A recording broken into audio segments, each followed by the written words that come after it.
Hello. Hi. Hi, it's me. Hi. Hello.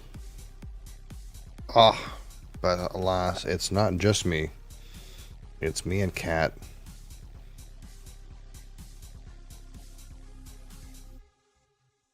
Isn't that right, Cat? Yeah. You're being sneaky.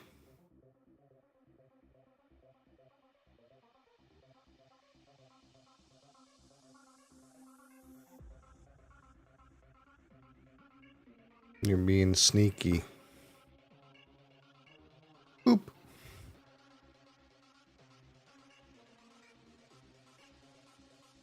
She's being sneaky.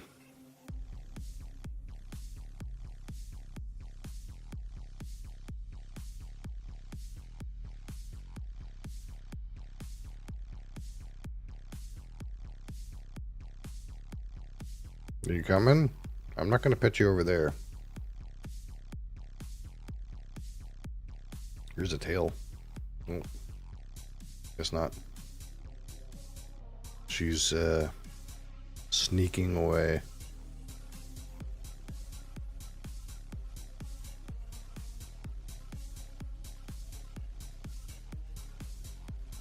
A sneaky kitten.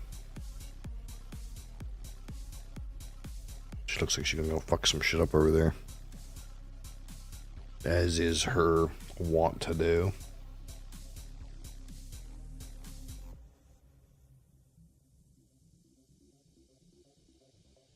What's on the Steam store these days? Let's see. Curious. I haven't looked at it in a bit.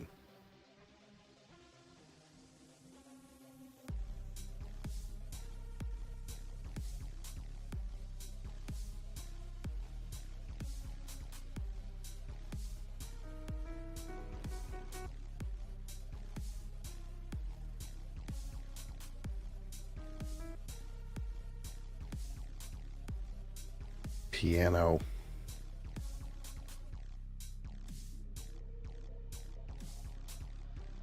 Wait, is this?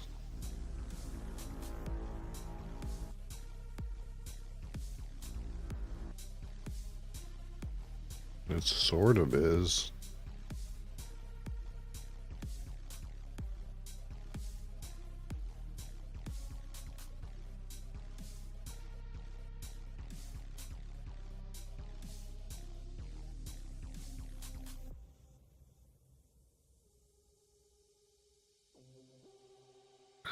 Boom, boom, boom, boom. Not much of interest, to be honest.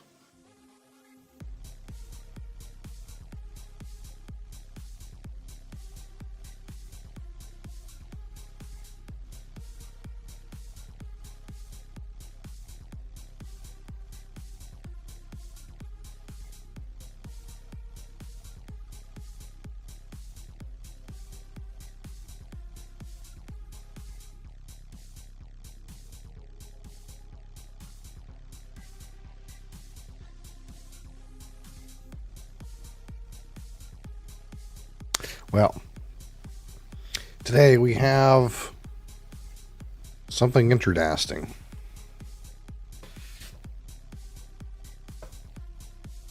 I suppose since we play Final Fantasy on Fridays, I found one with fantasy in the title. I have the Ultra Fantasy Ruby Red. Strange flavor. This is what I have. It's something. That's for sure. Anika Miglani? How's it going?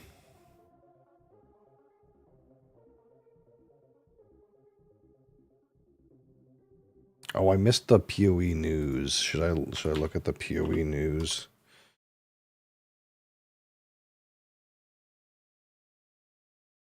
Is it big?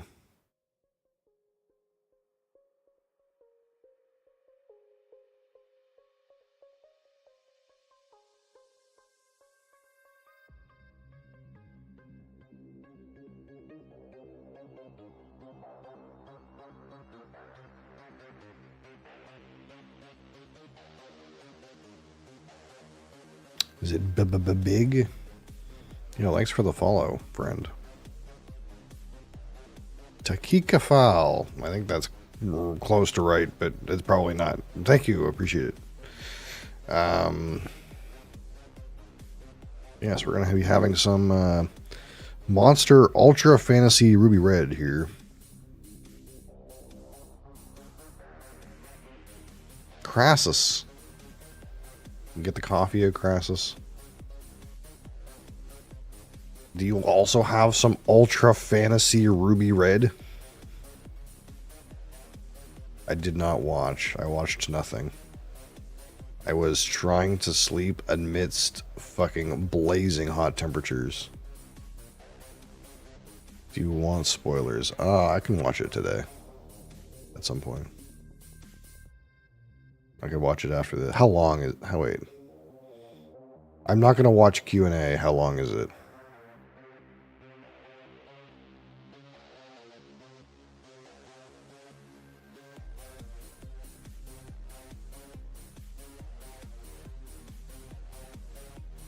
If I don't watch Q&A, how long is it? I don't know if I want to watch for like an hour.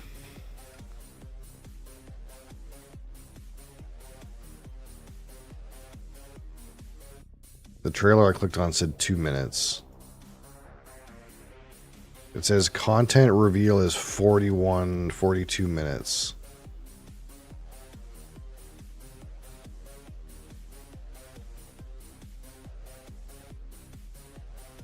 I can get it in 38 minutes if I ignore the supporter packs.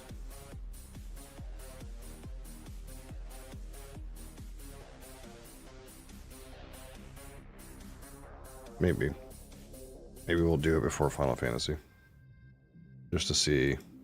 I'm almost more curious in just seeing what happens and not playing the game than I am being interested in trying to play it. They added a thing. Well, I would hope so. Life of Horror, how's it going? A thing that's been missing for a long time that's not pause. Alright.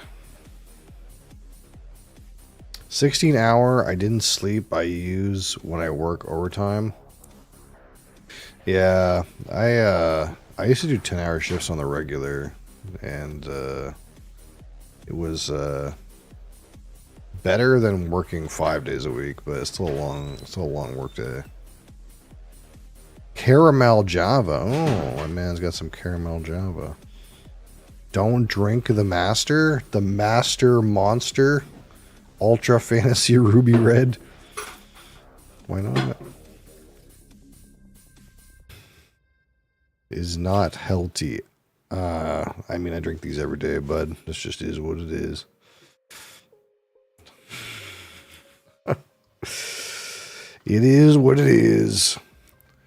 I've been on these drugs for 20 years now. I ain't stopping now.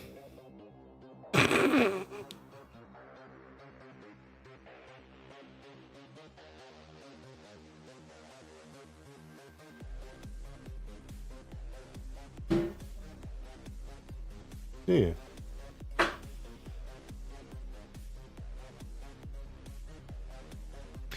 All right. Here we go. Ultra Fantasy Ruby Red Monster, whatever that means. Who knows what taste this is going to be. Maybe it tastes like Red Kool-Aid as well. Typical monster cocktail, I suppose. The typical stuff. 165 caffeine, some taurine, some B vitamins, all that. Oh, let's get our little sheets out here. All right, what color do you guys think it's gonna be? You think it's gonna be clear? Think it's gonna be clear? Or do you think it's going to be red or pink?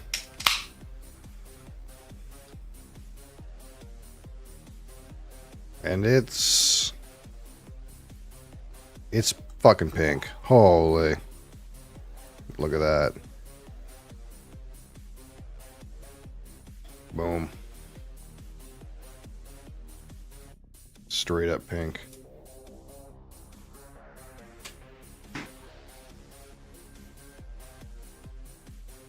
Man, that carbonation is out of this world, though. Look at those bubbles. That's overcarbonated as hell.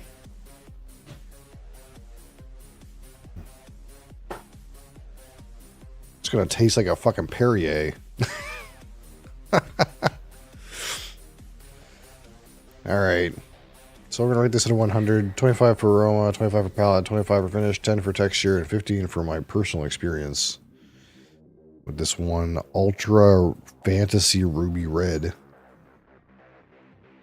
It looks like it's going to taste like watermelon. It looks so overcarbonated. Super duper. Looks very watermelon, yeah.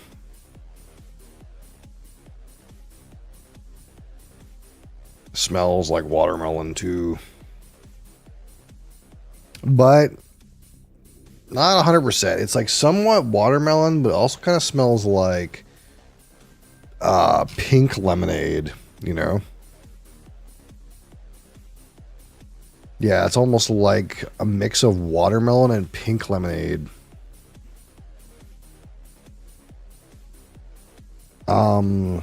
Maybe some lime?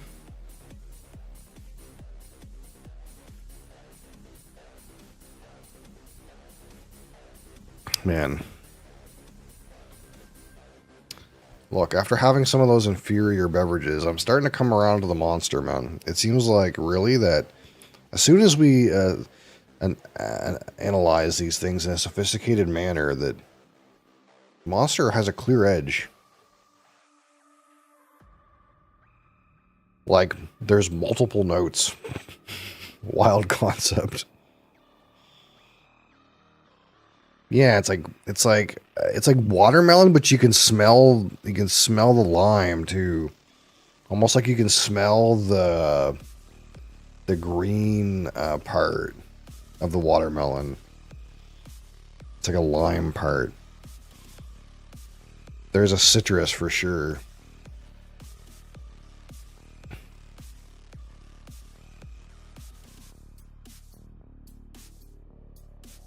Yeah, it's kind of interesting.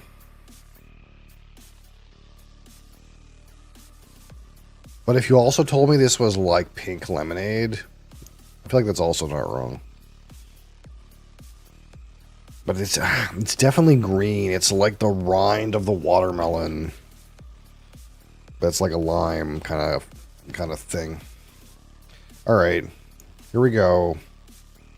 Monster Ultra Fantasy Ruby Red on the palate. Cheers.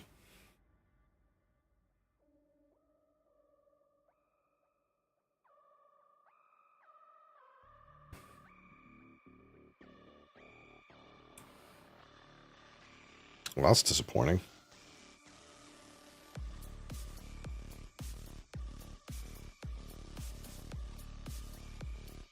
That didn't taste like very much. Like, really not a lot. Like, it tastes vaguely like, you know, when, I actually have some right now. You know when you get like that box of Freezies and no one wants the pink ones? It tastes like the pink one. But not very strong. I get the feeling the carbonation is interfering with the flavor.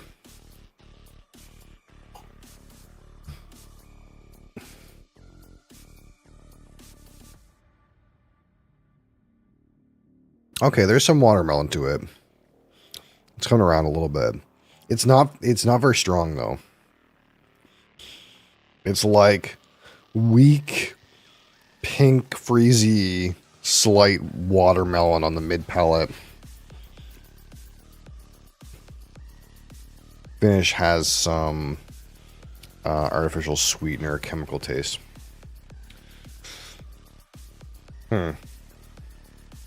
Very disappointing. I was very encouraged by the aroma. I was thinking like, man, really, you know,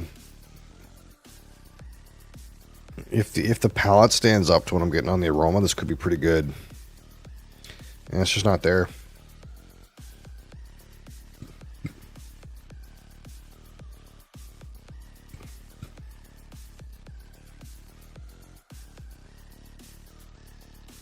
Now the aroma is not terribly intense, so it's not like super duper like strong, but it's got a good composition.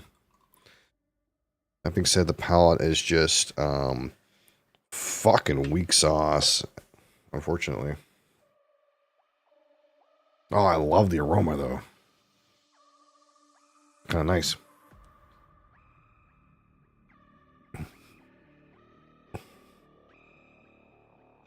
And the palate is fucking trash.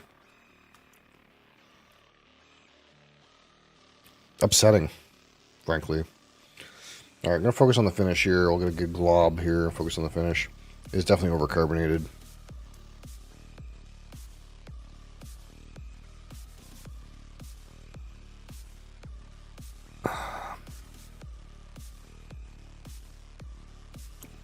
Pink watermelon flavor on the finish.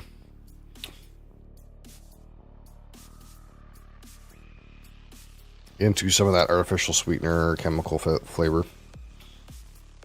That aspartame ass shit or whatever it is, sucralose. Whatever that artificial sweetener flavor is. When you can tell it's not real sugar. Alright.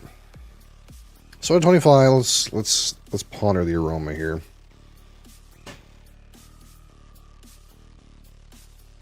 Not getting a whole lot now. The intensity's kind of died down. But yeah, it's like pink lemonade and or watermelon with lime, like the green rind of the watermelon. Very good attention to detail. Some lime character. Kind of like the nose, but it's not strong enough. 16.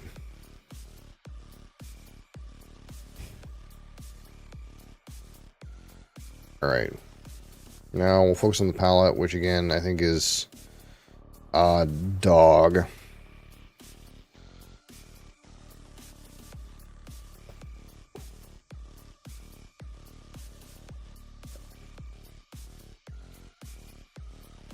Again, maybe some of that faint pink freezy on the arrival. Mid palate arrives, some watermelon flavor. Back palate is non-existent. Call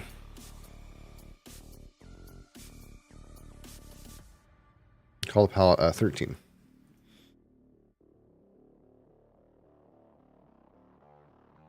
And the finish doesn't seem too terrible.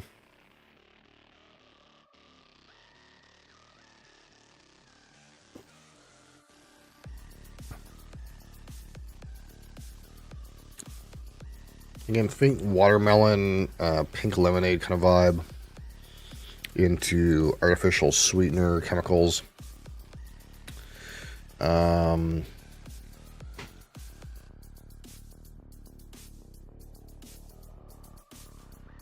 13.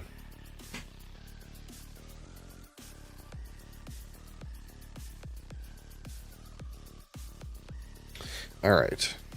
Out of 10, the texture, which I believe is slightly overcarbonated, but good on the consistency. Nothing to write home about, though.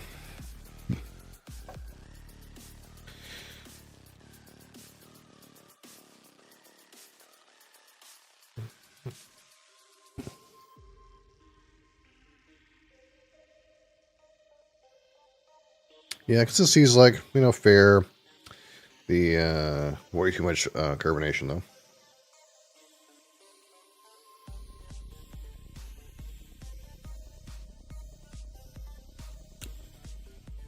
Give it a 5 for that. It's kind of like good and bad. Alright, so out of 15, my personal experience with this one, Ultra Fantasy Ruby Red Monster Man,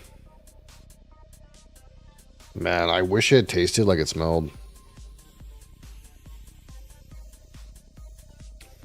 The aroma is so much better than what you actually get on the palate. The palate is actually quite disappointing. You do end up eventually getting some of that watermelon on the mid palate, but it's not like, you know, it doesn't have those layers. It doesn't have that like little bit of zingy lime or any of that citrus. It's not particularly bad. The aroma is kind of interesting. It's a little different, but the actual palate is pretty fucking forgettable. Easy 4 to 15. Easy. All right. If we snap those together, 16 and 13 and 13 and 5 and 4 is 51. 51 and a 100. It's good. It's barely good. Just barely. Just barely. We'd barely consider this to be good. Man. It's sad though. I had my hopes up.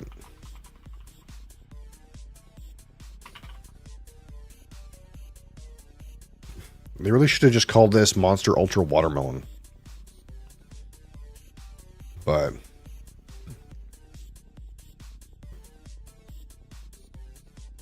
yeah, too much carbonation. Aroma was nice.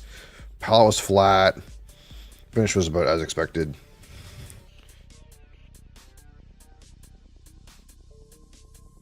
So there's that, I suppose. Would have rather had a caramel Java Monster. That's for sure. That would have been preferable. All right. Let's pause this and we'll see. We'll see how long we might end up skipping through the video a little bit. We'll see how long we can tolerate Poe stuff.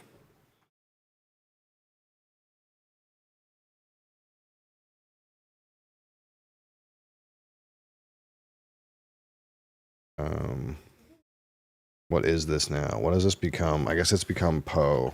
I was thinking maybe it's just chatting, but I guess it's kind of Poe.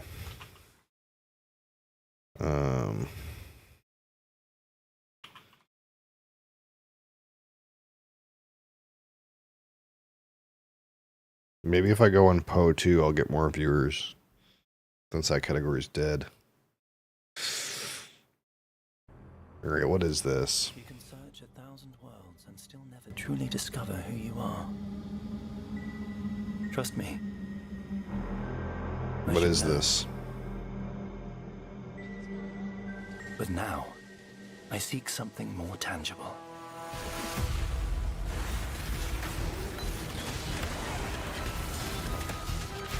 Someone I care for, trapped within the Atlas. Reliving memories, made real. What have you done? Made grotesque. Made foul.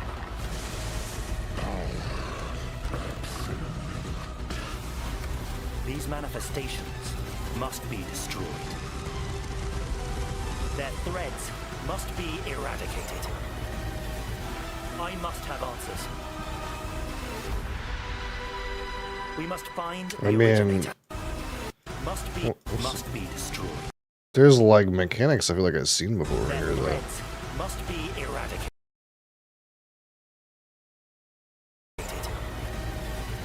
I must have answers. They ported PoE 2 mechanics. Yeah. We must find the originator. We must save my sister.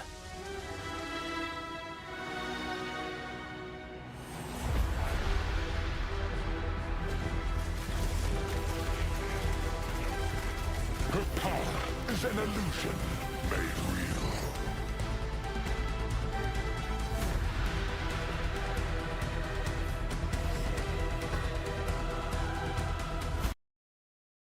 What's this? some currency did a thing to the node.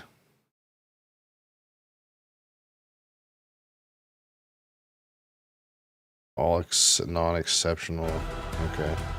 Come, child. Drink deep the waters of life. You're either a client or a target. Target inside. Job's done. Mercs? Mercs? Your sanity is not promised to you here. Nah, that's not it. For me, that's not it. That's not it at all. Hi, I'm Jonathan Rogers. I don't want to listen to you, Johnny. I should know. Not Okay. promised. On meeting Egan and discovering the tear, he will then Listen to Johnny? I don't wanna. I'm Jonathan Rogers from Grinding Gear Games, and today we're here to showcase a new expansion for PoE 1. It's certainly been too long since we had one of these. Now, we had some struggles as a studio for a little Wearing a wrong shirt, negative points. while there. But we've got our shit together, and we're back in action now. Bullshit. Path of Exile Secrets of the Atlas is coming out 1 week from now on the 13th of June. And we're committing right now to a 4-month cycle for both PoE 1 and 2. That means the next PoE 2 League will be in August, and the next PoE 1 League after that will be in October. Twitch drops are enabled on today's They've never lied about something like that before. Never ever. live stream, so you'll be able to claim your Skull of Undeath helmet skin by following the instructions below. This Skull of Undeath will track and show your total number of kills, deaths, and your KDR. Just because Path of Exile isn't a first-person shooter doesn't mean this isn't important. Proudly or shamefully, link it to your friends or in global chat to show it off.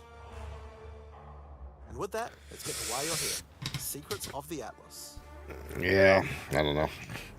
Unfortunately, my goodwill with the company is low. Discover who you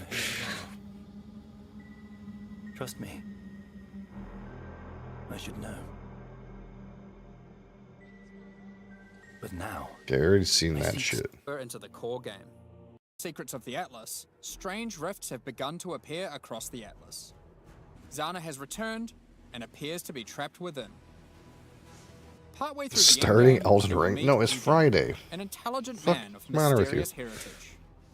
These tears in reality he has discovered are actually threads of memory, distorted and made real by the Atlas. Egan is able to create a link to these memory threads and open portals to them. Working with Egan, you must step through and find Zana, or whatever remains of her. Yeah, I've been keeping up with my Final Okay, Fantasy so that's adventure. the story background. But how does this expansion actually work? In the Secrets of the Atlas, the pursuit of Zana with Egon is a new storyline that is introduced in high-tier maps. Like, I hate to say, and this is a nitpick, but it would have shown more devotion if they weren't wearing Po 2 shirts for this. They should have wore Po 1 shirts. Because it makes it seem like they're more committed. I hate to say it, but that's like, I think that's a true statement. Introduced in high-tier maps. Upon meeting Egan and discovering the tear, Like he will they're then like they're transfer still it to your trying to map sell device merch for it and stuff like that. and reveal this on your atlas. A thread of memories. In order to now access each map on the thread, Yeah. you simply need to talk to I Egan don't when know. you're ready, and he'll open the areas in sequence. These areas can be fully I don't think influenced by I'm your atlas asked to tree, watch the scarabs, QA. fragments, and everything of the sort. We're As you work your way firmly along in the thread, like you will see it discover that when these we maps or have believe it when we manifested see it kind of dangerous mode things, with this influenced company. by the memories of Zana herself. Monsters here are imbued with memory petals.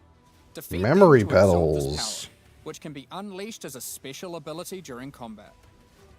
Different maps on the thread have different abilities, and these abilities appear on an additional mini skill bar next to your regular skills. For example, Memory of Disbelief will cause all affected monsters to stop dropping equipment items. meaning they can now only drop more valuable items, like currency and maps. Memory of Panic will make all affected monsters revive immediately Yeah, I after get it. death. More valuable items. Finally, obliterate them all. The Memory of Panic will kick in, causing them to revive, and then wipe them out again, allowing you to get all the experience and enhanced drops twice. Okay. There are many combinations of these powers, so you'll have to carefully consider how they best work together. That's not the only extra layer of content juicing these maps offer. As you defeat the boss of each map along the thread, you are presented with an altar. This altar will apply a modifier to all following maps in the thread, and these will stack as you go.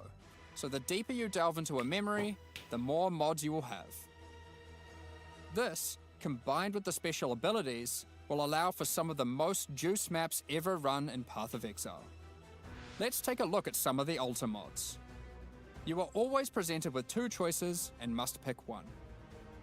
This mod, for example, will cause some rare monsters to be possessed by tormented spirits. Where this mod makes Kerac modifiers free to craft.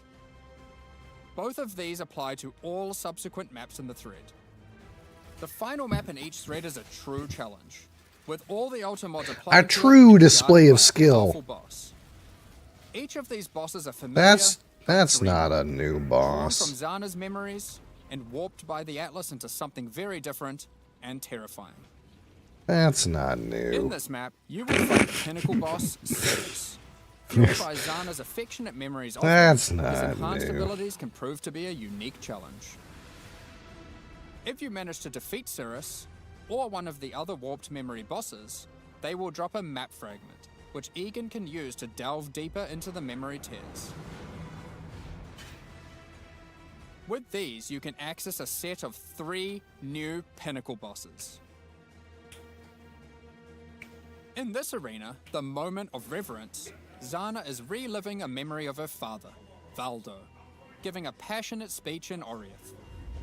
The Atlas distorts this memory of her father as a powerful, influential man and manifests those emotions into a twisted nightmare, the incarnation of dread.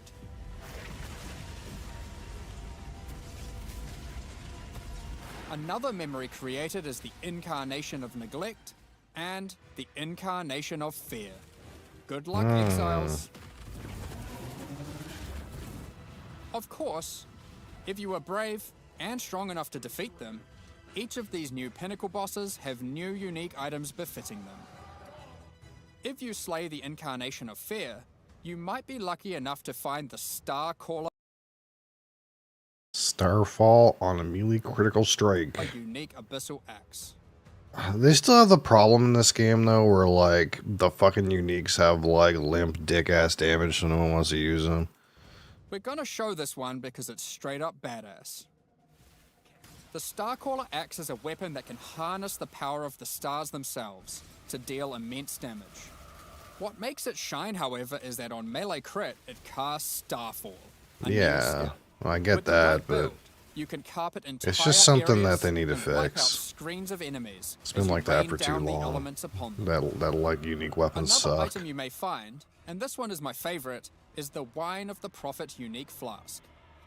It consumes a lot of charges, but every time you use it, you draw a random divination card. This card appears above you and correlates to a powerful buff. If you draw the Escape card, you'll gain increased movement speed. Or maybe you'll draw the Doctor, which will cause you to gain the modifiers of slain rares you kill. Doctor. Effectively, you can think of this unique as being many other uniques all in one. Or it's a poor man's headhunter. Varying degrees of power to go. It's a poor man's headhunter. Does it stack? But let's get back to the Atlas. After defeating all 3 new pinnacle bosses, you'll be able to find new memory-influenced Tier 16 maps. These Tier maps come with the 16? previously mentioned special abilities and monsters infused with memory pedals, but can also roll the same modifiers typically found on Tier 17 maps, making them far more rewarding. With all these Far new more memory likely to maps beat your comes a ass. new item mechanic. Items in these maps can drop with memory strands. Memory Have a random amount, strands. up to 100. This does a few things. When you identify the item, it will increase the tiers of modifiers your item has. Okay. Generally speaking, the more memory strands, the better the item will be. This is some On top Weaver's of Will this, shit. Whenever you're crafting that item using currency orbs to replace or add modifiers, such as alterations, chaos, and so forth, it will consume some memory strands to make the crafted mods more powerful. Oh. The new Yeah. pinnacle bosses also drop new crafting currencies, which can be used to manipulate the amount of memory strands on an item. The Orb of Remembrance will let you add memory strands to any normal equipment. So if you have your perfect base to craft on, Yeah, and it it's doesn't already have memory strands, it just gives you better Add some odds before crafting. to like make something that's not dog shit. Orb of Unraveling will consume all remaining memory strands on an item to randomly upgrade its mod tiers. This orb's effectiveness is based on the number of memory strands it consumes. The Orb of Intention can be used on memory influence maps to reduce item drops, but improve the chance to find items with memory strands. In the process of adding these new currency items, we realized something was missing. The Shaper and the Elder did not have their own Exalted Orbs. This has now been rectified. Both bosses now have Exalted Orbs, which can add their influence to an item. Okay. Zana was there from the beginning, when the Shaper Pinnacle fight was first added. She helped defeat the Elder, and she was a critical part of the Conqueror's storyline. Now, with all 6 influence types having their own Exalted Orbs, the cycle is complete. It's almost as if we could now do some sort of new, epic, unique item to interact with them. In other news, there of course has to be Atlas passive tree support for this new endgame content. Let's take a look at a few things we're adding. The Grasp the Past notable passive skill increases the chance for the amount of memory strands on items dropped in your memory influence maps to be lucky. This means it will roll the number of memory strands twice, keeping Yeah, the highest yeah. value. By allocating traumatic experience, remembered kindness, or educated upbringing, you'll decrease the chance of finding memory Yeah, threads yeah. that lead to specific bosses. Yeah. Meaning you'll have better chances at finding the memory threads you would like to run. Yeah. Target firm, something. This is especially useful if you want to target farm a specific boss because of its unique item drops. In sum, the secrets of the Atlas were system, you might have noticed that a lot of gold was dropping. Let's talk about that. Gold was introduced during the Settlers of Kalgur expansion. Not It it. funded the development and operations of King's March, along with various new features such as the currency exchange, the black market, That's not it. and the passive respec system with Faustus. Those features offered by Faustus will be It's okay. I don't have to play anymore. along with some of the other services King's March has to offer. We'll get more into that later, but don't worry. King's March has already been completed. There will be no more town building. Like before, gold will be used for town services, but we're also adding a new way to use it in the upcoming league. It's time to talk about Mercenaries of Trathus. And this is not In it this either. league, you will meet veterans who have traveled all the way from the lawless cities of Trathus. They're ready to offer their sinister services, but not for free. You will encounter these mercenaries as you journey through Rayclast, one in each area. They have their own personalities and come with different builds, skills, and items already equipped. After meeting them, as per the Trathan Code, they will challenge you to a duel, a test of strength and conviction. Before beginning the duel, you will be offered an overview of the mercenary you've encountered. Here, you can see the gear they have equipped, Take item. the skills they employ, and any support effects augmenting those skills. You must now make a choice. You can hire their services, take one of their items, or exile them. If you choose to hire them, for a gold cost, they will accompany you as a skilled combatant to assist you in fighting Yeah, monsters. so you kind of like re-roll your mercs Once too. you've decided, you can begin You want the like a duel. merc with that's not This dog is a shit. great opportunity to test them, as you don't want to be out of pocket with a useless rookie. However, they're testing you too. They also don't want to be working for an amateur. So, what items might they be using? Generally speaking, mercenary gear is more powerful than what you'd normally find from defeating monsters, as they've been crafting their items too. Yeah. They can also come equipped with unique items, those that would make sense for the skills they are using. There are even some new unique items that can only be obtained from defeating them. One such unique is Scornflux. These boots combine agility with the mastery of the arcane. While equipped, increases to cast speed from Arcane Surge also apply to movement speed, which is worth noting is now 20% inherently from Arcane Surge, up from 10. They also grant Arcane Surge. I when wouldn't using make that movement speed. assumption though. This allows for some speedy spell You combos. should assume, but I wouldn't Sometimes you assume. may meet particularly infamous Trathan mercenaries. I would assume bearing somebody the made a name of their mistake at house. some point. These mercenaries descend from the 4 major death trade families in Trathus. They are less common, but have far better items. And they are also the sole source of items with new, infamous modifiers. Doesn't matter if you have unseen faith or not, before in people just make Waypoint, mistakes. such as these gloves, which Games convert like this all of your just have too minions' many fire damage modifiers. to chaos damage. Or this helmet, which causes nearby enemies to take more physical damage as you gain more fortification. If you're not I think you swayed just by want to any of make their sure. equipped That's gear, all I'm however, saying. You can always challenge them for the contents of their pockets. If you lose the duel, don't worry. You don't need to give them an item.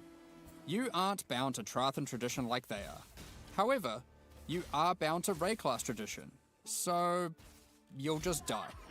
Almost at me. Well, not really. While playing in a party, each player can decide whether or not they want to participate in combat against the mercenary. For each player that opts in, the mercenary gets more difficult. But if they're defeated, each player has a 50% chance to get a random reward, which is usually currency items from the mercenary's pouch. Yeah, I don't know. I don't really care for this system at all. Alternatively, party members that opt out of the fight can spectate and cheer you on. Or they might wish for your demise, so they can pick up that allocated divine waiting off screen. Dead. Good. Let's say you won the duel, like their items, and have decided to hire them. What combat skills do they bring to the table? Each mercenary has an archetype. Here, this mercenary is an Eruptor, which perfectly couples with my slower, more aura-focused Scion. This mercenary is highly aggressive, and will get a lot of benefit from the auras and buffs I provide it. When I'm playing a more aggressive character myself though, I'll want a mercenary with a bit more resilience and utility. You I've thought just so? run into Yeah, a I don't know. striker. I've never You can liked them storm in with any of these Vigilant games. Strike. And if you're lucky, a very rare golden support that causes the fortify granted by his Vigilant Strike to apply to me as well.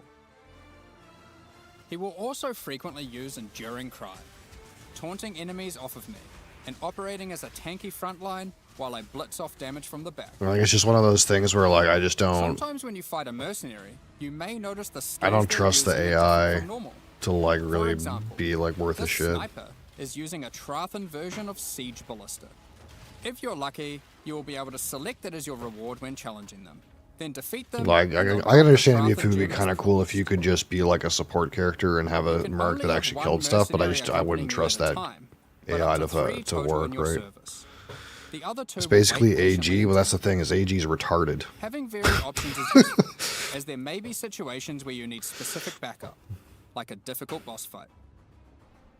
Any of your mercenaries you have active, or in your reserves, can have their equipment replaced with items of your choosing. They don't level up, so you will want to be looking out for more skilled and more powerful Yeah, mercenaries I as don't you know. advance I through the don't have campaign faith. I don't and have end. faith in that. I guess that's the thing. If your mercenary falls in combat, you will need to return to town and spend some gold on healing supplies to get them back on their feet.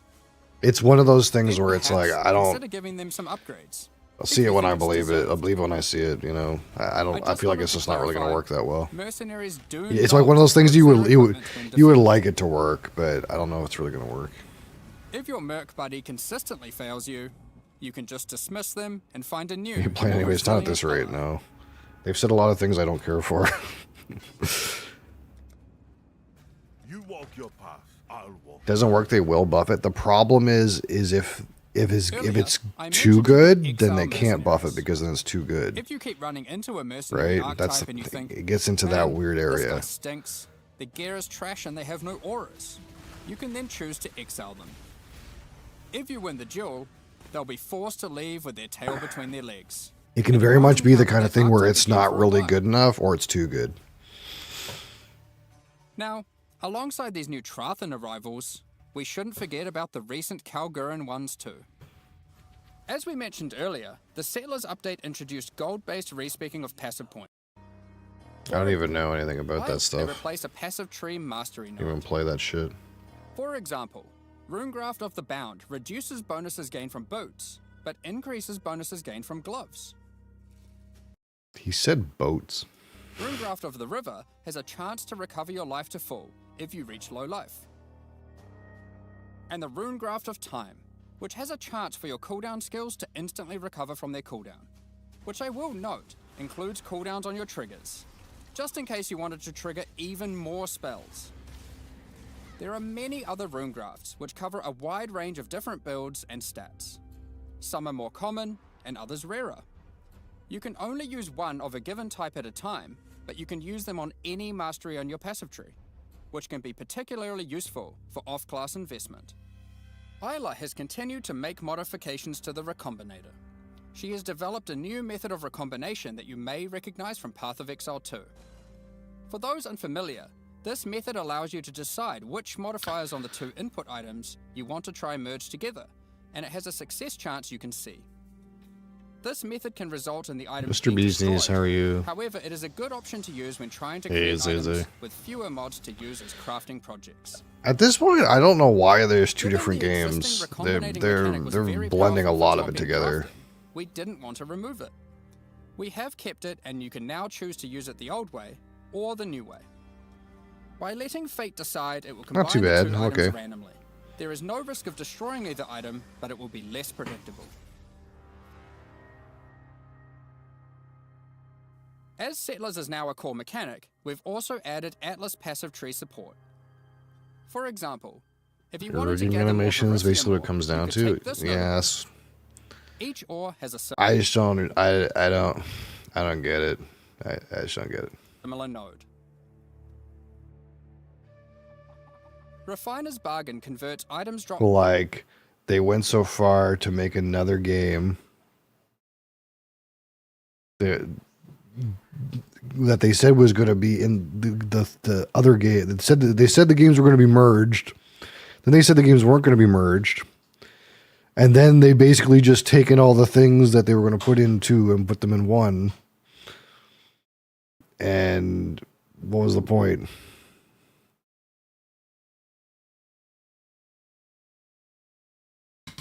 I don't know. I just think it's very strange. By possessed monsters into thaumaturgic dust, sulfite into random ores, important mechanic. Betrayal. Now this did need change for a while. I hope they'll say something I don't hate, because I fucking hate this mechanic. As a refresher, and to explain to new players, let's briefly explain what Betrayal is. Betrayal is a mechanic introduced in Act 9 and tells the story of Jun Ortoy and her investigation of the Immortal Syndicate. This is a mysterious group of exiles who can seemingly come back from death. You must help Jun to uncover their leader, the Syndicate Mastermind. The Immortal Syndicate is organized into 4 divisions: transportation, fortification, research, and intervention. As you encounter the Immortal Syndicate members, you'll gain intelligence for each of these divisions to discover the location of their leaders, tracking them to their safe houses.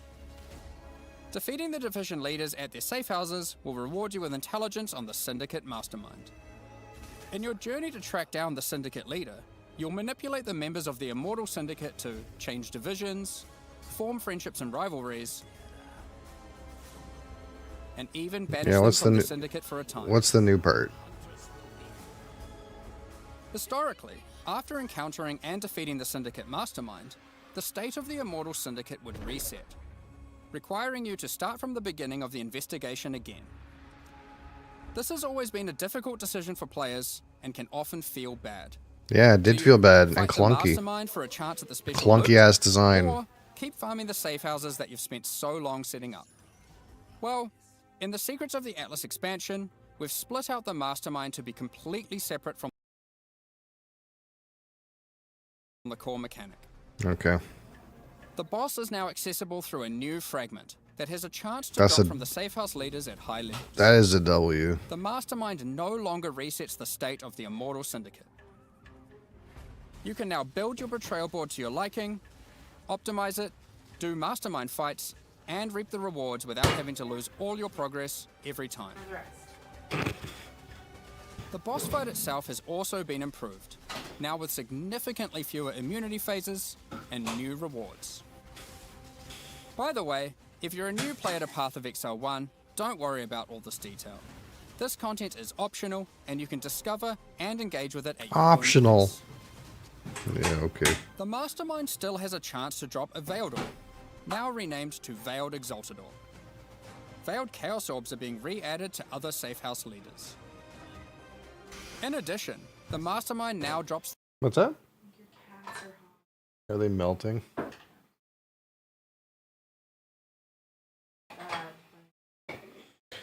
Yeah, it is kind of just hot.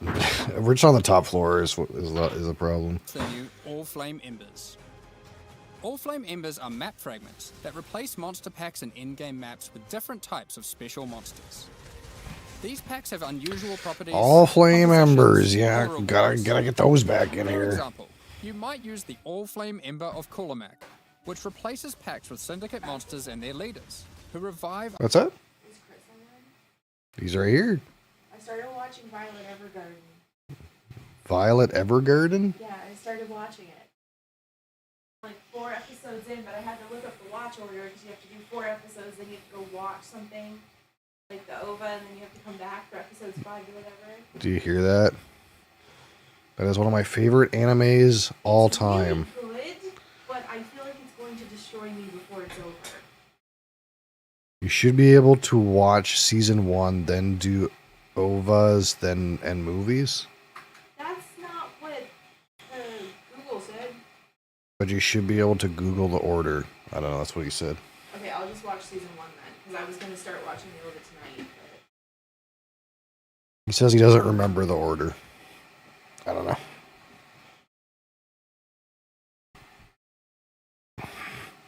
Oh, no, he's not. He's more uncertain. I got a Netflix subscription for it, so... Yeah, notice. You might be right, apparently.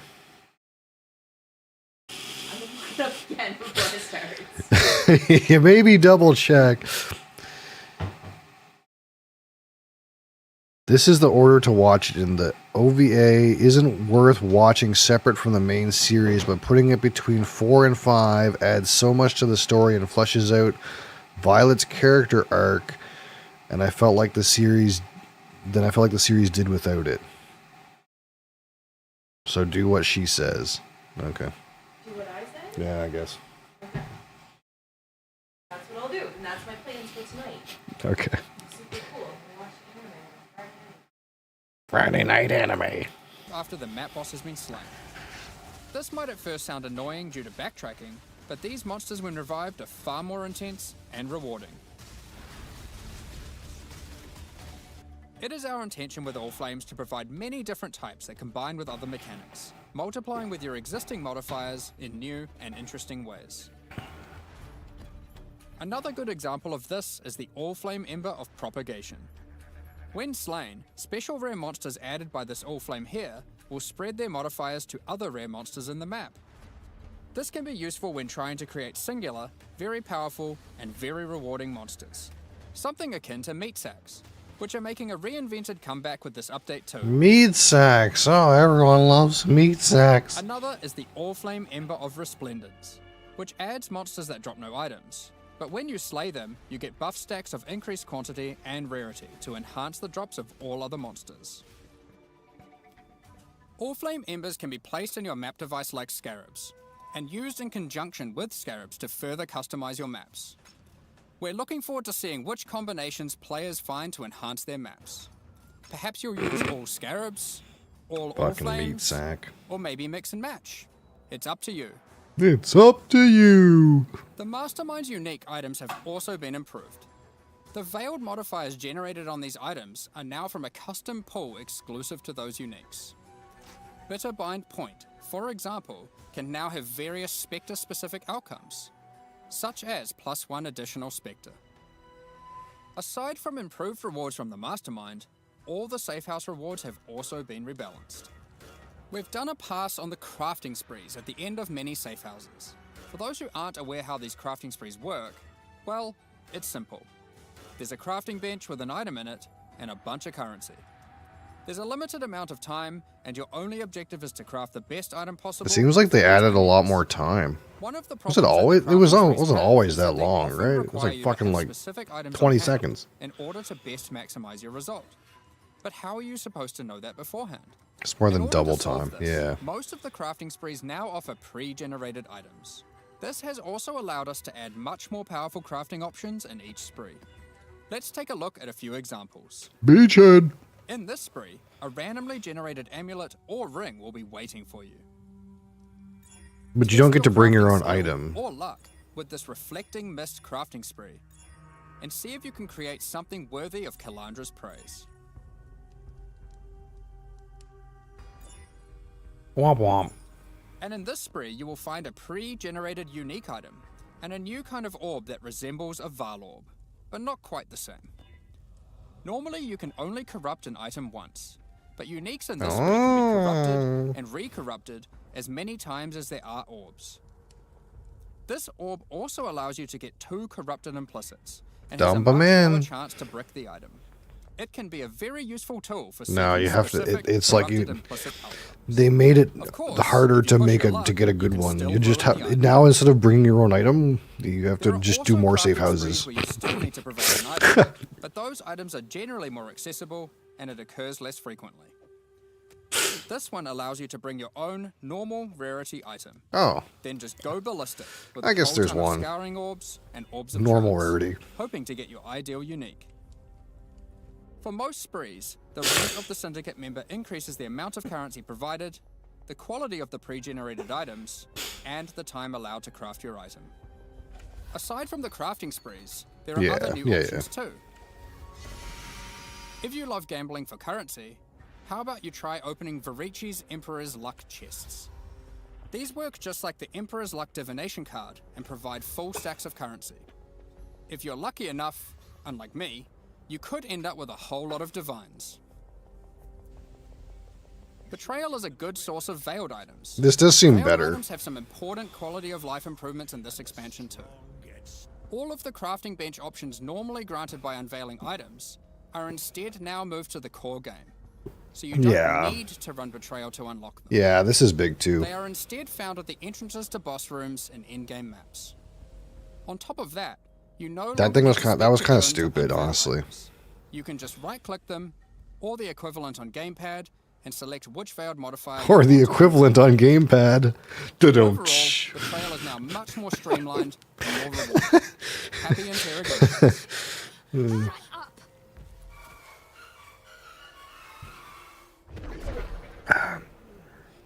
Now, before we get into our quality of life additions, let's quickly talk about some character balance. Quickly. We will be doing our regular character balance changes, where we are bringing outliers in line to help evolve the meta, but we are also focusing our attention on buffing some specific things. This includes spellcasting supports that specifically enhance self-casting builds, channeled spells, adding new options to the Guardian,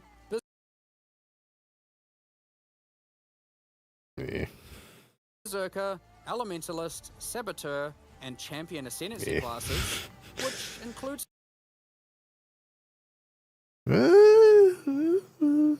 some favorites from some of the alternate classes from Legacy of Frisia, and buffing a whole bunch of transfigured gems that never really hit the mark. Blade Blast of Unloading. What did this do?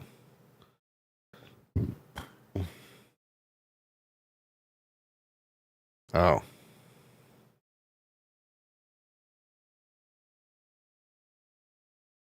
Okay. Maybe just it sucked in softcore.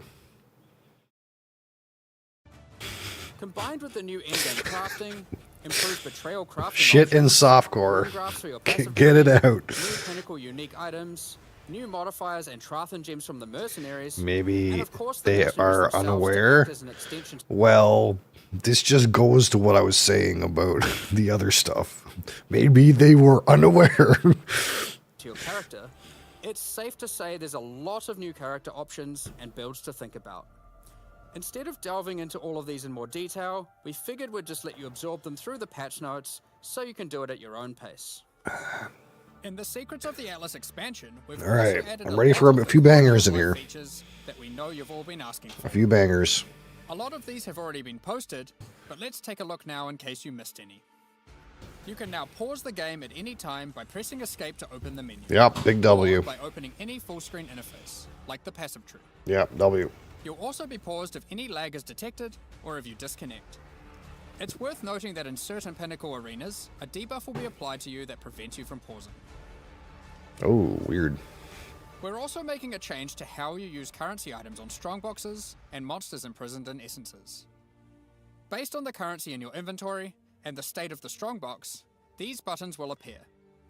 Valuable currency like divine orbs who and uses all currency on those strong often boxes? be Is that a wasteful thing in now? this context. The same Do we applies to do essences this now? and the remnant of corruption currency. Orbs of Horizon have been updated.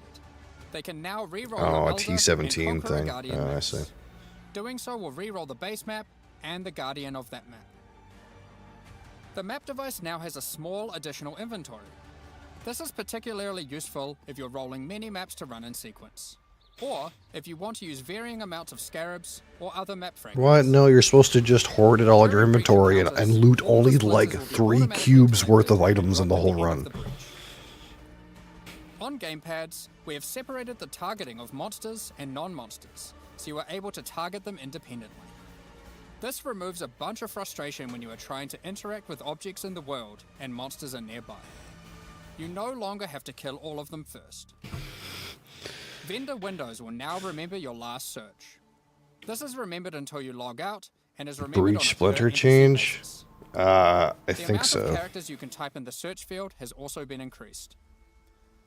When using currency items, after right-clicking them, it will highlight all other items which that currency can be used on.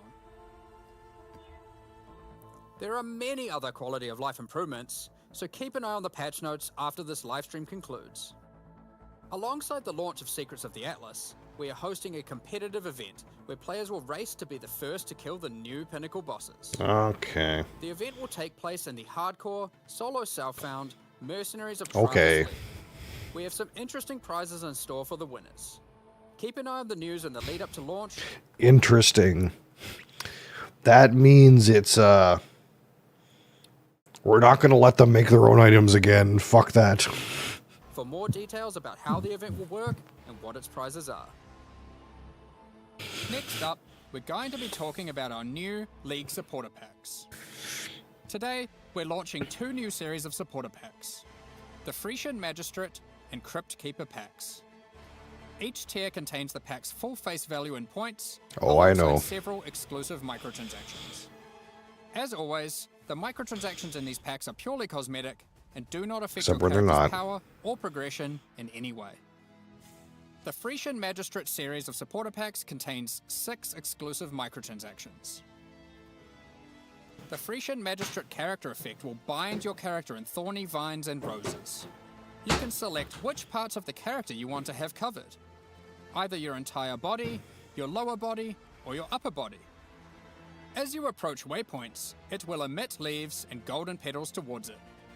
When activating Cute. the waypoint, it will create a burst around you. Envelop your weapon in thorny vines and golden flora with the Frisian Magistrate weapon effect. Your weapon will also create a trail to match as you swing, and even comes with its own hit effect when slaying enemies. Okay. You are the law while wearing the armor of the powerful Frisian Grand Magistrate. Where's the cool The stuff? Spider Blossom pet activates its defense mechanism, disguising it as an elegant flower when near rare or unique enemies. The Frisian Imperial Magistrate back attachment comes in 2 forms. Equip either the Tombstone variant, which will leave tombstones in your honor when you meet your demise, or equip the Cape variant to cause the corpses of slain enemies to become enveloped in rose-thorn vines and blossom with golden flowers. Usually there's some cool shit. Keep track of how well or poorly, your ultimatums with the Trial Master have gone with the Trials of Chaos hideout decoration. It will keep track of the total number of waves completed, the total number of ultimatums succeeded, or even failed. On top of that, it will track the total number of times you've defeated the Trial Master himself. The Crypt Keeper Pack series also contains 6 exclusive microtransactions. I mean, the bookcase is kind of With the cool. Crypt Keeper finisher effect, death itself will tear through into the realm of the living and steal the soul of slain unique enemies. The Crypt Keeper portal effect creates a gateway for lost souls to pass through.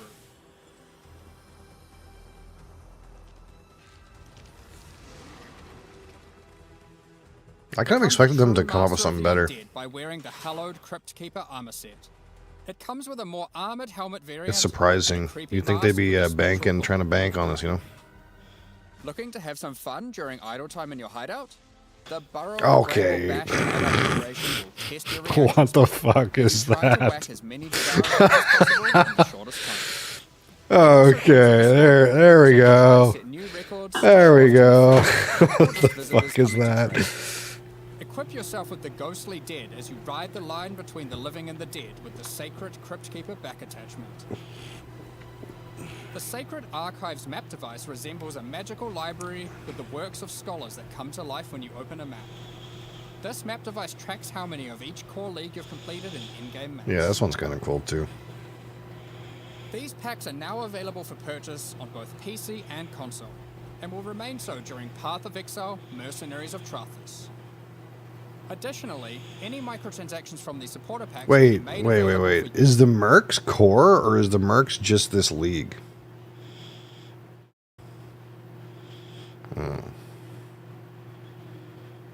No? It's called. It said something. The Mercs are this league's league mechanic. Yeah. Okay. I'm less salty. And until they go core, right? And then I'll be more salty. I'll be that salty guy that doesn't play the game anymore but still comments on it.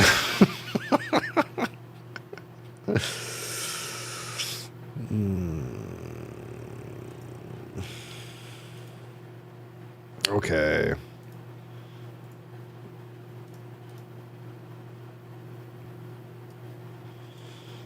I don't know what's going on, but my browser keeps crashing. It's really annoying.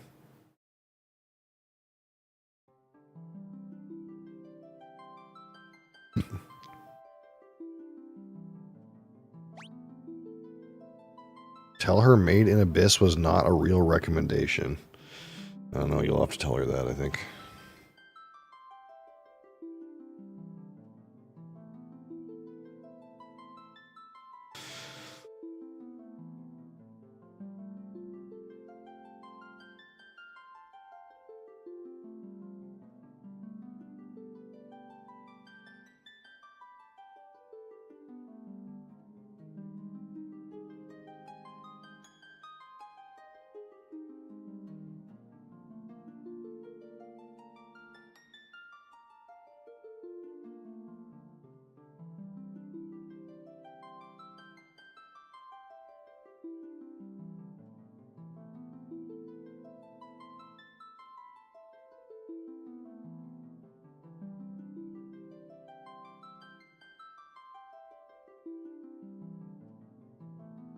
We already started it a little bit.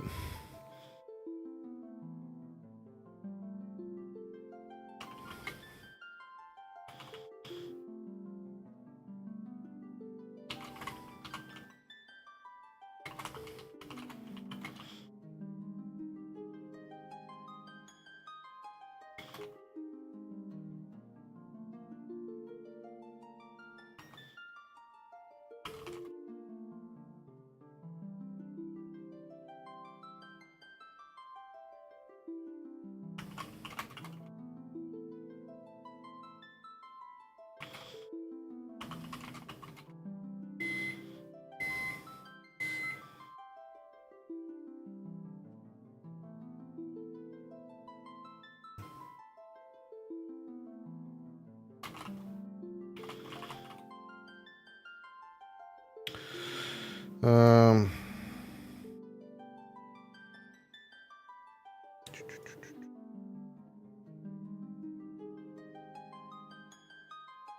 Alright, so this thing is for some reason not centered very well. So we have to use our ancient program from the year 2003 to fix it.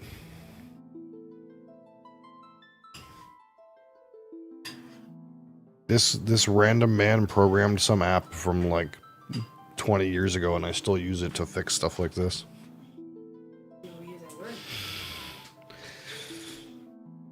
Also talking to somebody who works. Look at that.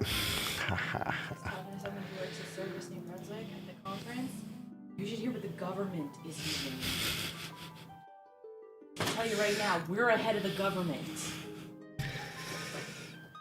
Laser going through spell gem changes is like Elon going through his PoE2 gear.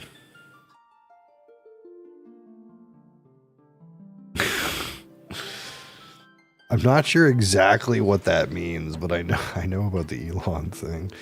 He has no idea what's going on. Oh, it's nothing to do with that.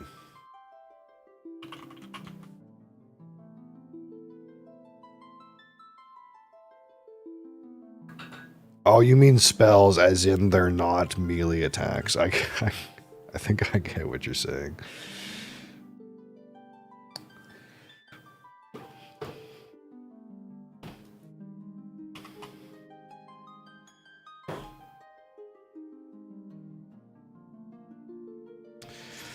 Okay, load game.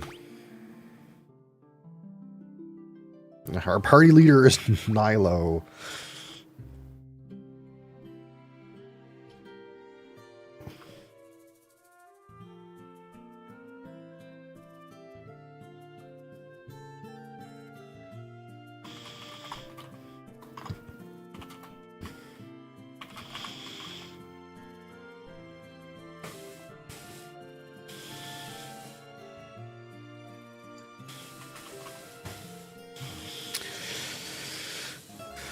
All right. What do we do? Oh, right. We're in a like a enemy town sort of thing. What are we? We're looking for. We're looking for Cap. Yeah, you were here. You were here. I said. Remember, I said we're gonna name Crassus. The female character could be Crassus because he would pick a female character.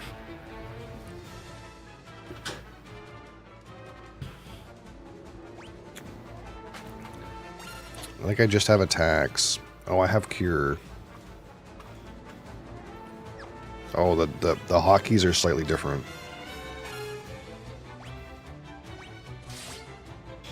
Fast forward's the same.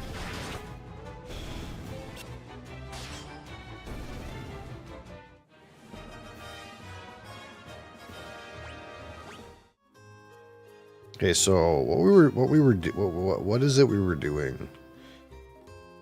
I know, like, this town has got enemies in it.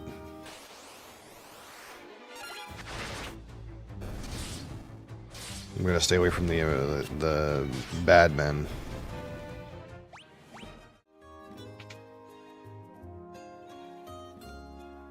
Weapon shop is empty. They don't win today.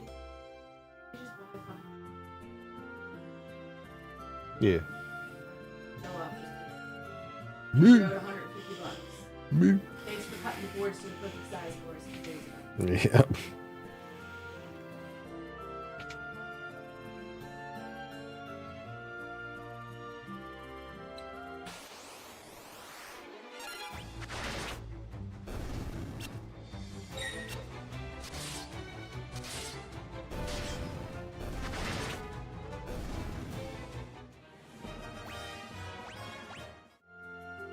Part of my brain feels like I should rotate.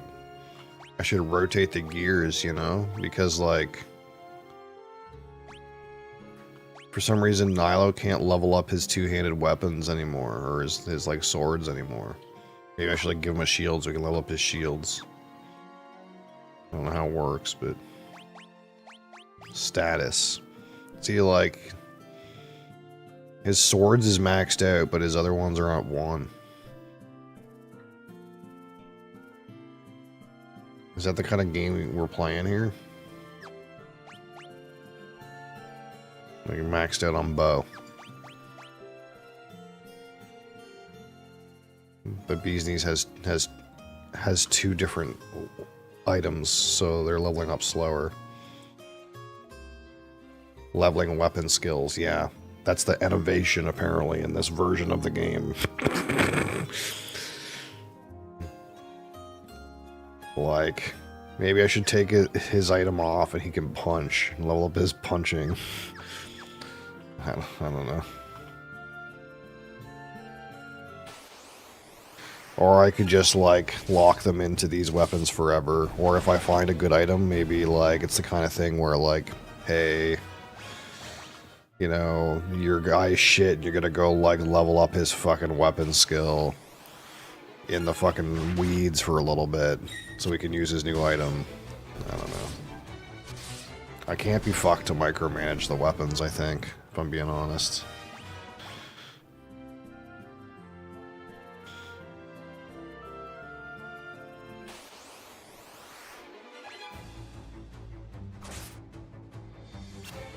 Poison.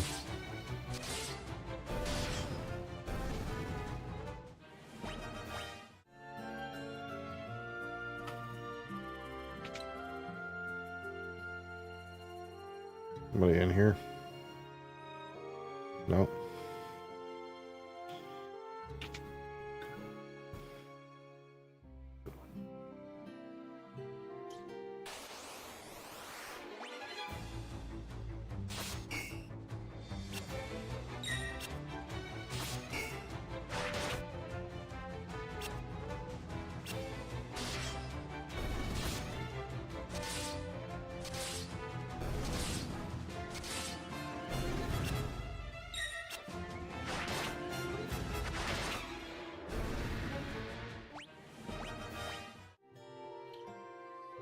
Well, I guess I didn't go to that bar that's like outside the city.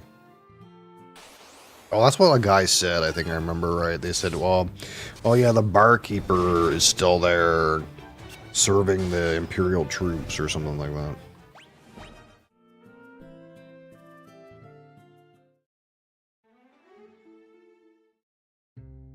How do I get to outside, though? As soon as I do this, I get cut off.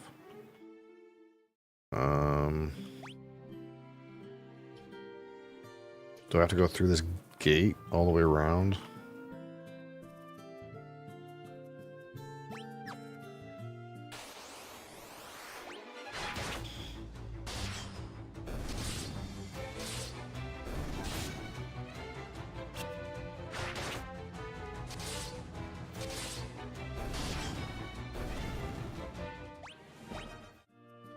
The shippers, I feel like I'm not even getting experience for this.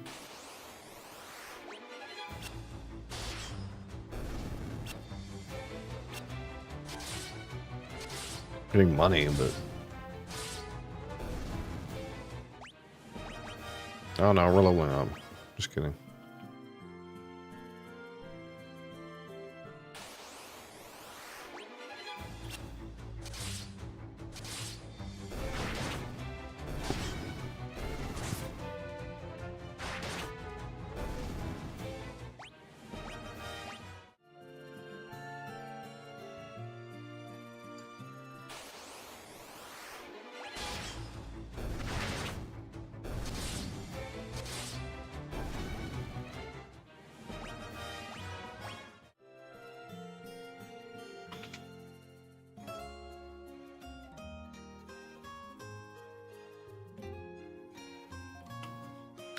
Whoa, where do you think you're going? Customers aren't allowed behind the counter. These Imperials are ill-bred as they come. You'll find a secret door in this wall. There's a wounded soldier back there. Go see if you can help him. What am I going to do? I've had it with this place. You guys can take it from here. Don't let us down. This guy fucking took off on me.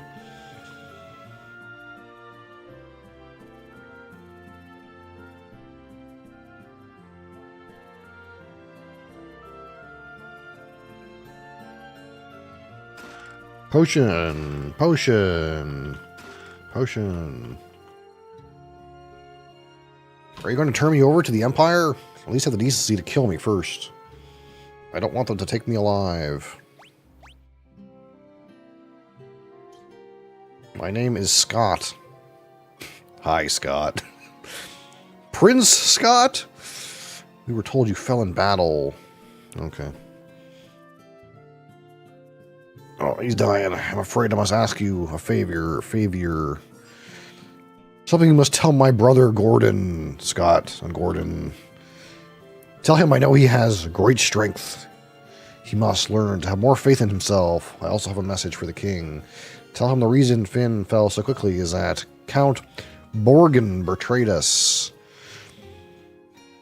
He's been made a general in the Imperial Army. Oh no. Tell Hilda that I love her. What a name. No, don't deliver that. I'll fucking tell her anyway. Too late. My brother El Capitano. Have you heard of him? I'm sorry, but I have not. Oh, unlucky. Take my ring. Maybe it's all this talking, but I've grown extremely tired. If you'll excuse me, I just need to rest for a little while. You gone. Hey guys, I don't got a Phoenix down. You obtained Scott's ring. Okay. Did Scott's ring do anything? No.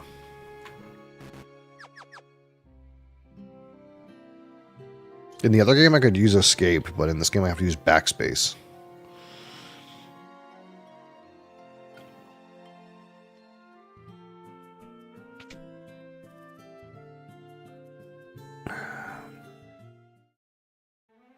What about the castle? Think I'm allowed in here?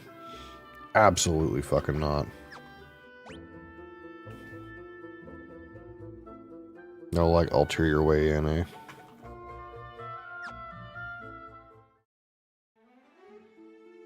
Okay.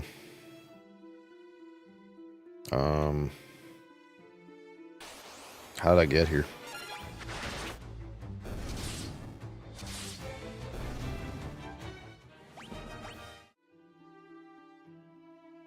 Oh, did I come all the way around?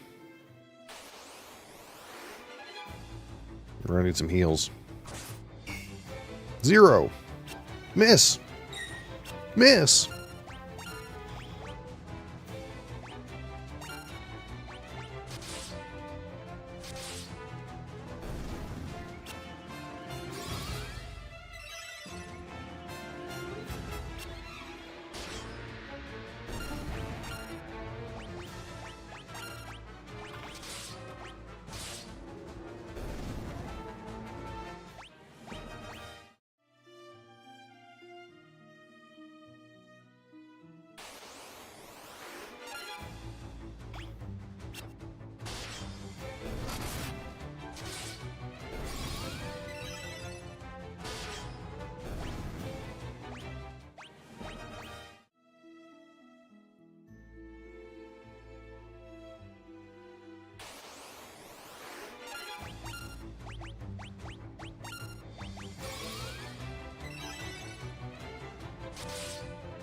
$70. That's a heal.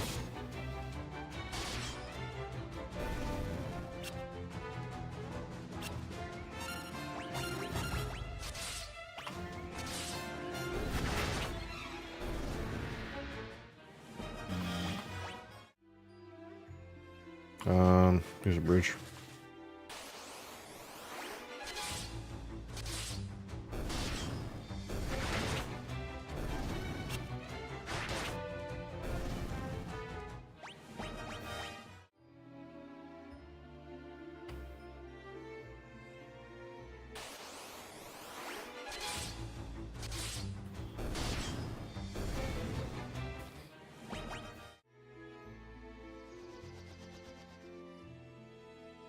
Yeah, I want an airship.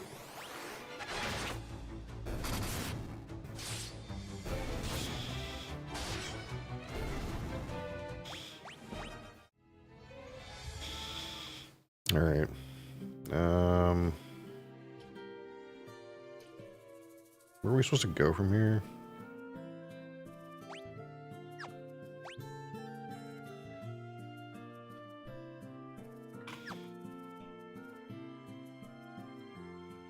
Oh, we were like at a castle at some point. Is that up in...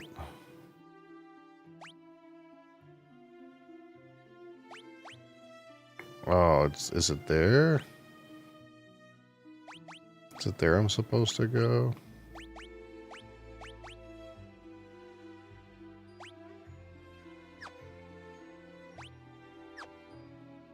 I can't remember. I thought...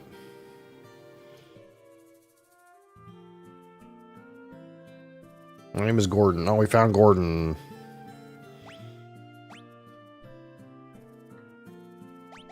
Here, have a ring, Gordon.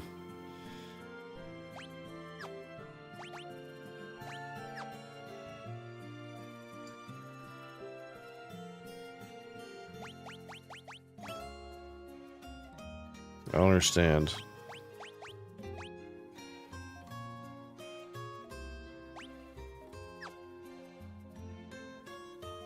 I try to give Gordon the ring and nothing happens.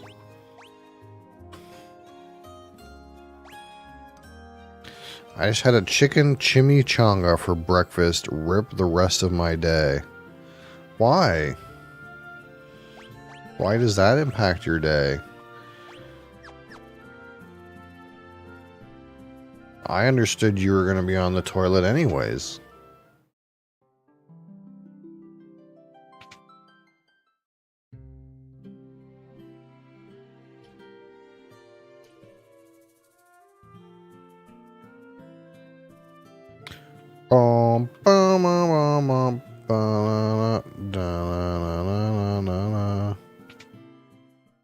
At least I get Wi-Fi reception from my bathroom.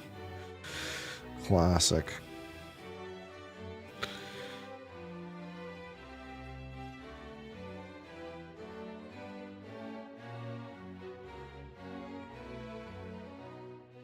Alright. It's like it's the shit in here that I gotta do. I think. Nothing happens. Not these guys.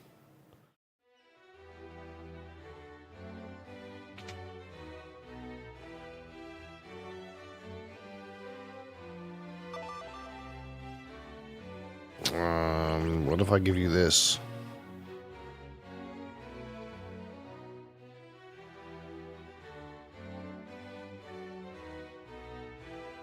What? He didn't give me the option.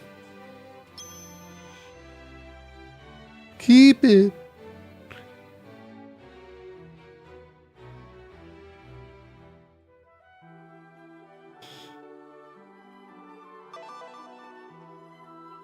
There's a magic metal known as mithril, and we need strong warriors if we are to obtain it. Okay.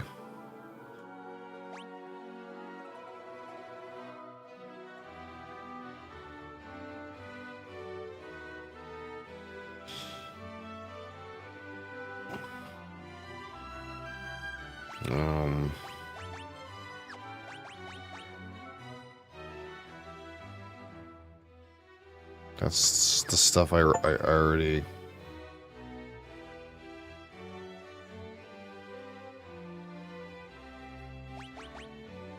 What if I use the ring on you? Okay, I've already found this out. Like, this didn't really help me.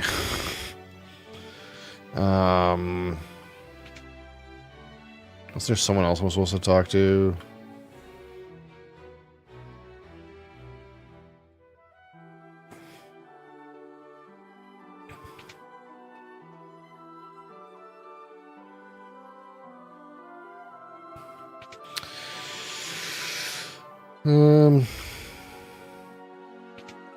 Maybe not. I talked to Gordon, I talked to Hilda, I talked to the king guy, I didn't learn anything. Now what? Gordon Ramsay's in this game? Yeah, didn't you know?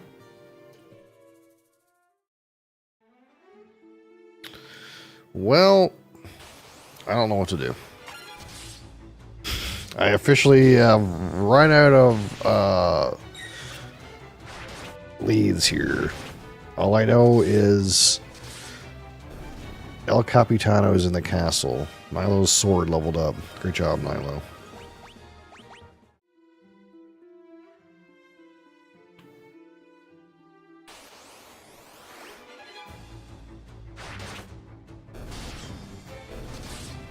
Oh, itchy.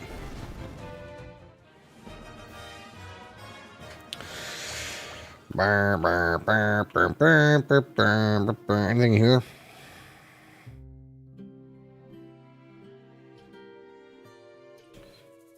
Excuse me, child.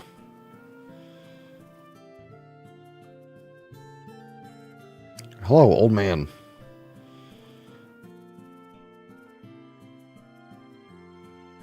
There's a pub. Yeah, I went there. Now what?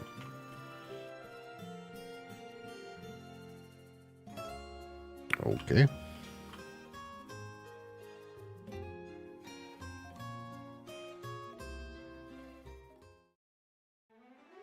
I thought someone was supposed to know about this ring here. Someone in Gatria knows how to use it. Well, I'm in Gatria.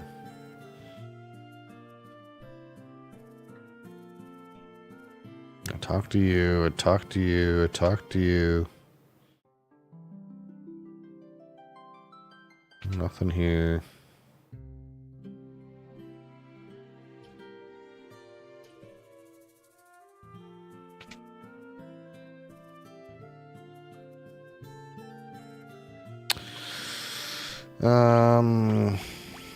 We're good. Now what?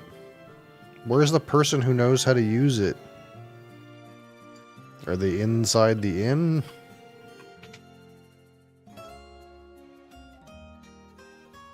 How about you? Do you know how to use it?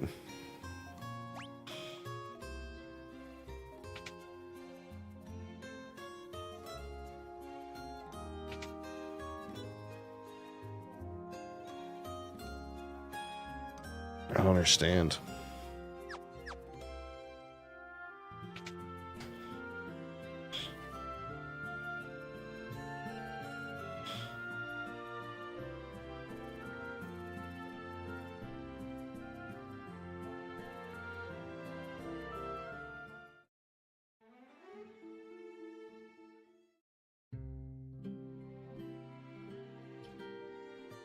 There's somebody else around I don't see?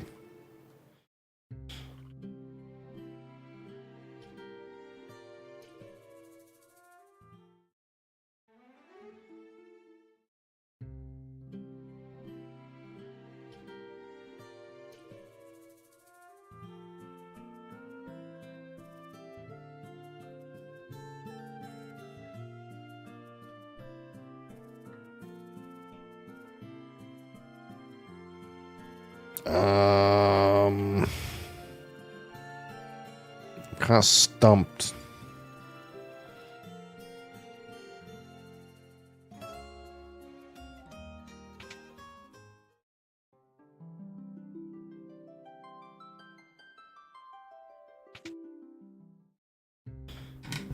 Yep, classic. Eyes closing already, yep. I don't understand, man. I hate this part, dude. The game tells you, okay, here's a key item.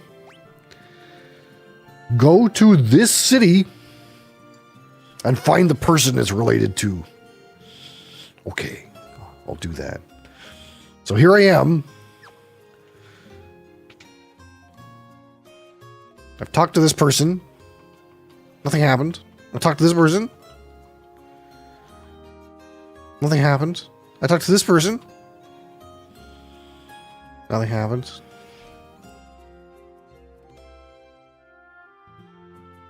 So, I'll talk to Timmy. Nothing happened. Talking to the shopkeeper.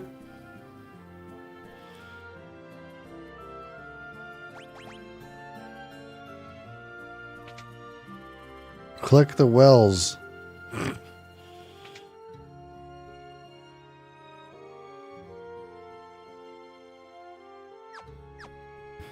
I don't understand. What am I supposed to do?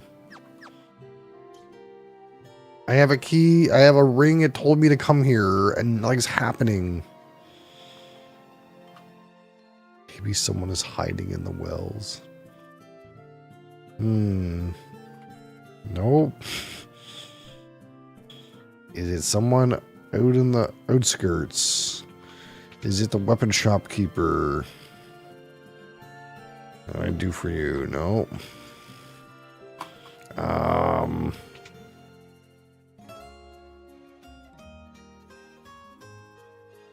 What?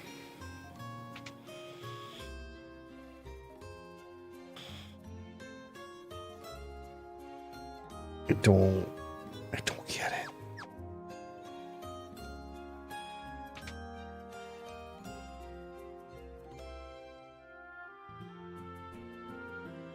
What do I do?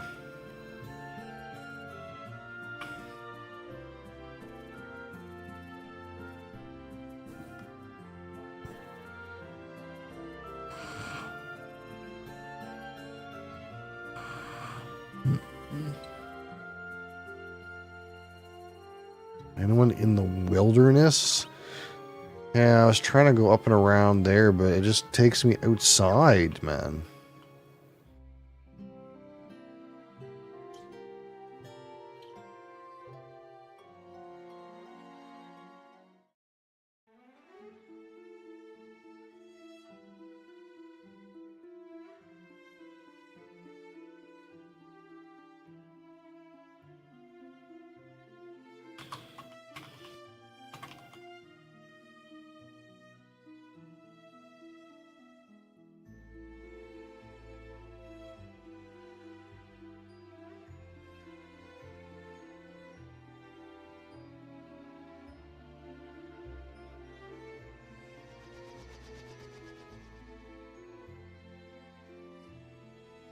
Do you want it? Do you want to know? Do you want to know?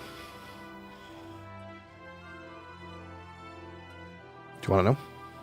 Huh? What you want? You want to know?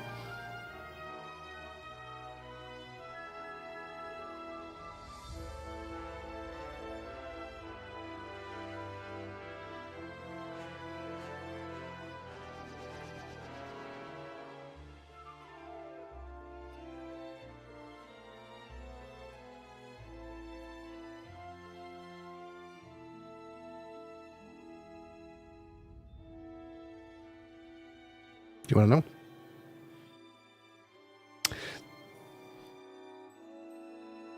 This ring does nothing in the remaster.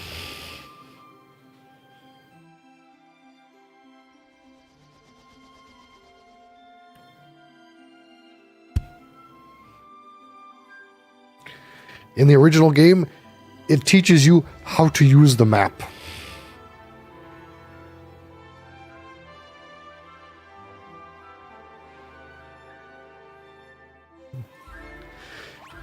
Teaches you this in the original game.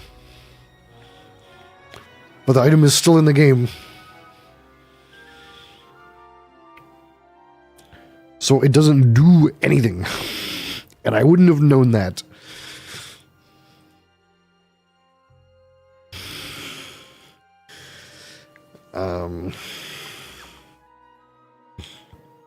Okay, so I have no idea what I'm doing. And the game has no leads to give me, so we're on wander around and hit stuff mode.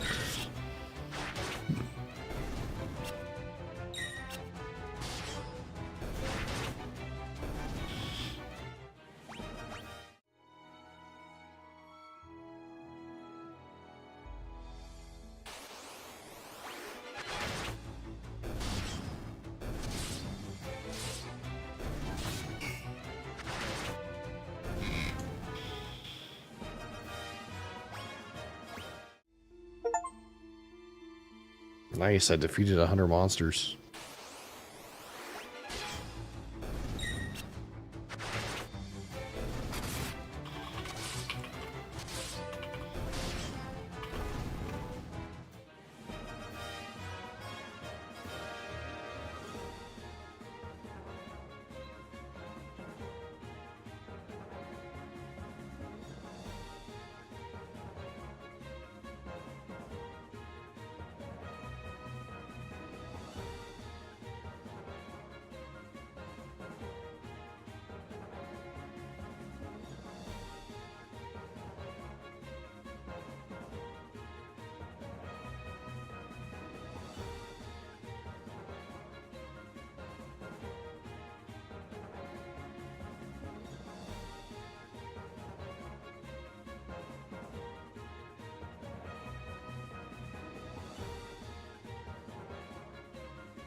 What?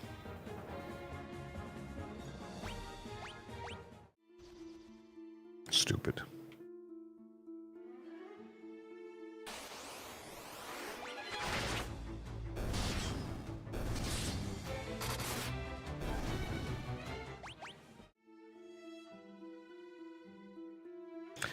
Big stupid.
I don't understand.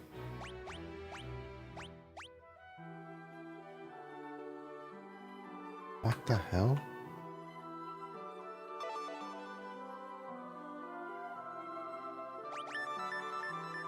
Oh, okay.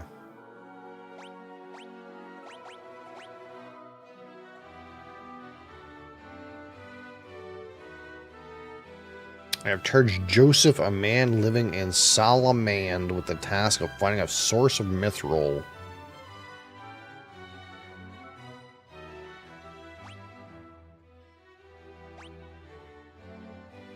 Okay.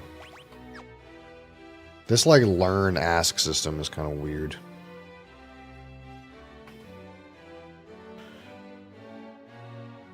Take my canoe. Minwoo has joined the party. Okay.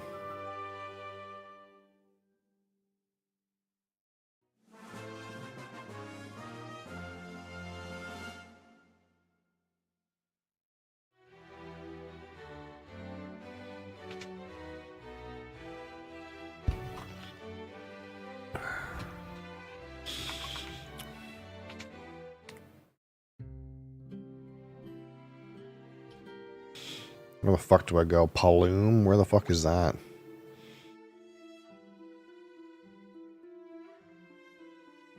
Who the fuck knows?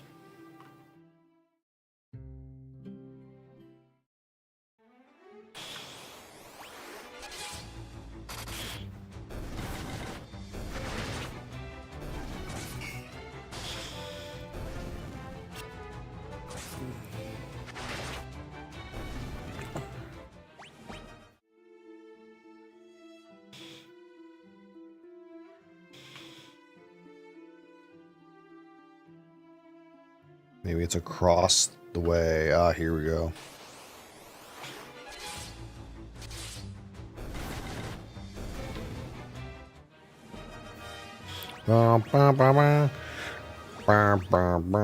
It's kind of like weird that like my guys are getting like fractions of a level every combat. It's kind of odd. See you safely to Poft. Hold on. I don't want to see what's going on in this town. The Empire hasn't attacked here yet. I don't need I don't need consumables. I don't need any of that. Yeah, wait till I'm rich. Then I'll overkill. What you got? Got some weapons? Dagger? Mace? Axe? Bow? Weapons suck.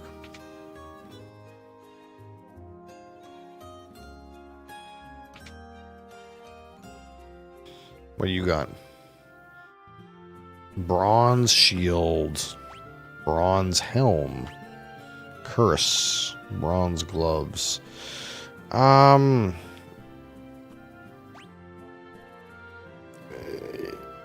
you just put that on everybody? What's the downside? Everybody can wear gear. Leather, leather, leather. Leather, leather, leather. Leather, leather, leather. Buckler. I guess we could buy a bronze shield and 3 helmets and 3 cuirasses and 3 gloves.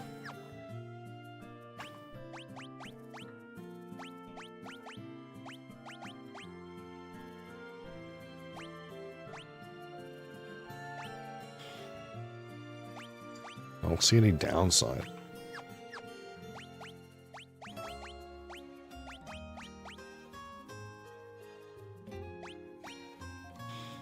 Evasion down. Evasion up.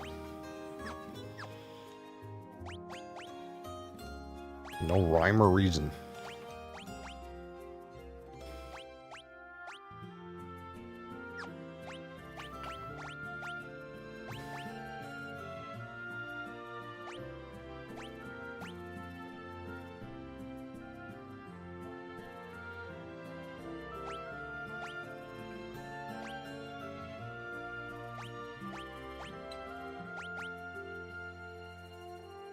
A 1,870?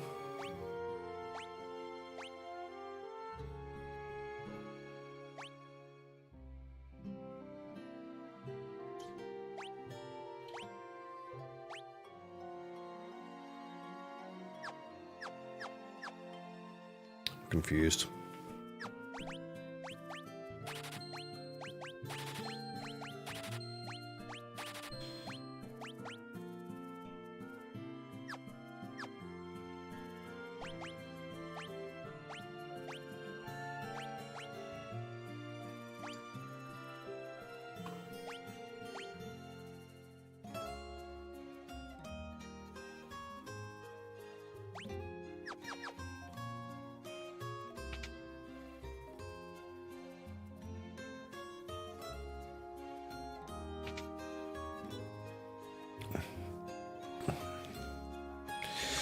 Cure, blink, protect, shell, magic defense, regular defense, raising evasion.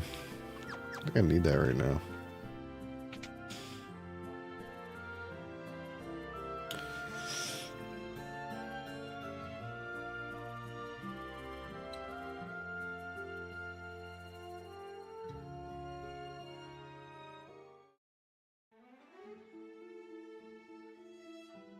I'm supposed to like take a ship.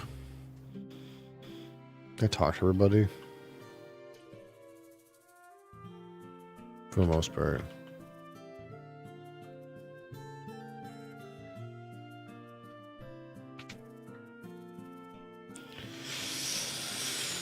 Ugh. Alright, take me on your boat, kid.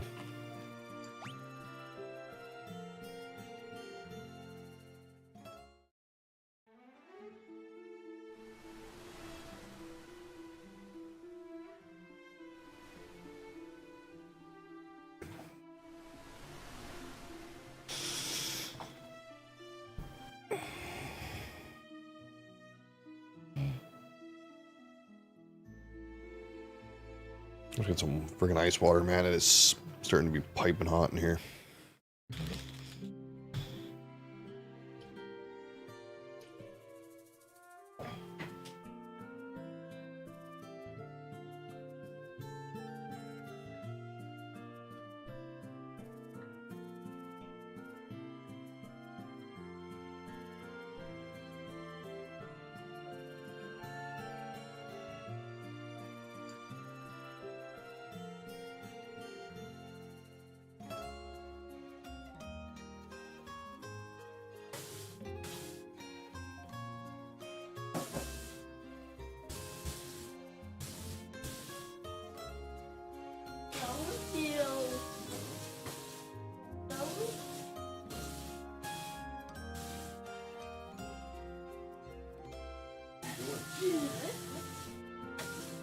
Chicken nuggets? What are you doing?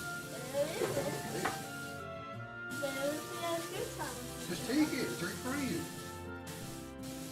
Look straight.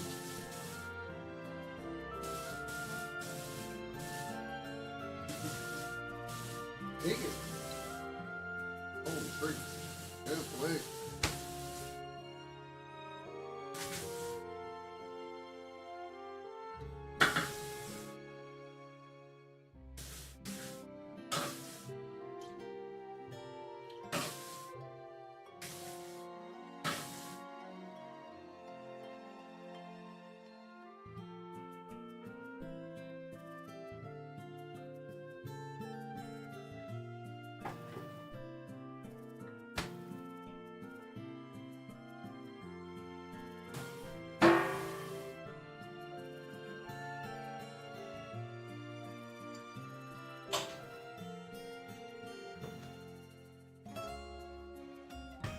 Holy.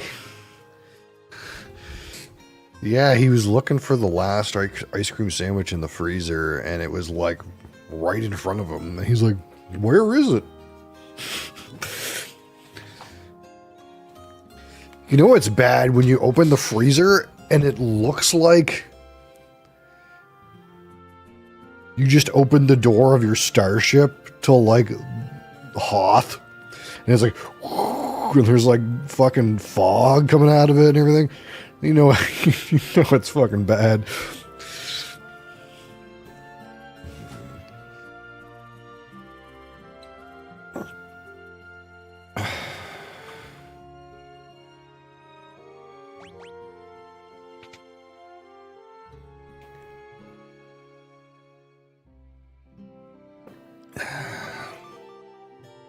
You here to ride the airship? Airship? I've now learned that if you see something in red, it means you have to learn that word. I have now learned airship and then can now ask people about airship in the future. Game mechanics.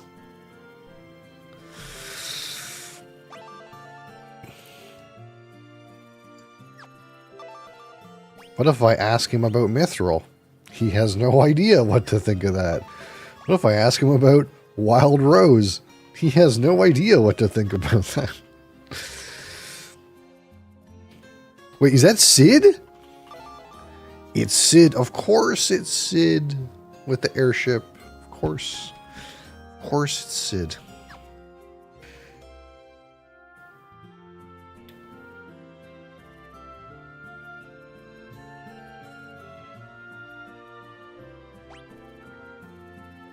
You pay, and we go.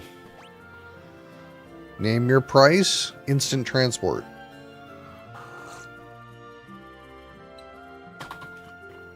On Sid's fucking airship.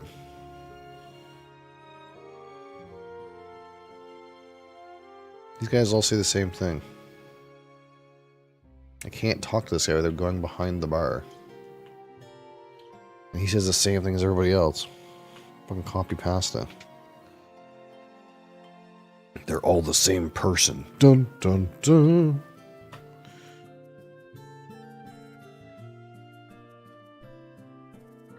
Have you seen the airship? Yeah, belongs to a fellow named Sid. He's the only one around who can fly it. Fucking Sid. Oh, again, a bunch of regular ass weapons.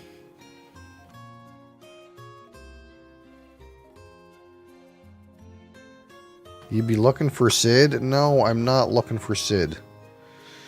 You just said the same thing as those guys in the pub said.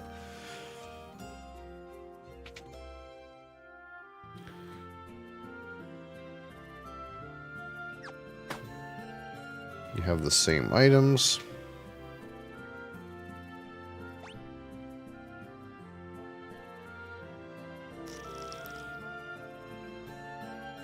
Right, I'm supposed to be going to Salamand or something like that. But first I had to come here for some reason. Sprinter. Fuck well. We have this weird Minwoo guy in our party.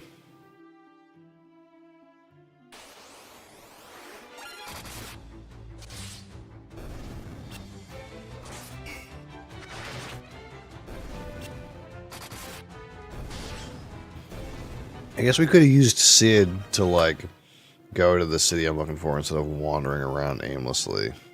But I get the feeling I found it. Yeah.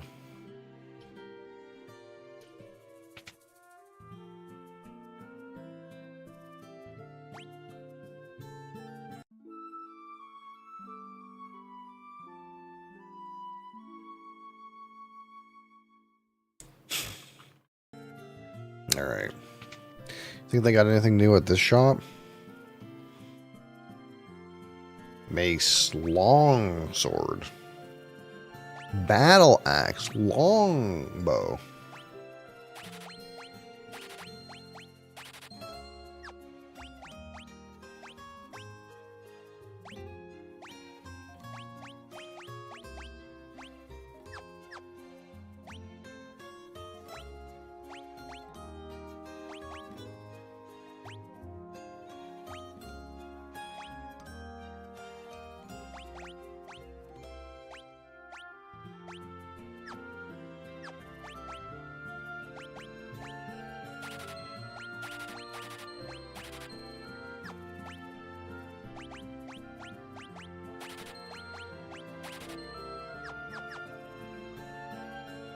All right.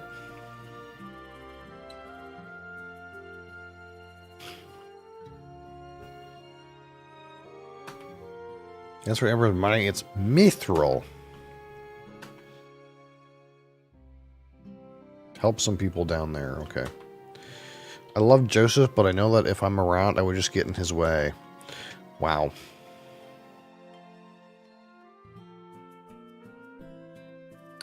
You have business with me? Ask airship. There is a man who knows all about airships, but why should I tell you who he is? Wild Rose.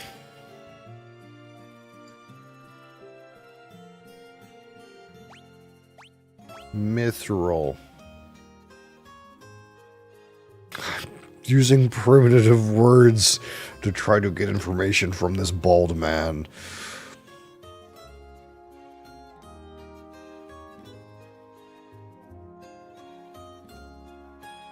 Rescue some people. Okay. Mithril. Wild Rose. Okay.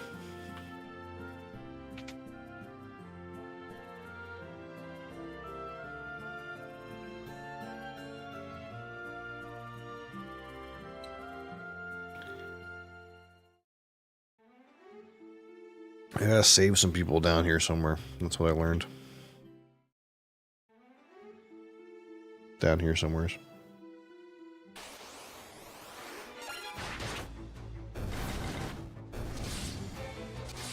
Oh, that dam. Big dam.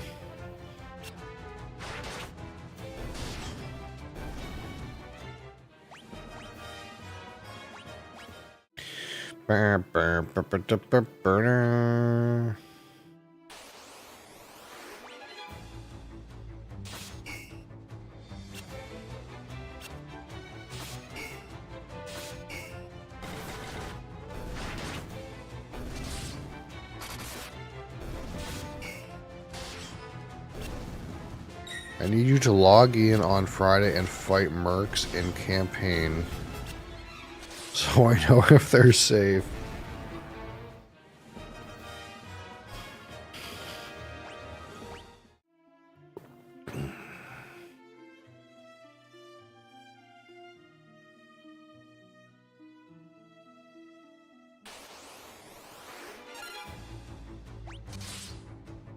No one wants to do it. Yeah, that sounds about accurate.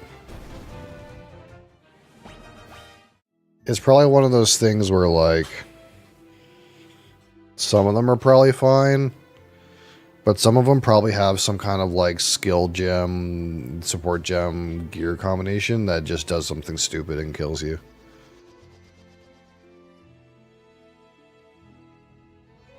They have brand new skills? Yeah, even worse.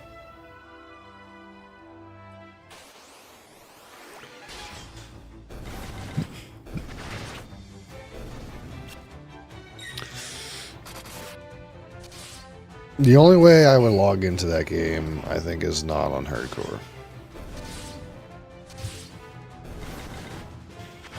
Self-found slow man gameplay.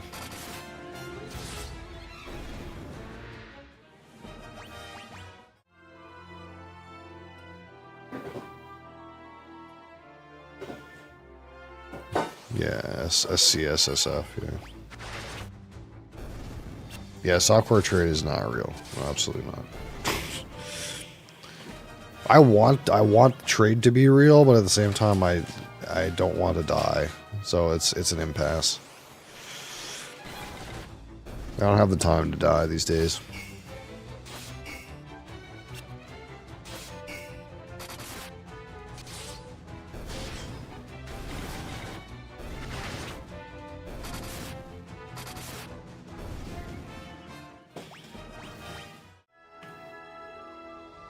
Oh, here we go.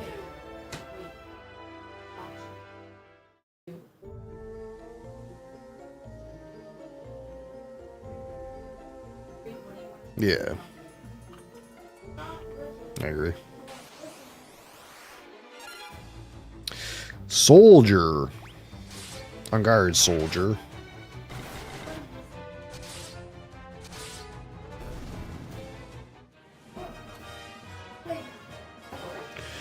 Bum, bum, bum, bum, bum, bum, bum. Garlic.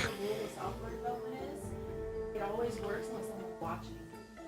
It's broken until someone watches and then The real question is, do you think I'll beat CS Stars in 3 days? Or no?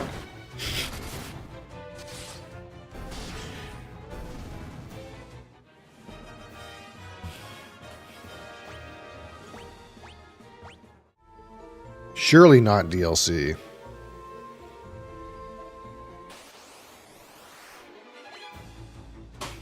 Ambush.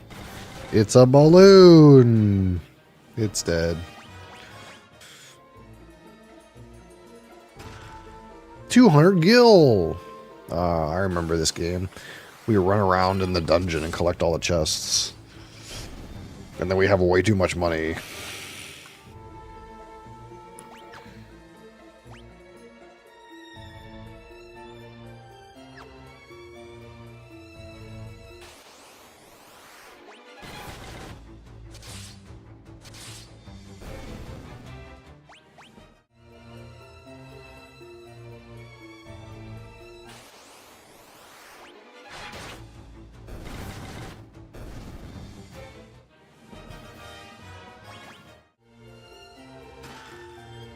$400 gil.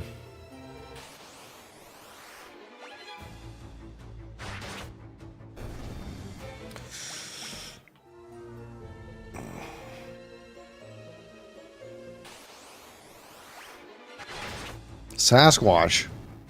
Oh, he's dead. Well, guys, we found Sasquatch. He was real, and he killed. He died in 1 second. So all you cryptid hunters.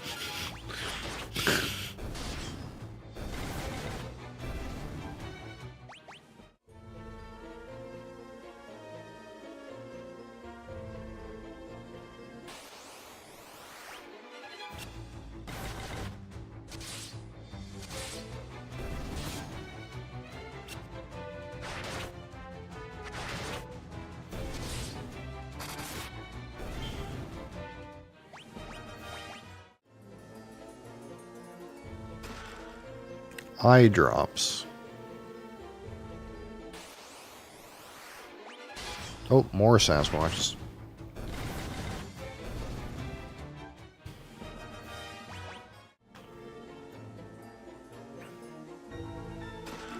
High potion.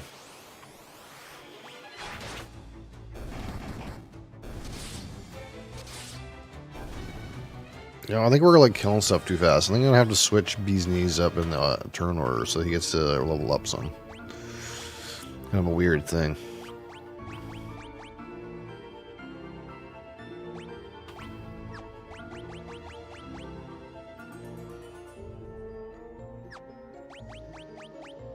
Wait.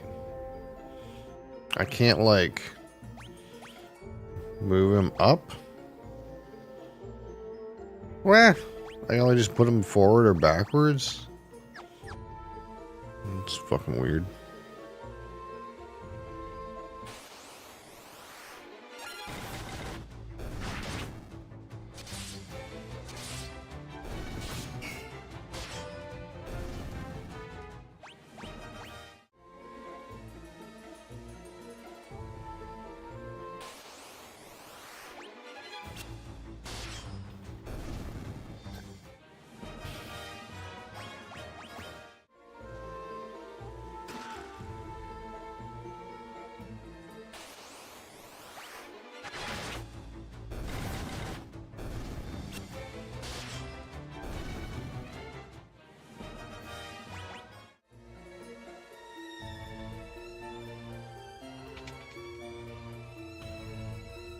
Empty.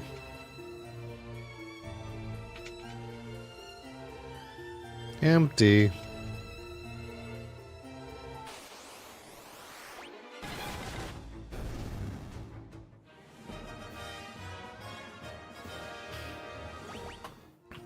These are some really engaging encounters. Empty.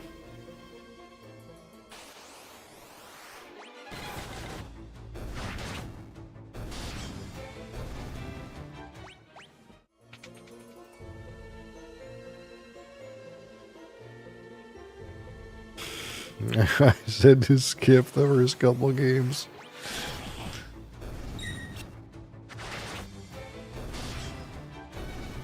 I just don't understand why, like, I'm already one-shotting everything. Might be the worst of them all. That means we can only go up.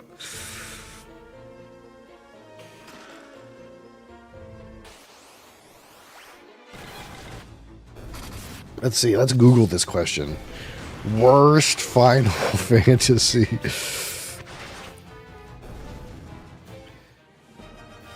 Final Fantasy ranked worst to best. I'm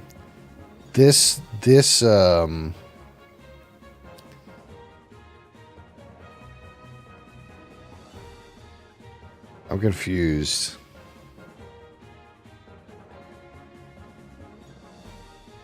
This one says Lightning Returns Final Fantasy VIII. I don't know what that means.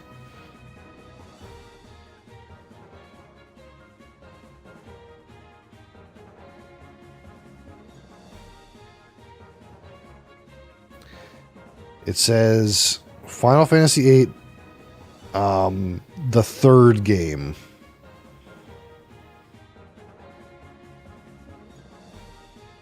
If that makes any sense. This says Final Fantasy VIII was a trilogy. Oh, 13. Yeah, 13. Yeah, 13. Yeah, 13. I had the X and the V. Yeah, V and X. Yeah, it says the third game of 13 is the worst. And then it says the second worst is the sequel to Final Fantasy IV, the After Years. Whatever that is. That's not a game. And then it says Final Fantasy II.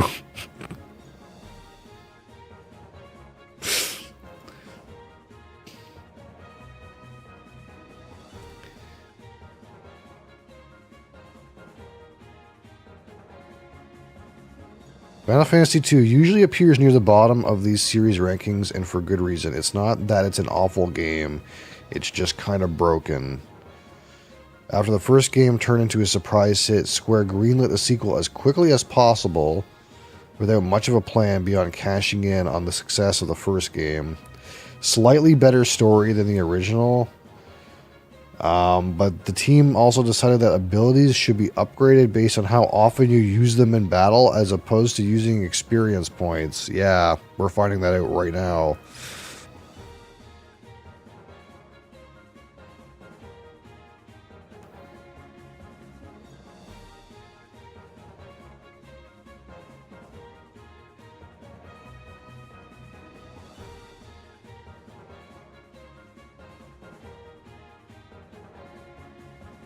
Apparently, I'm not going to do this, but apparently there's some kind of way where you can attack your own party members to like put your guys on steroids.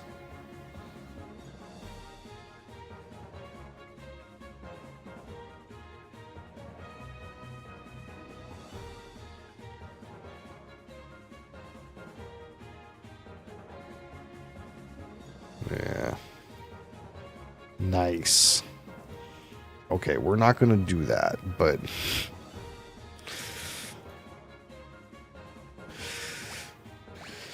it just seems like already like I'm one-shotting monsters, and I'm like it took me like 10 or 15 hours to press the Q button in the first game, and now I'm already pressing it in this game.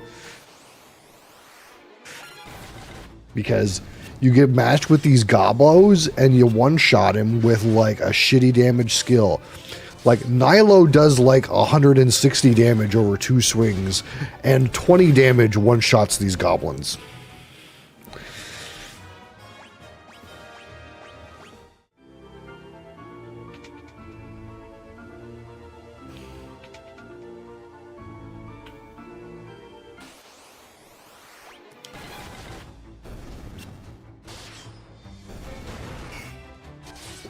And the Sasquatch hits for 0. Okay.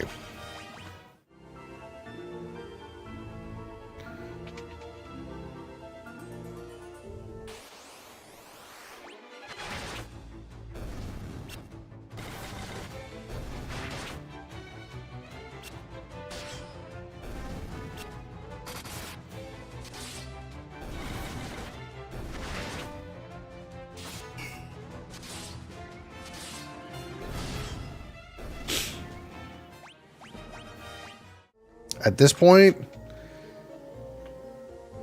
I'm just here for the Sid lore. Yeah, this was not released in the States originally.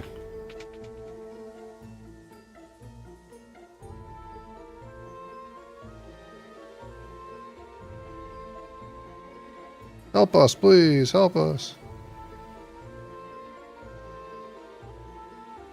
Nilo, it's you. Nilo, do you know someone named Paul? It's Paul!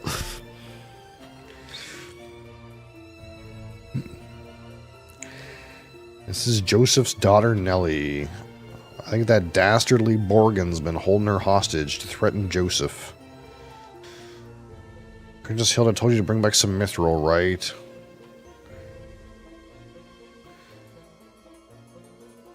Nab the mithril before he could get to you. I messed up and got caught. So long, don't worry, I'll take everyone here with me. Thanks for saving us, I owe you one. Okay. We saved Paul. I haven't seen any other reoccurring character. The only other thing that I noticed that I was like, oh, I remember this, is Mount Gulg. G-U-L-G, Gulg. Mount Gulg. That's one I already seen before, and Sid. I don't know if there's anything else that's so far that's like a reoccurring reference, but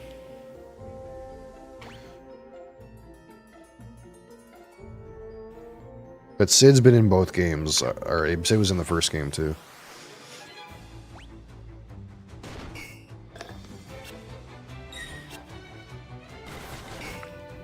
I need to cast a heal for once. 0. Uh-oh. I'm gonna have to use magic spells. Weird.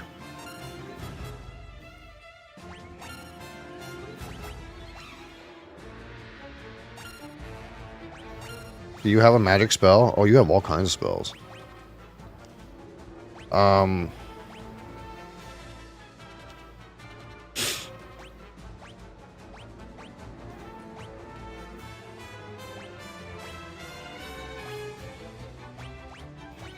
kinds of white spells.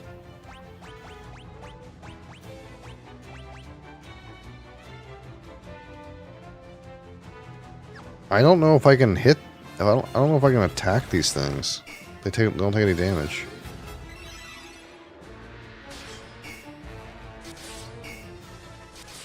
Sounds like a dock leave. This is some real great balance, I guess. Can I flee? Like, what? Oh, like, I haven't been given a character that does spells yet, and these are melee immune mobs. Like, that's kind of fucking whack, you know?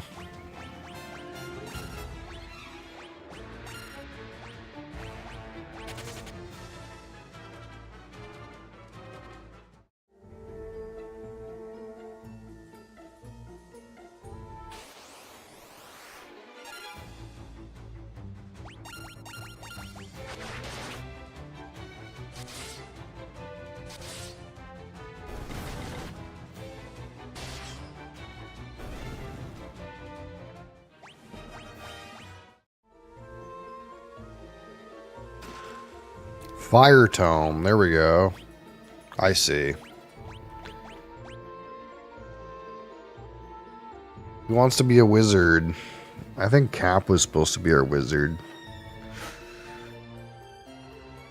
Maybe I'll just run and wait. I don't know. I don't want to like. See, I can't kill these guys without my fire spell that I just got.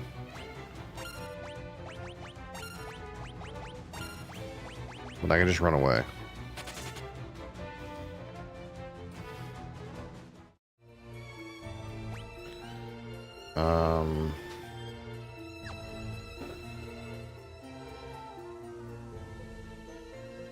But I'm not gonna, like, get the character that I want to be my wizard for a while. Oh, oops. Weird, yeah, it's almost like they intended to teach you about, like, monster resistances or something by making monsters appear in here that you can only kill with a spell. Except it doesn't give you the spell till a little ways in. But you can teach spells to anybody because it's Final Fantasy II, right? Anybody can do anything. They just gotta do their thing more often.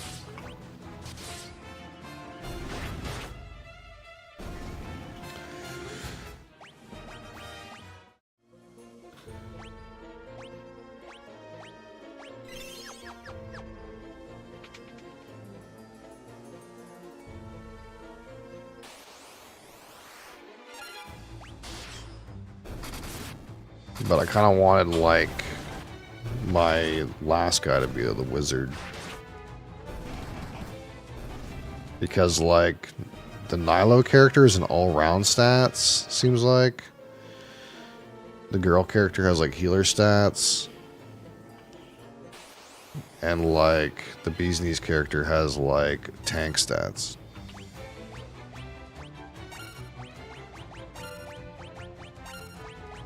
So I assume the other character is going to have, like, wizard stats.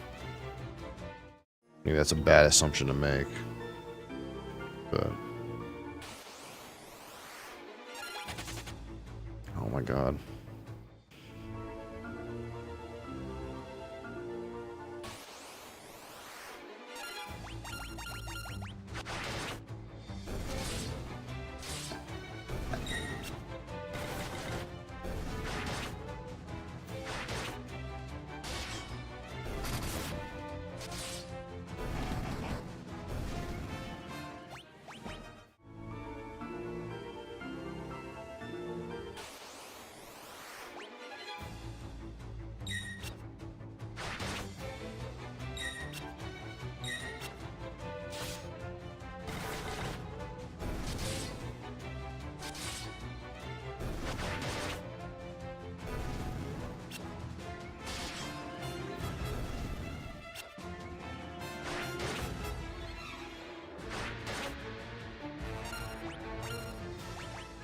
Time to get some cures going. I guess I could use Minwu to heal too.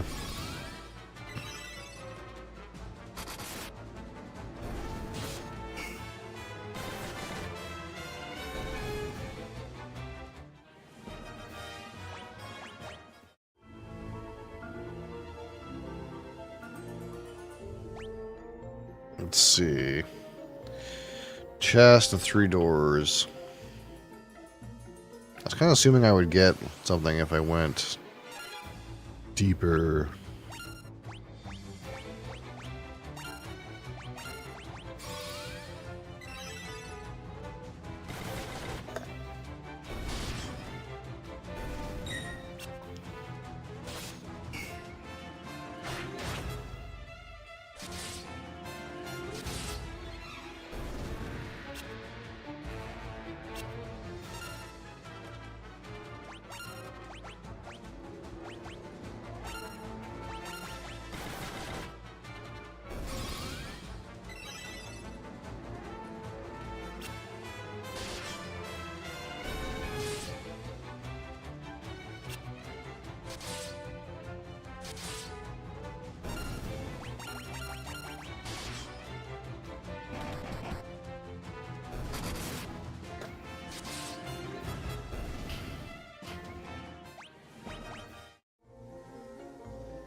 Nothing.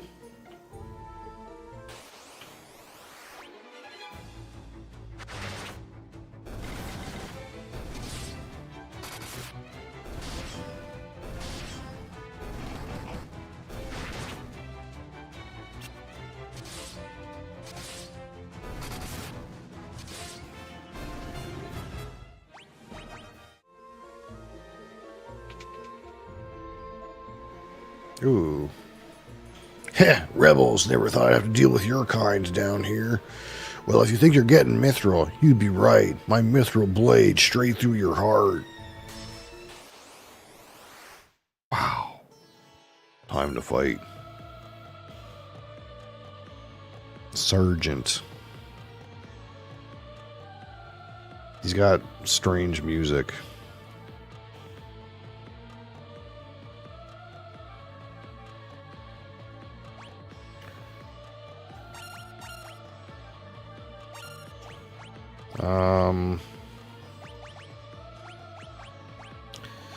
Let's see, what can I do to him? Inflict amnesia? Fear him? I'm listening. Levi smells, I'm listening. I'm listening to you. Let's fog him.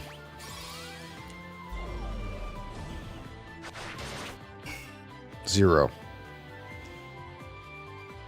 Cannot use magic, idiot. He has lots of armor.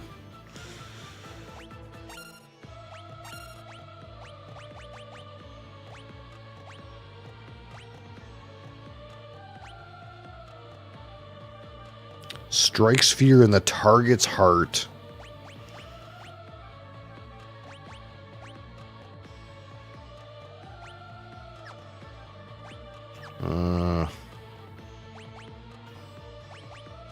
Protect. Protect my ally.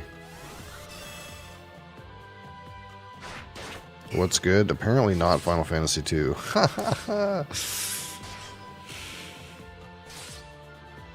Oh, here we are anyway. This guy seems fucking invincible. Do I need fire damage to beat his ass? Uh-oh. I didn't think about that.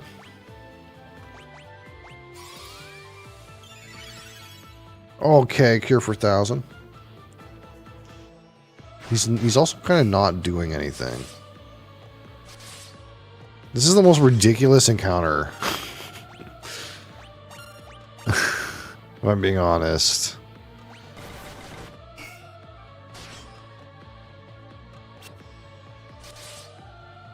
We hit him for like garbage damage, and then he also hits for garbage damage. Or he tries to use a bow and can't.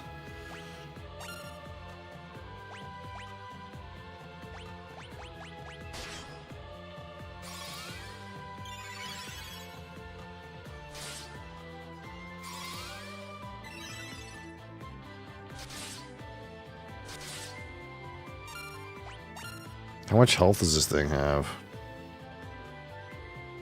I guess if I keep casting Cure on people, then I'll level up my Cure. That's how this game works, right?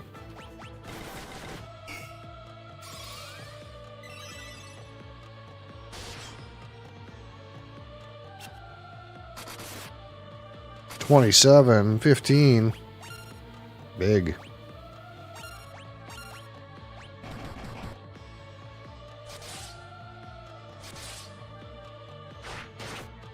We're making progress.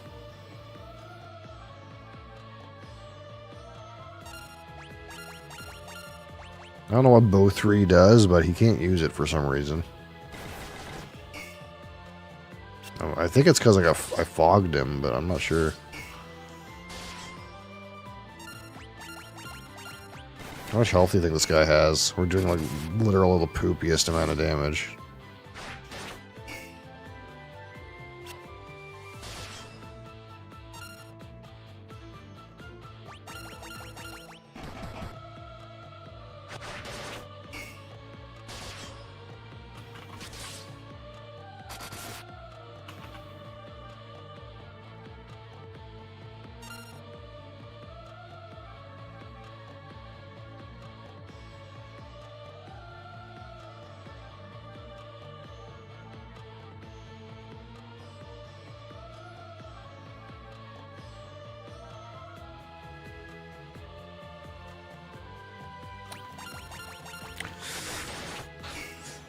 I guess we never run out of arrows. That's also good.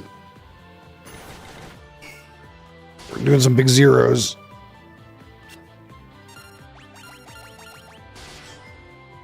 $27. The axe is getting the biggest. Oh, he's dead. Okay. You know, that's one way to do it. That was weird. That was a weird encounter. Crassus Cure leveled up. Nice. You found Mithril in the chest. Nice.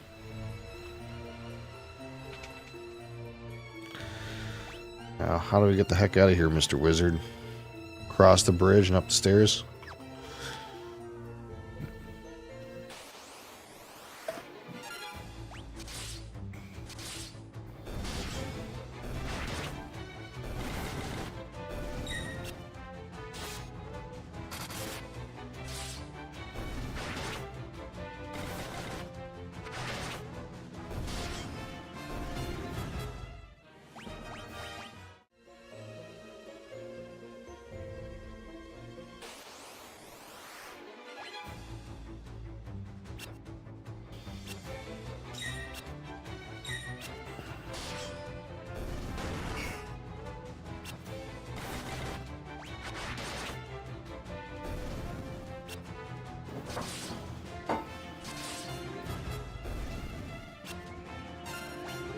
So is this now Cure 2?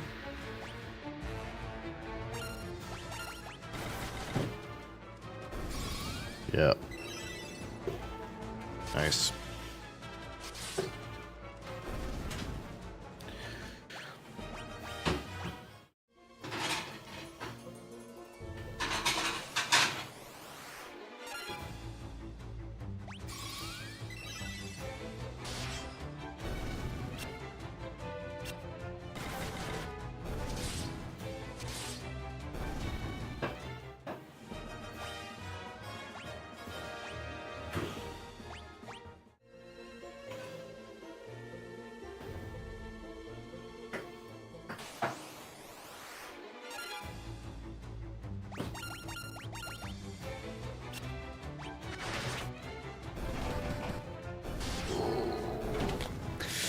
Man, it's hot.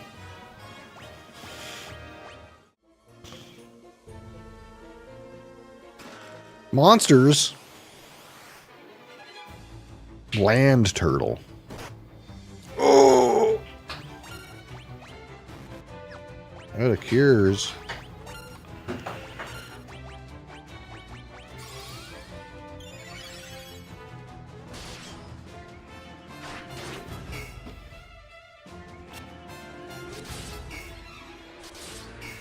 Uh-oh. This thing seems fucking fat as hell. 2?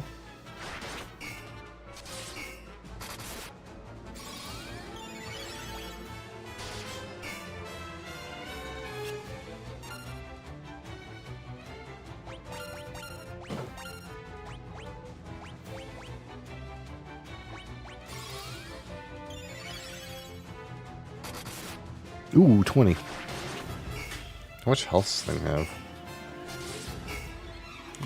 I think you're supposed to use spells against monsters like this. It's just like, it's kind of weird, you know? Okay, it's not that bad.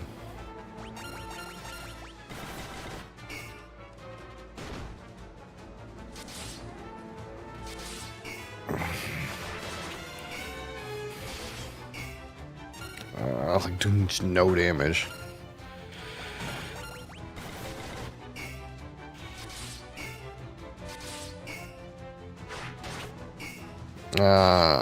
Man, this might be a flea, dude.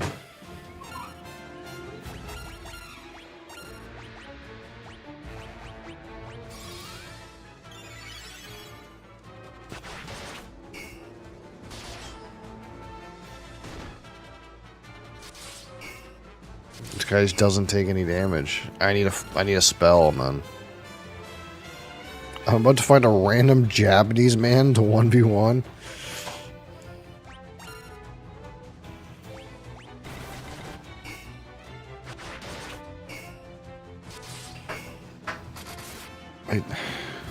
I don't do any damage unless I crit, man.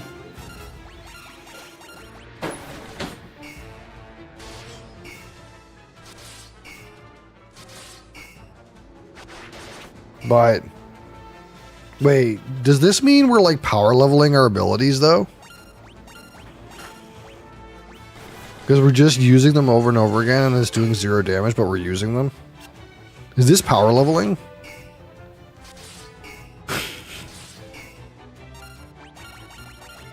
Is that how this works?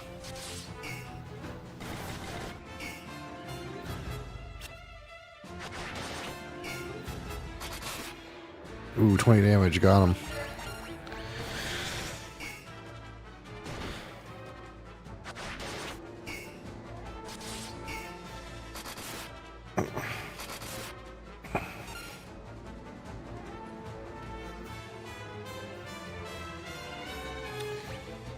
Yeah, I can't really play a game while I'm playing this game, unfortunately.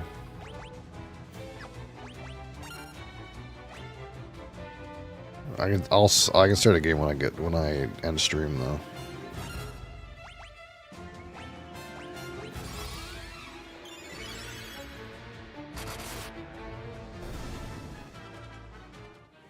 Apologize to the Japanese man then. Nilo's sword leveled up.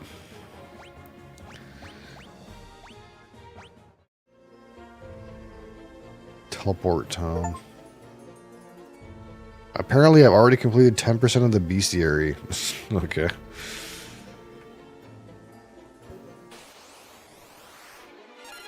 Oh, I can't fight these.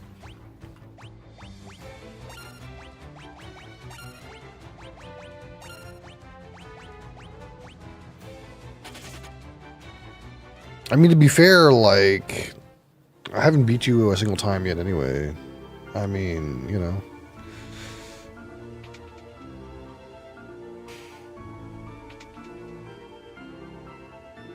I was like, I'm going to score 100 points, and then you were like, no, I'm going to score 100 points, and I was like, oh, okay, guess not.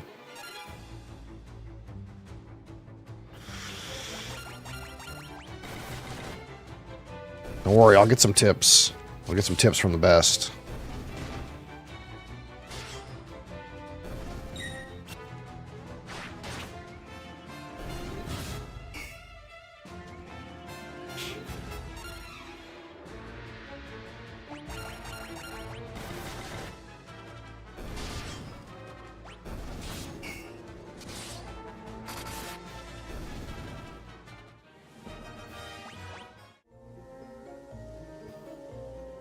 Okay, guess we're done in here.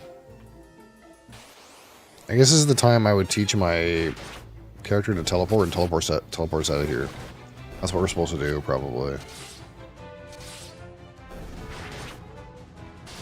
Wait, I have a teleport on Sky, right? I think I'm still too hungover to learn a board game. You hungover on a fucking Thursday?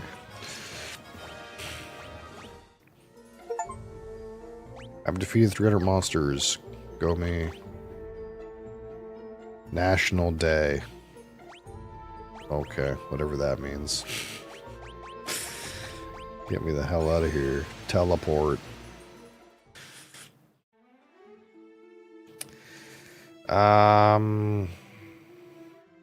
Random sweet and holiday. Yeah, that's kind of what I figured.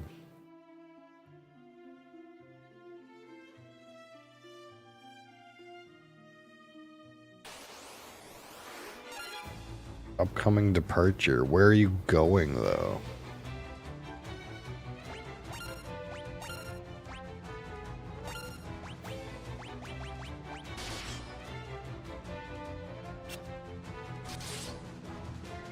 Garbage can beside bed.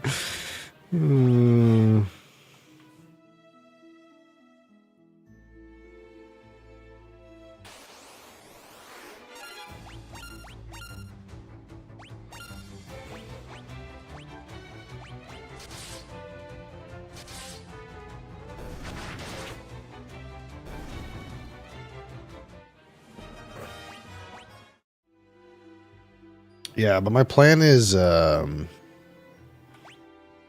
somewhat to do like some kind of like little mini series where I like have a video to teach those VGA games. That way, you know, you guys can learn quickly and easily and join async.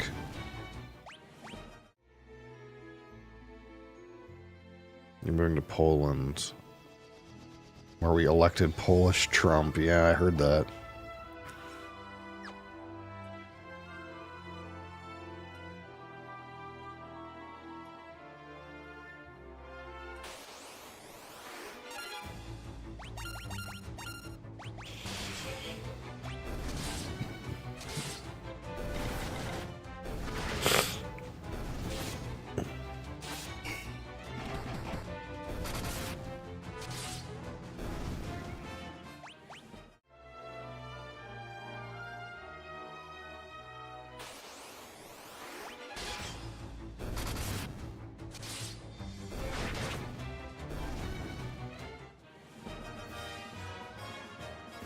I think ChatGPT is biased when it comes to politics.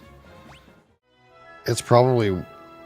It's probably like one of those things where like what articles it randomly, like it's like depending on what you type, like what articles it like pulls from to make its answer, it's like whether or not those ones happen to be biased or not. It's probably like biased one way or another depending on the day. It's probably like the worst kind of biased where you don't know what kind it is.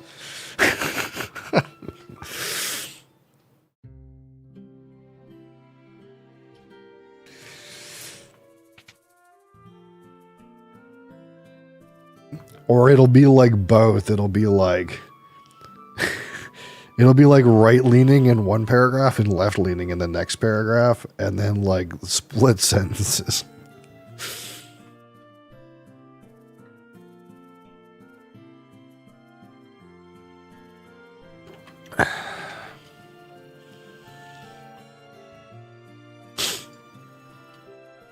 You better get that mithril back. Okay. I guess I'll take the mithril. I wasn't sure if I had to come back and see you, Joseph, considering you're the mithril man.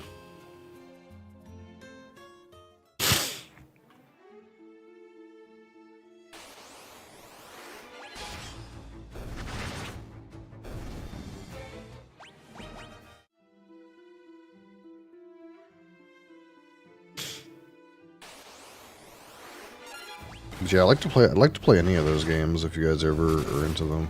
Any of those, like, what do you call them? WSG games. The ones that are on BGA are Castles of Burgundy, Azul, Ark Nova, Wingspan, Splendor, Terraforming Mars, Lost Ruins of Arnak, Heat, Pedal to the Metal, White Castle, Great Western Trail, and Earth. Those are the ones I want to play.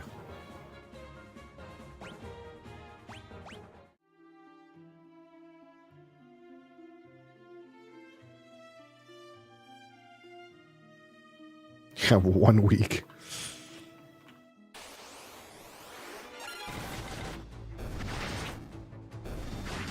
Hermit Degenerate. I would expect nothing less.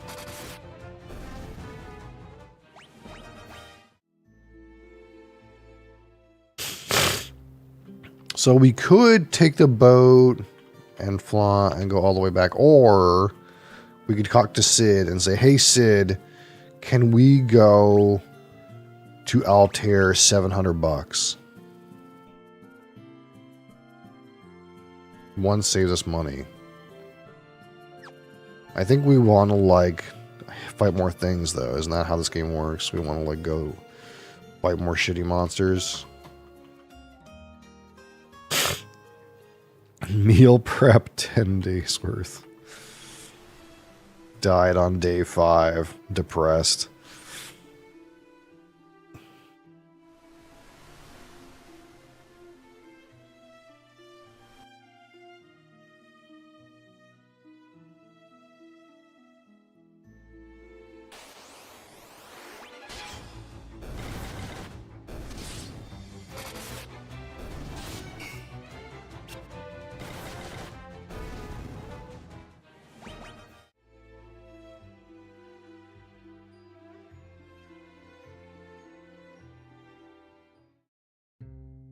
I mean, if you dump all your money into your character and then die, you know.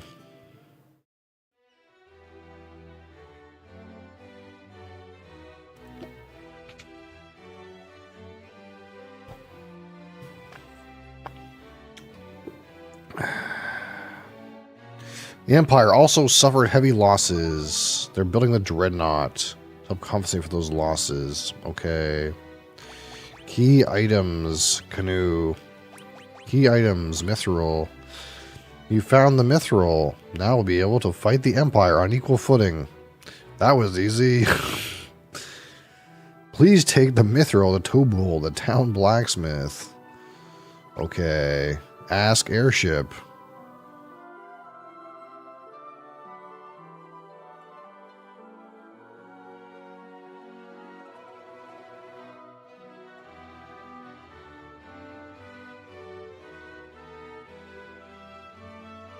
Wait, so if we give Sid money for him to fly on his airship, he'll just use all the money on his airship? Sounds like Sid.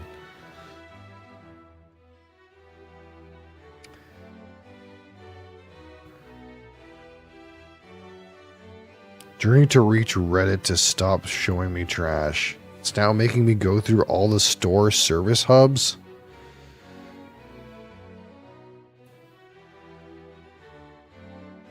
You must have, like, looked at something like some kind of, like, Walmart, fucking people of Walmart type shit at some point.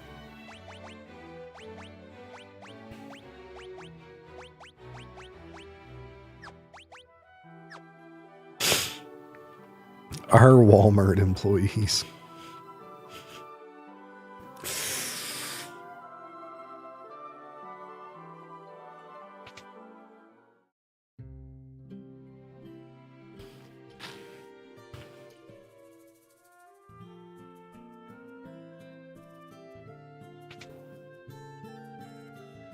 Alright, here's the Mithril.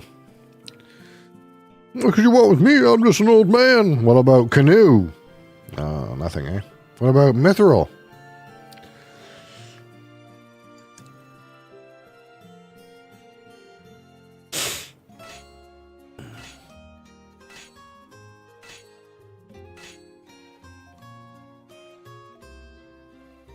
You can buy the equipment I made at the shop counter. Okay. Mithril. Sword. Spear. 2 mithril sword, please. A mithril mace? No one in my party uses maces. Knife?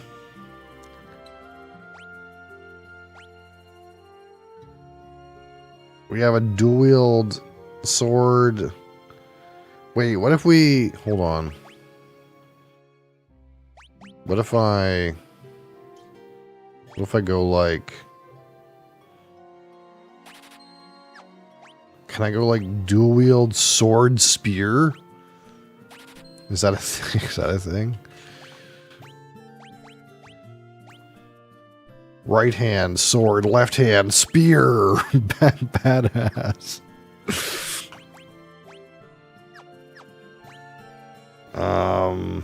That's it though, really. There's no mithril axe for some reason.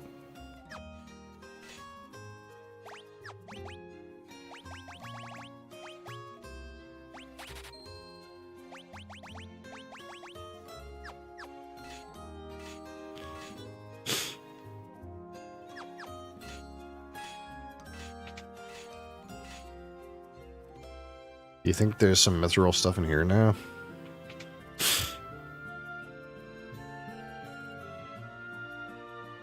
Mithril shield. Mithril helm. 1, 2, 3. Mithril armor. 1, 2, 3.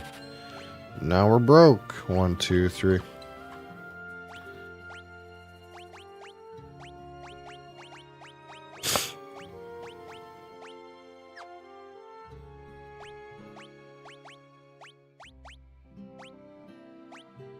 Well, it didn't take us long to get mithril gear for our guys. Feels like the game just started.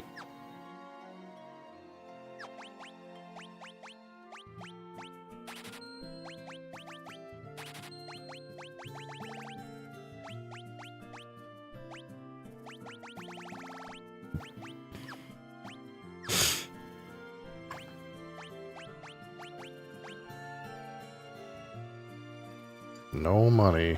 Yep. I have enough for 1 mithril glove.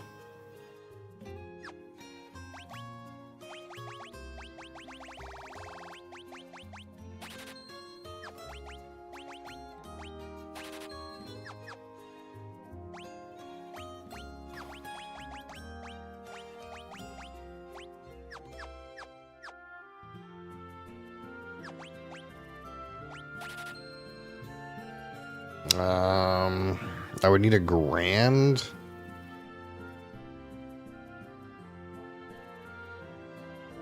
Well, for me, anyway. Nah. I mean, we're all broke here, really. Let's be honest. We're all broke here.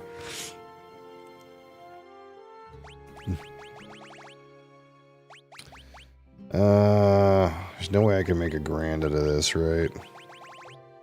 I probably shouldn't sell the teleport tome.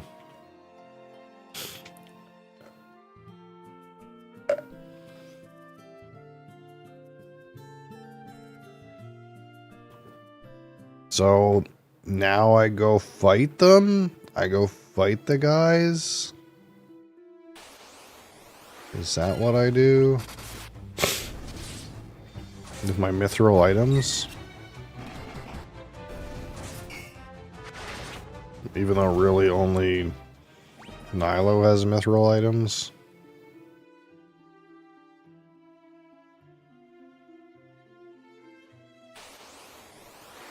I guess you have mithril armor.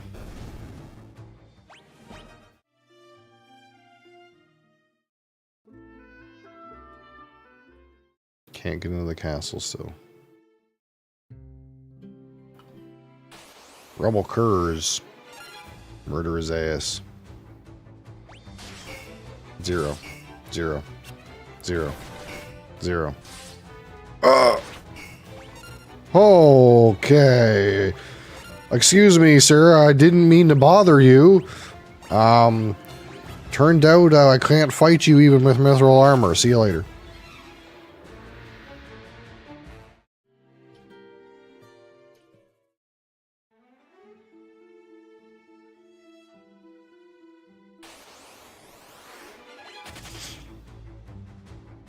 I thought... Farm up some Gilligans. I thought I was supposed to have the mithril armor and then go get them, dude. What happened? Was I lied to? Was it a ruse, dude? What am I supposed to do now?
Okay, so... What can we do? Where's the map?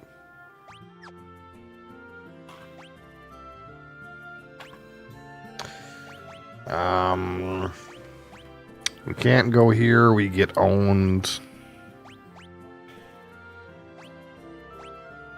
We already went here.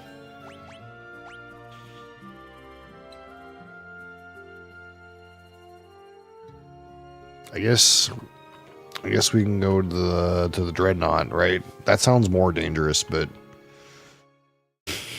maybe that's what you're supposed to do. I don't know.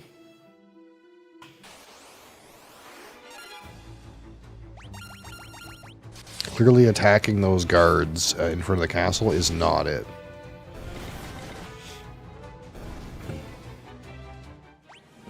Nilo spear leveled up.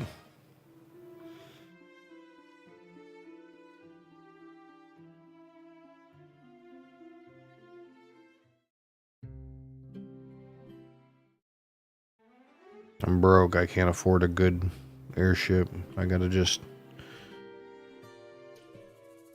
take the boat. The slow boat.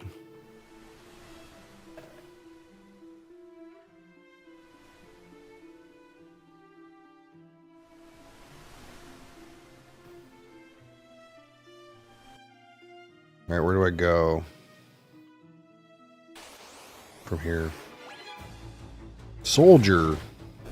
Dead.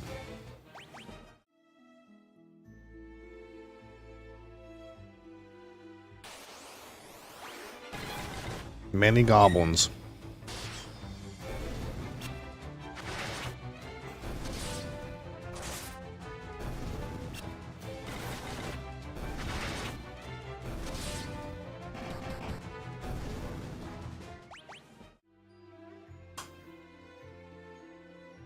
Like, do I go there?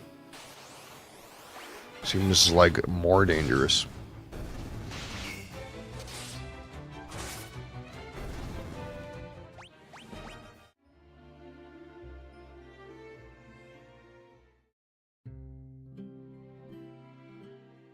Oops.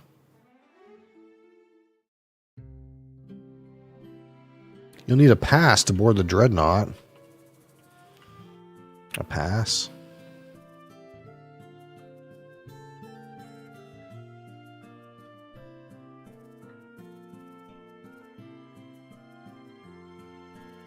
Okay.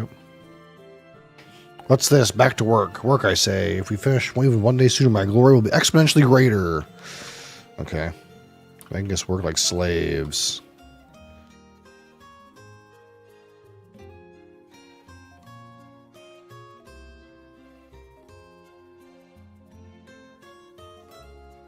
Okay. Any spells here? Basuna. Asuna. Silence. Meep.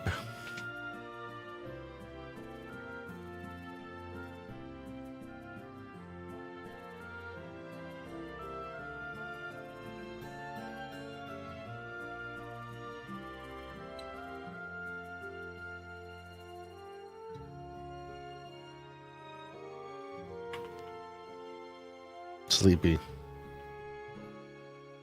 Hey, Sid, to carpet bomb your enemies. Yeah, I feel like he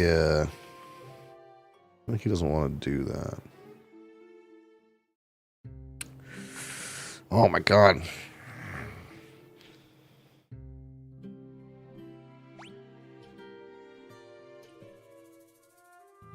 I don't know what I'm supposed to do.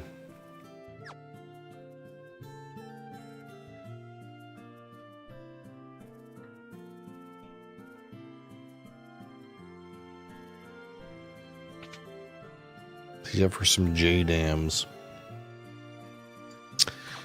Silver Curus. I have Mithril, idiot.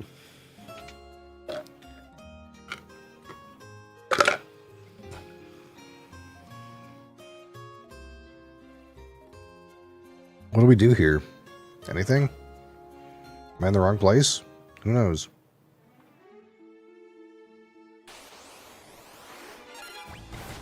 Now what do I do? I need to walk through. What's happening? How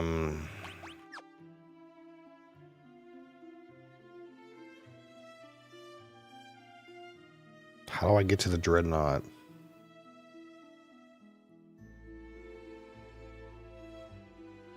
Maybe it's Sid. Maybe Sid takes me to the Dreadnought.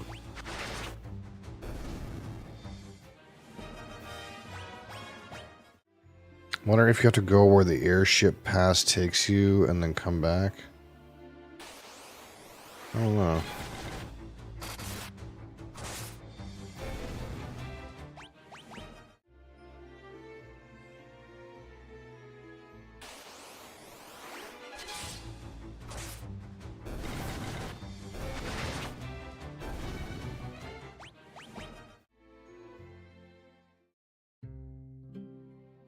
Oh my god.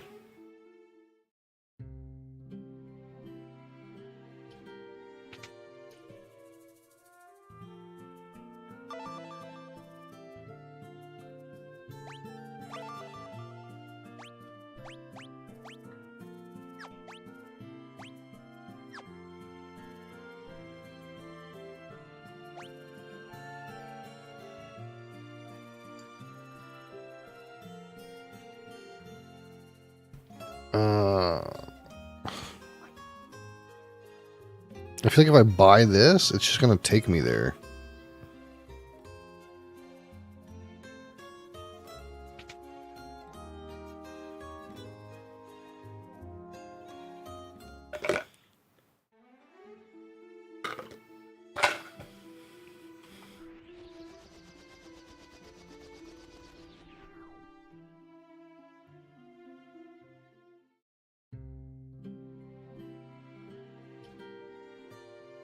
You need a pass to board the Dreadnought.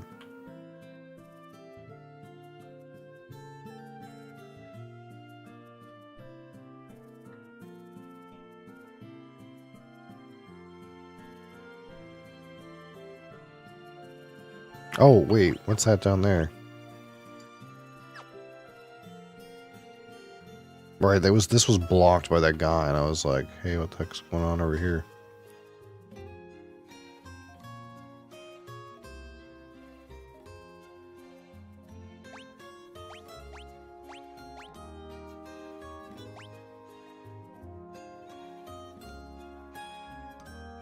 Oh, this guy's on the inside. Can you let me through, bud?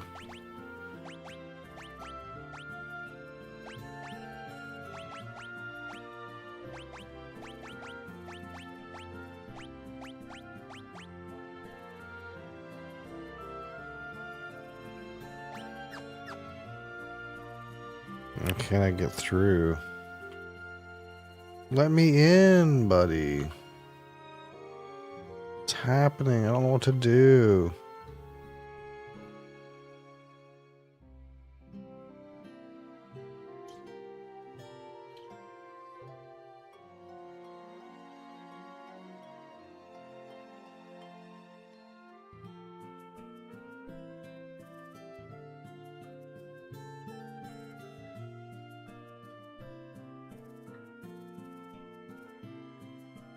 I don't understand what I'm supposed to do.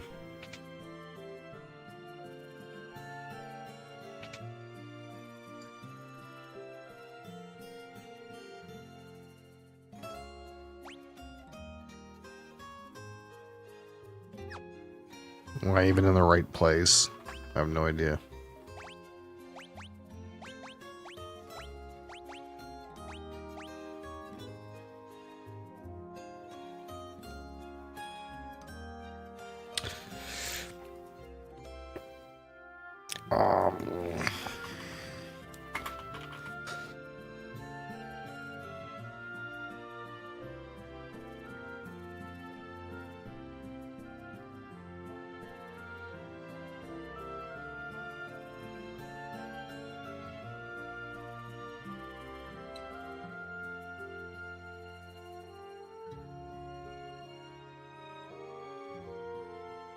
It's stupid.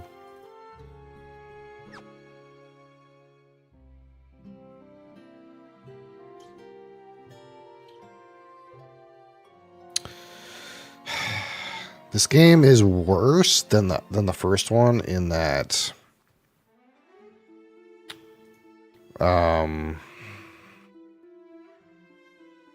like you need to talk to certain people and do certain things to advance the storyline. And it's not obvious that you need to do that or who you're supposed to talk to.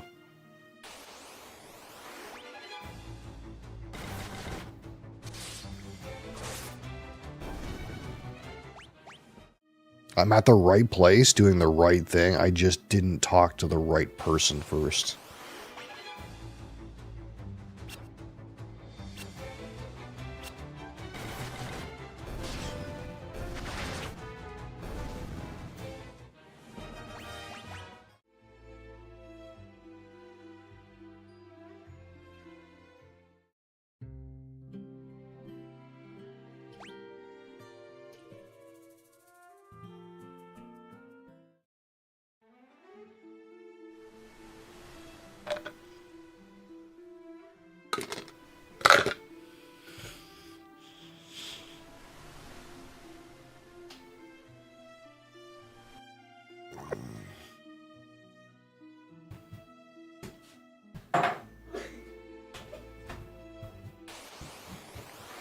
Meant to be time sinks? Yeah, maybe. It's just like... Maybe if the monsters were slightly more engaging.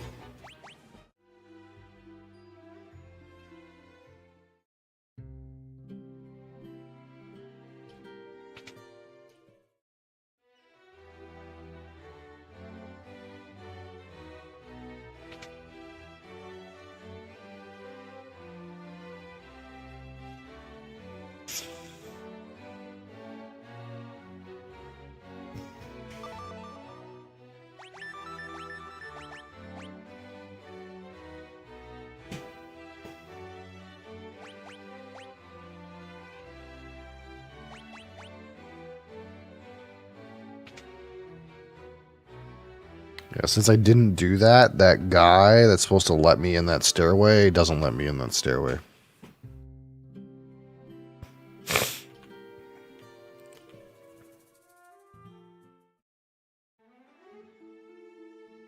Hours and hours into 3, maybe.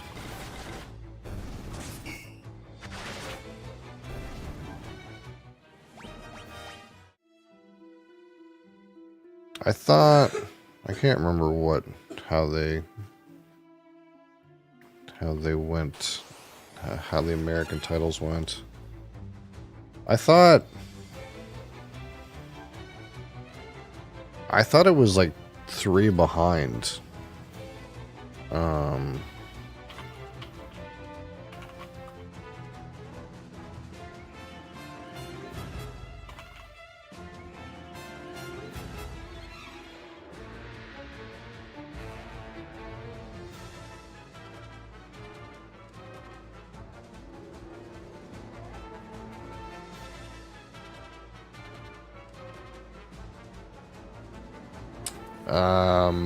So what this says is, 2 in the States is 4. That's what this says. 2, 3, and 5 were not released outside of Japan.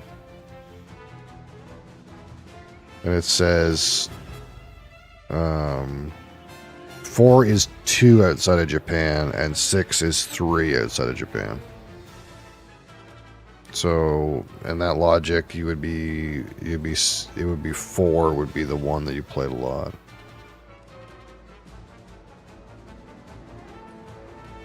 Which I think that's the one Crassus said was good too.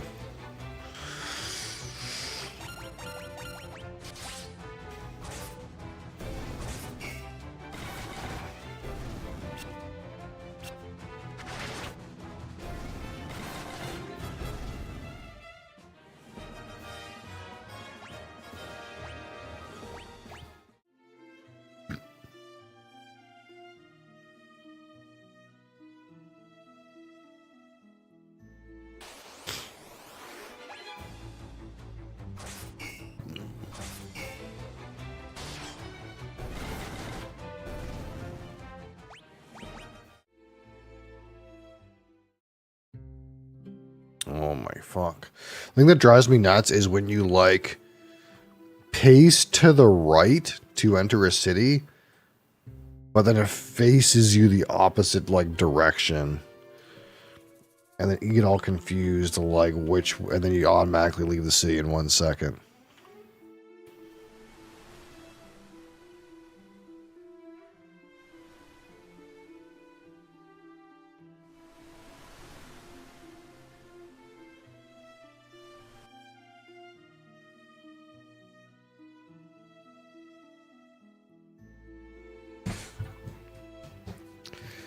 Okay.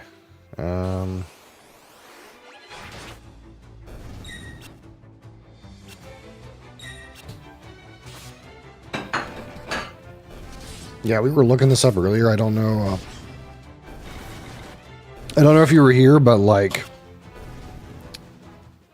this was rated like one of the worst ones. This particular game that I'm playing right now, it was rated like one of the like of 22. It was like 20 out of 22. Apparently, this game was terrible among the series.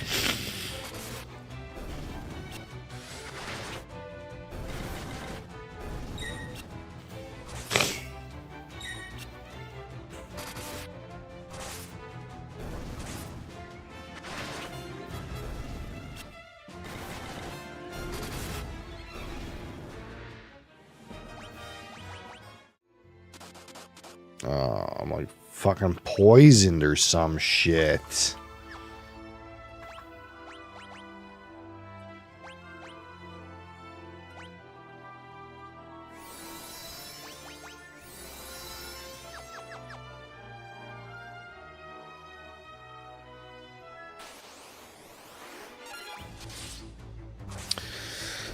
The list I looked at said the worst one was Final Fantasy 13, the third game.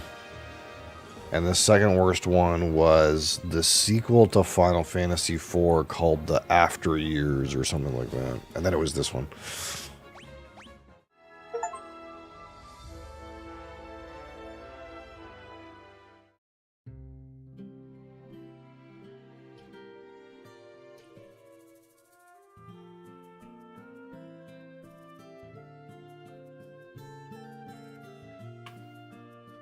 Alright, so this guy should let me through now. If I ask Dreadnought. Okay.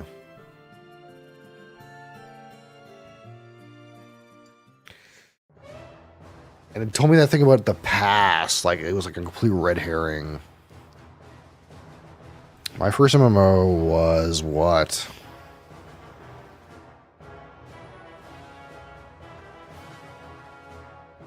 The first one I spent time on was Dranzik, but I don't know that it was my first one. Which Dranzik is like a Ultima Online clone.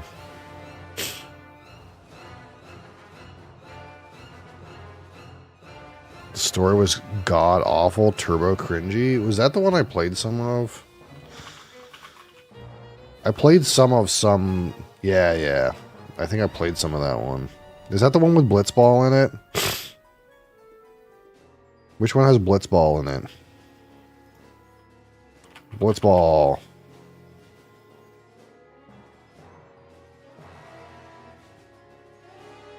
Yeah, 10.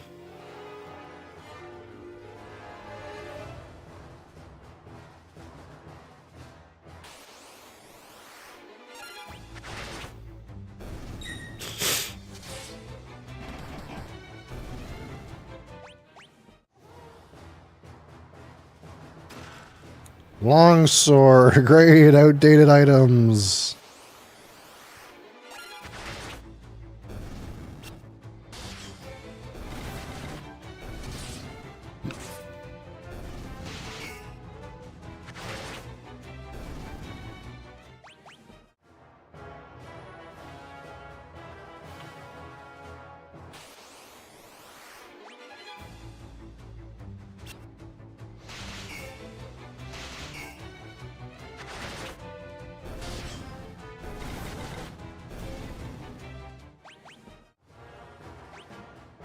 Any more chests in here?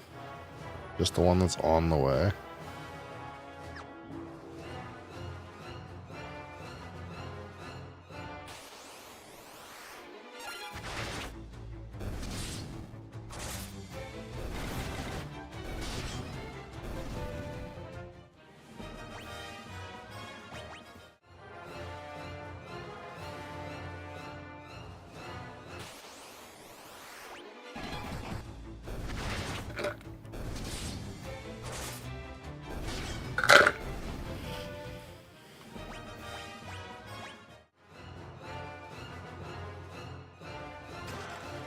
Longbow, great, outdated item.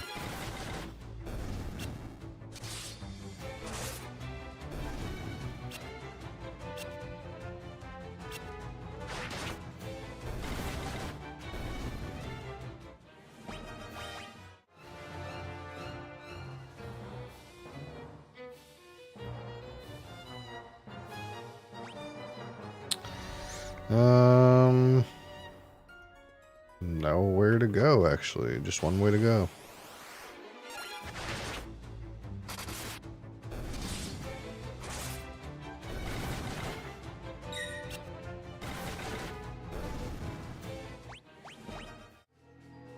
Want to see a sick bug fix? You're so in the sauce. You're looking at the bug fixes.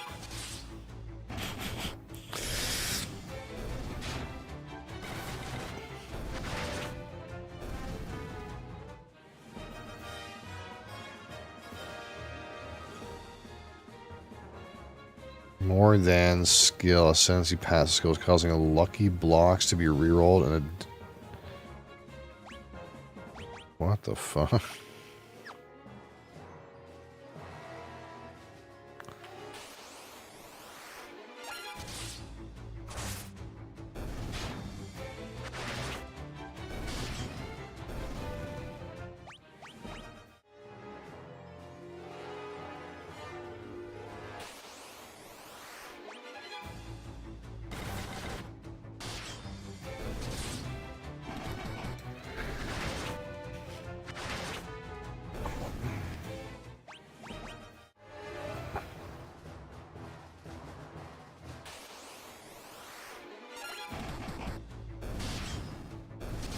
Did they ever release the, like, Gladiator new tree for 1 or no? I can't remember.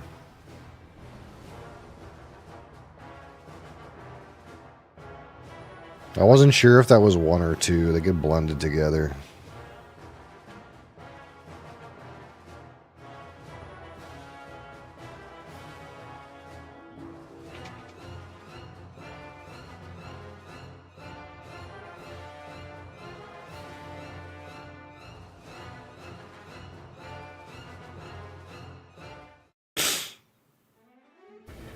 Oh no, the Dreadnought is active.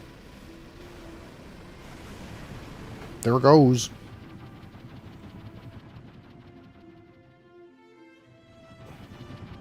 It's gonna poop on the town. Womp womp.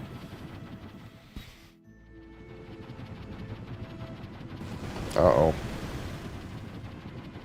We in big doo-doo now.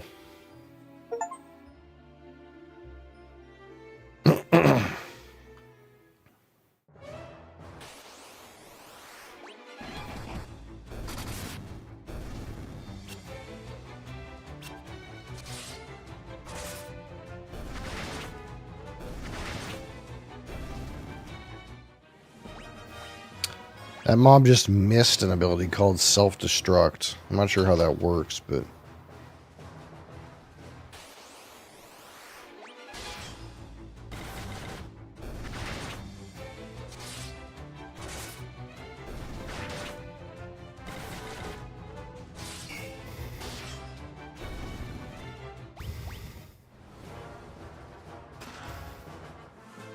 I found a pass in the chest. I got a pass.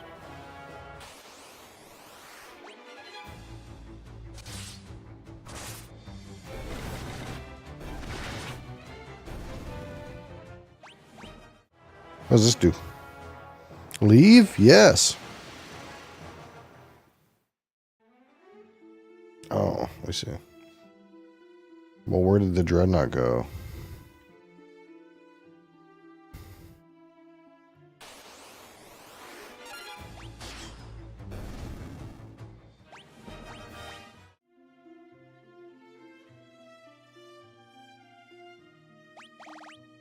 I'm sleeping.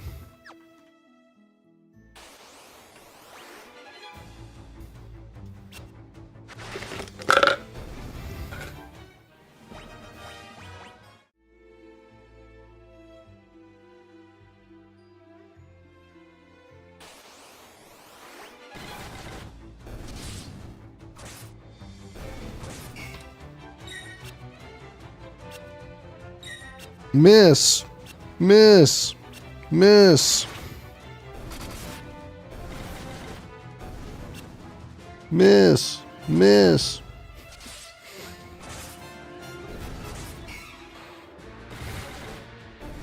Fucking Venom.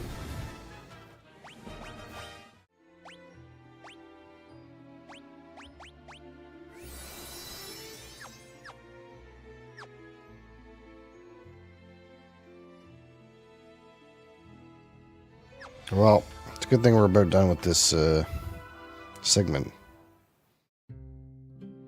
Oh no, they bombed the place.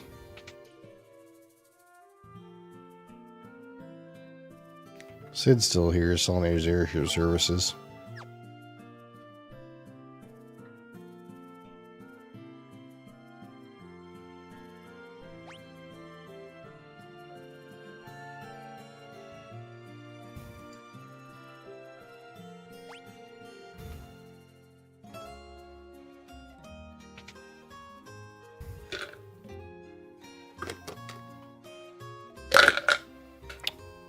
I'm assuming I have to go back, like all the way back to Altair again and talk to that princess again and see what the fuck's going on.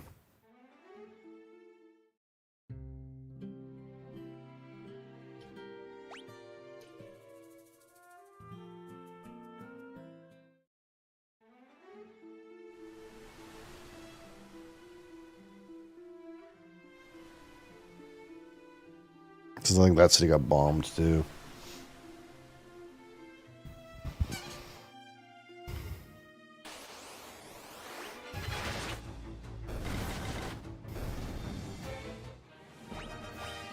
We need to cast Cure some.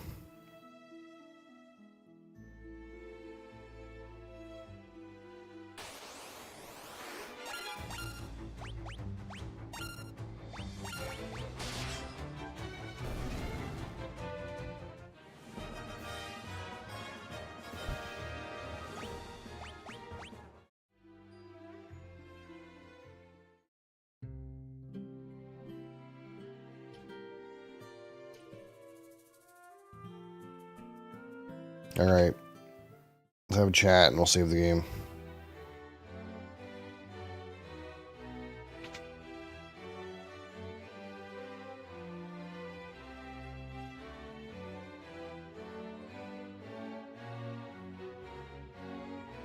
Many were wounded in the Dreadnought's attack. The shock has caused even my father's condition to turn for the worst.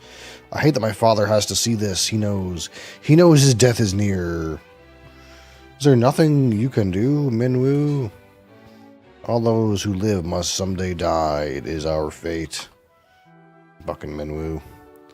Still, it is my duty as a white wizard to ease the pain of those who suffer. I shall remain here and devote myself to the care of the wounded. I take my leave of you.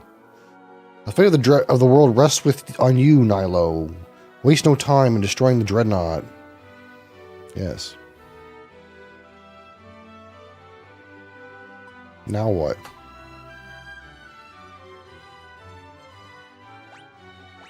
Ask Dreadnought. Airship.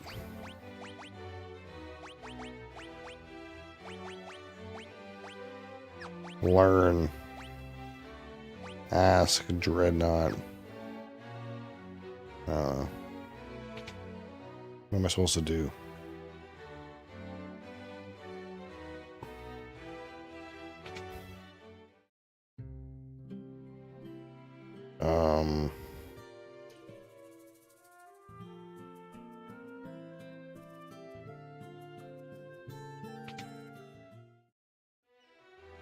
What else is there to talk to?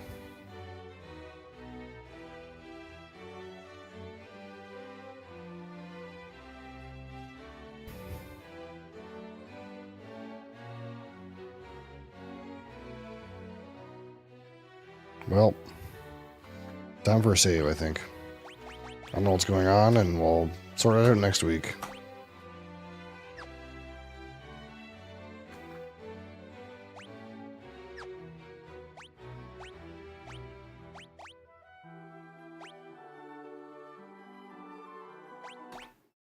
Oof. Alright. Engaging adventures in Final Fantasy II. The whole way. First game, mildly motivating. Second game, starting off real fucking slow. Real fucking slow.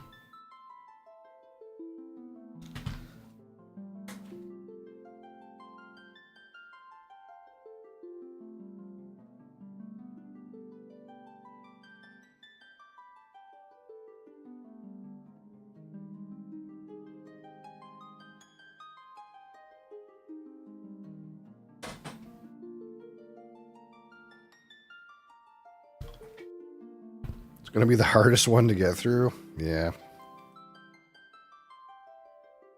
I can't skip it though, man. I can't.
Okay.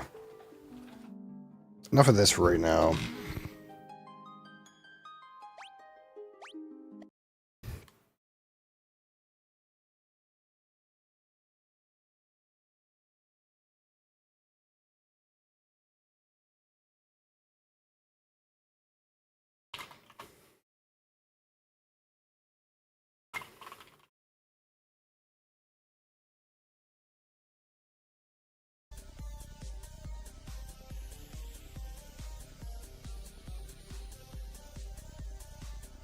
Alright. Here we are again, another Friday. Let us find a Target alcoholic beverage for live review. Even though it's fucking hot as balls in here. Feels like not the right day for this, but feels like a day for a popsicle.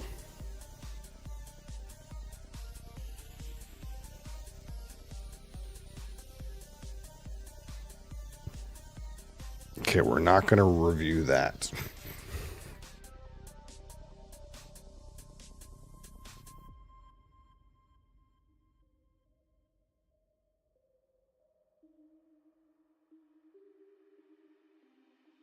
Compass Box Spice Tree. This has been done, right?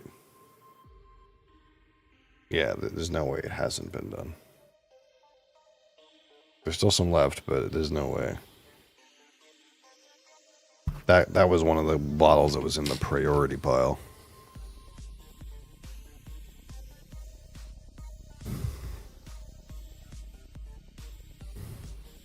We're gonna have to expedite the alcohol. I think we're still only have reviewed half the bottles I own. There's one. Benro 10.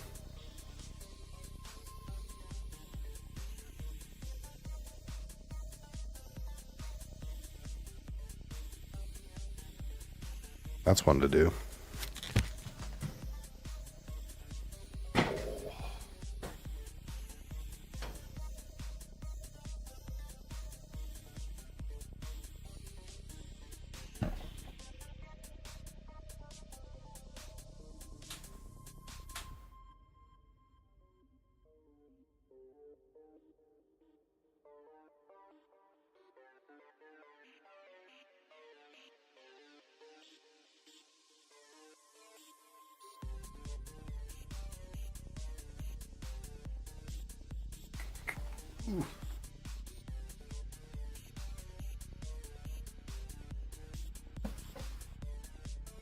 And this was a provided whiskey. I didn't pay for this. Isn't that exciting?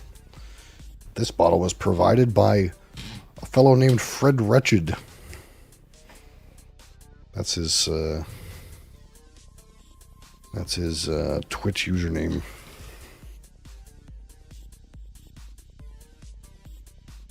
His official Twitch username.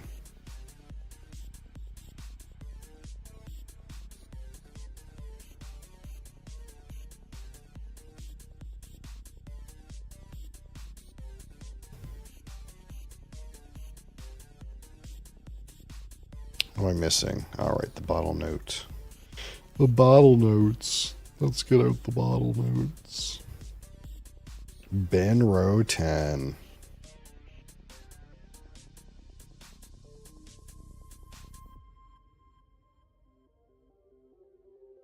Boom.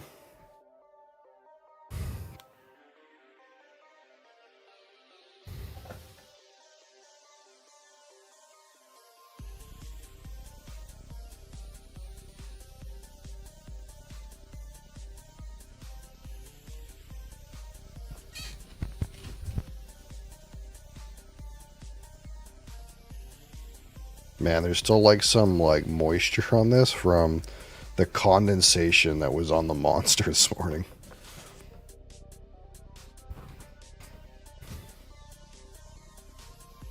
Alright, today, live review of the Benromach 10-year-old Space Ice Eskimo Scotch Whiskey, provided by one Fred Wretched. Thank you, Fred Wretched, for sponsoring this bottle. This is a Gordon and MacPhail product. They own the Benromach distillery these days. Yeah, Sploon. This is 43% ABV, 86 proof. It is chill filtered, but it is of natural color. And this is a mix, 10 years in first fill ex-bourbon barrels and hogshead. Oh, is it?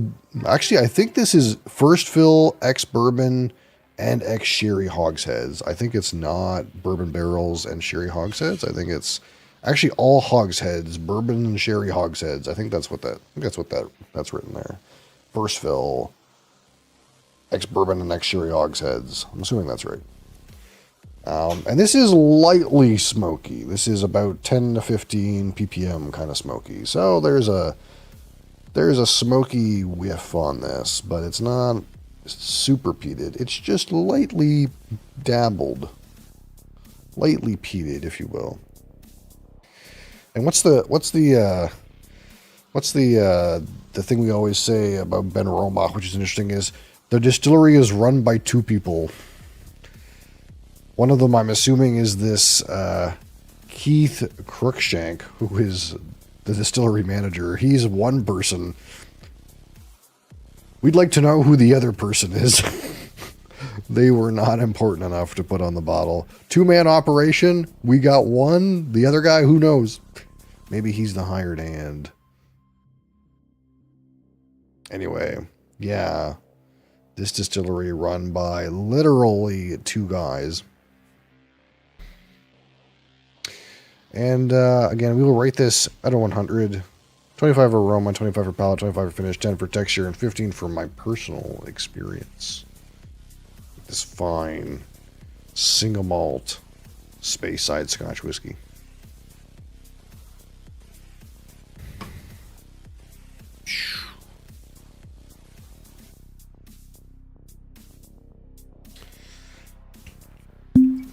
Boom.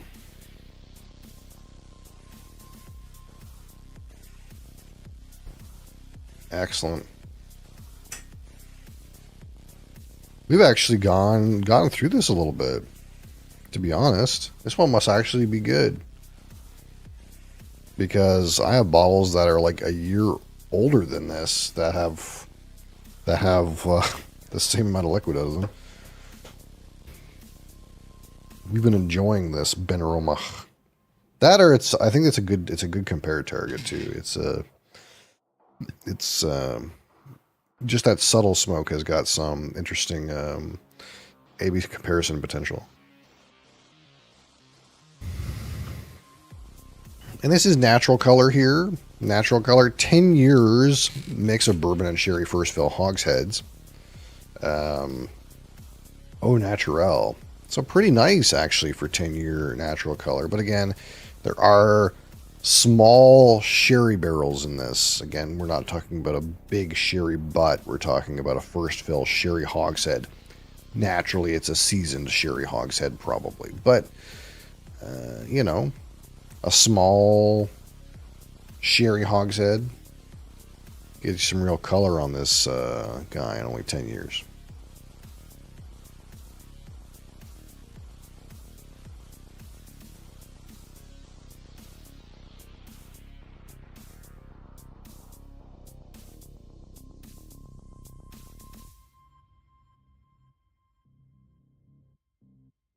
Yeah, this is a GM distillery these days. So it'll be interesting to see how Benromach progresses now that it's one of Gordon MacPhail's singular focuses.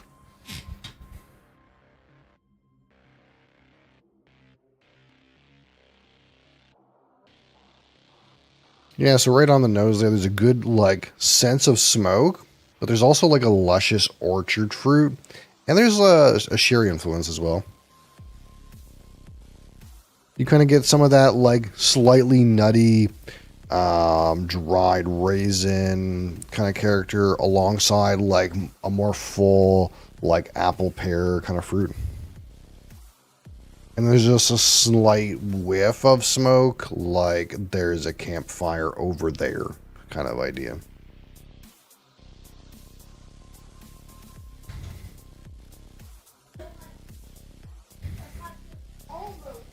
But those fruits are pretty nice on here.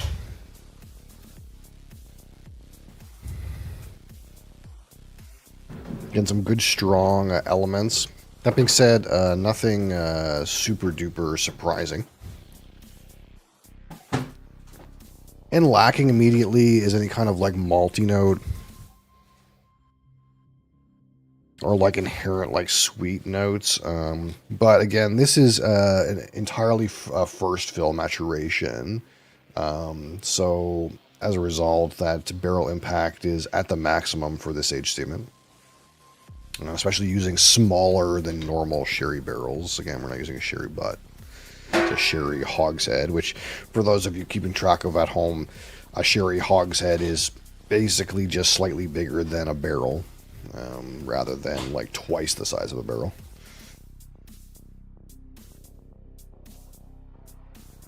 Alright, Ben Romach, 10-year-old, Speyside, single malt Scotch whiskey on the palate, Slachva.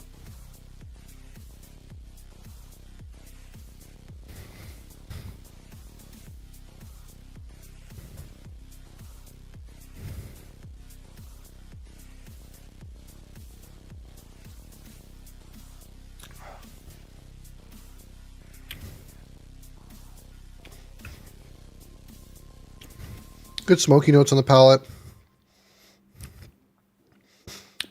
Today I'm mostly getting that sherry character, that kind of like raisin character on the palate.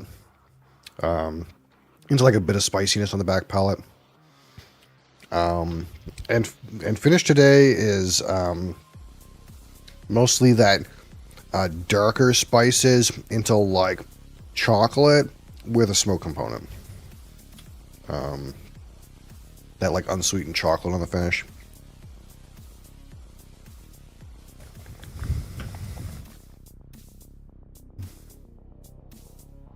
Actually kind of like also presenting a little bit sooty, surprisingly.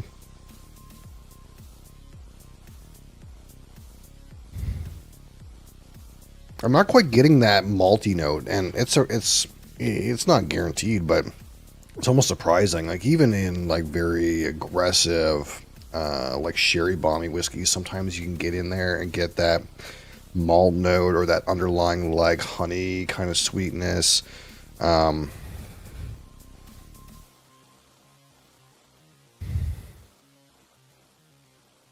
I'm definitely not quite getting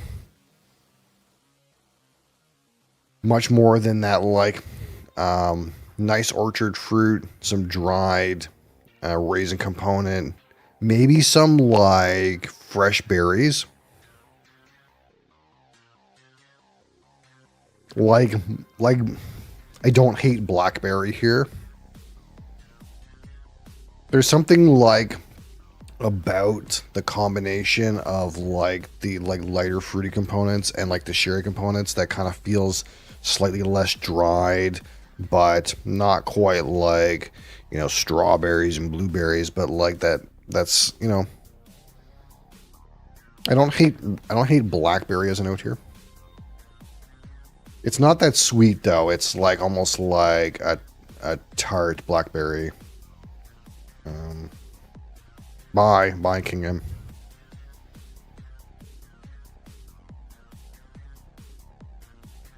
But not quite getting that underlying sweetness like honey, malt character, or like some of the dark toffee syrup kind of thing sometimes you get off of a deep sherry.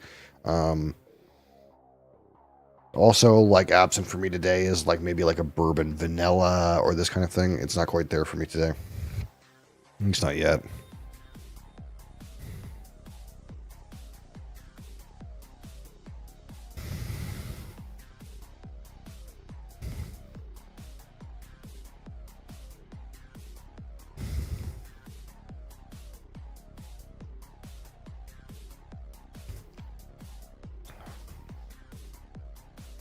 Kin palate has a nice touch of smoke. You get that kind of like blackberry, raisin, dark spices, kind of character to the palate.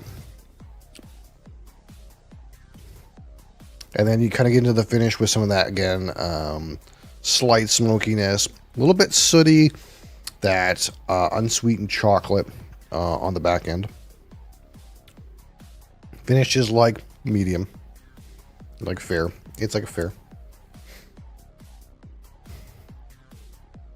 And texture is like reasonable. It doesn't come across as super watery, but nothing to be excited about.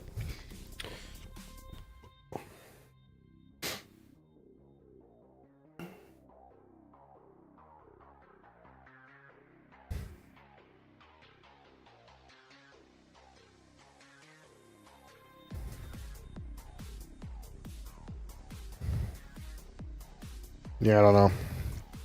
I feel like I've gotten malt notes out of this before, but I'm not getting them today. Maybe it has something to do with the temperature in the room. I don't know, but it's not there. Like, it feels like today, like it's more on the sherry than my flavor memory would suggest. I kind of felt like when I've had this before, it was more in that like bourbon sherry line where it wasn't overly sherried. It had some like sweet elements to it and some malty character with a whiff of smoke. And today it just feels like there's like that lighter fruit component, but I'm not getting like the honey, vanilla, syrup kind of world. It's mostly the sherry components. There's maybe something in there that I would get close to, like maybe like a hay, but not like a sweet malt or anything. One more sip and we'll talk about some numbers.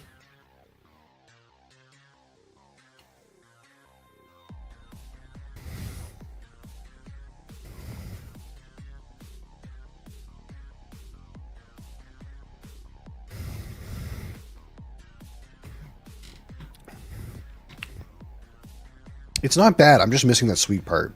And I'm trying to be patient because I know in my experience that like sweetnesses can be produced like with more resting, but I've kind of given it a good amount of time to show something and it's just not there. At least not today. It doesn't seem like.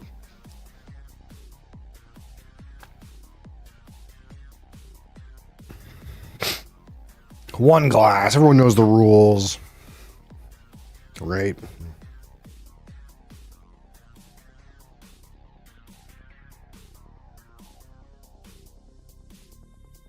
All right, at 25 on the aroma. I didn't see you throw it on the floor.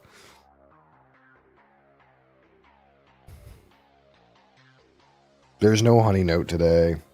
Again, nice, fresh orchard fruits. Some like maybe like berry fruit, blackberry especially, blueberry, strawberry, no, raspberry, no, like blackberry, kind of dark berry fruit, a little bit tart, not too sweet. That dried fruit component like raisin date. And a nice whiff of smoke layered just over top of that. On a day where this gave me more sweet and bourbon notes, it would definitely be above 17. Today, I think it's just 17. It's pretty good, but it's not the bestest ever. All right, let's talk about the palate. Again, on a 25, mostly sherry kind of notes here.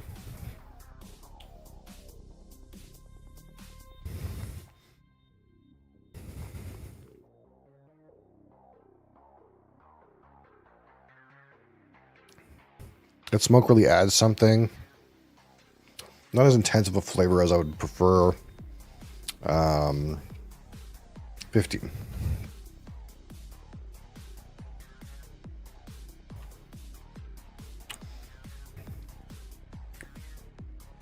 And now let's talk about the finish.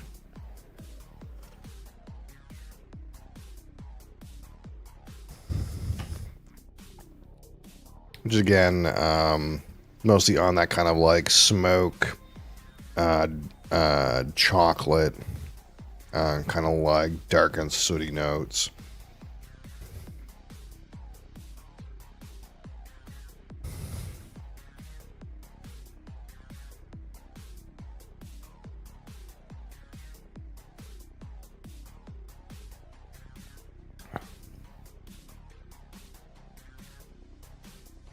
A little bit of a barrel actually in there too.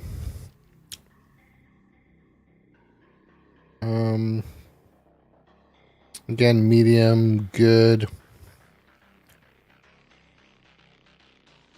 16.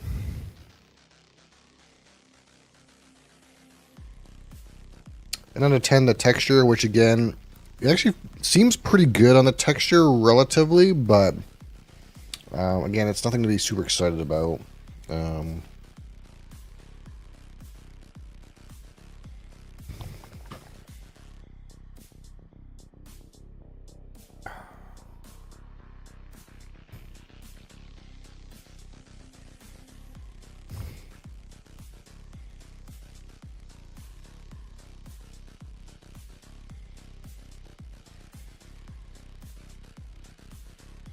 I think 5 is fair. It's not too super duper watery, but it's not that thick. It's not really got the oily thing going on like you know, similar low proof high texture things. It's not triple distilled. It's fine. So out of 15, how do I feel about the Benromach 10-year-old Speyside Single Malt Scotch whiskey? It honestly is pretty good, but today it's not as good as I remember. And of course, some bottles get a glowing review day, and some bottles get an unfortunate review day.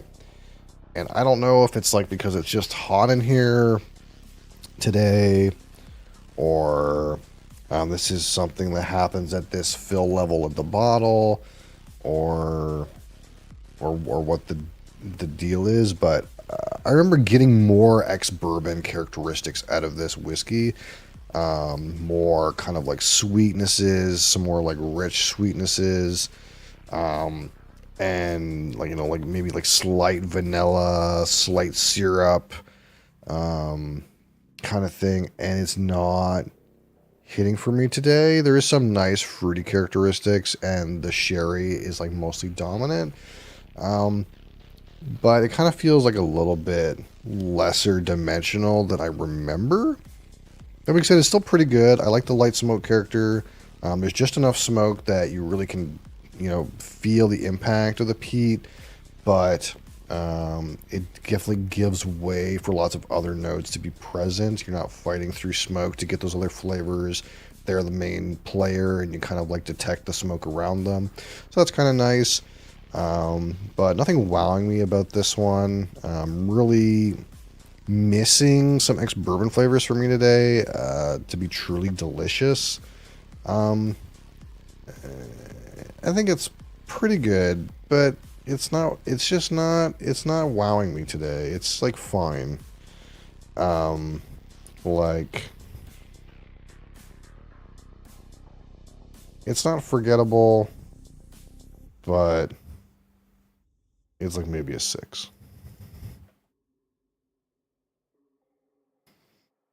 All right.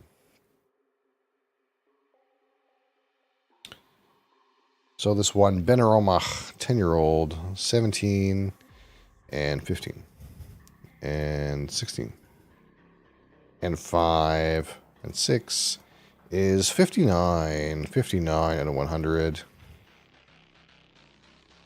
We calls good. It's good. I think that's fair, actually. You know, think about it. I think that's fair. It's in it's an upper good. You know, it's pretty reasonable. It's not quite great. It's just shy of great. And despite the fact that it didn't really feel like it showed up today, like I felt like it has a possibility to. I kind of still feel like that rating's fair. For what you get here. So that's good. Literally good. Not bad. Pretty reasonable whiskey. Great price, pretty affordable. Shame about the proof. Shame about the bourbon barrels today. But it's like pretty good, you know.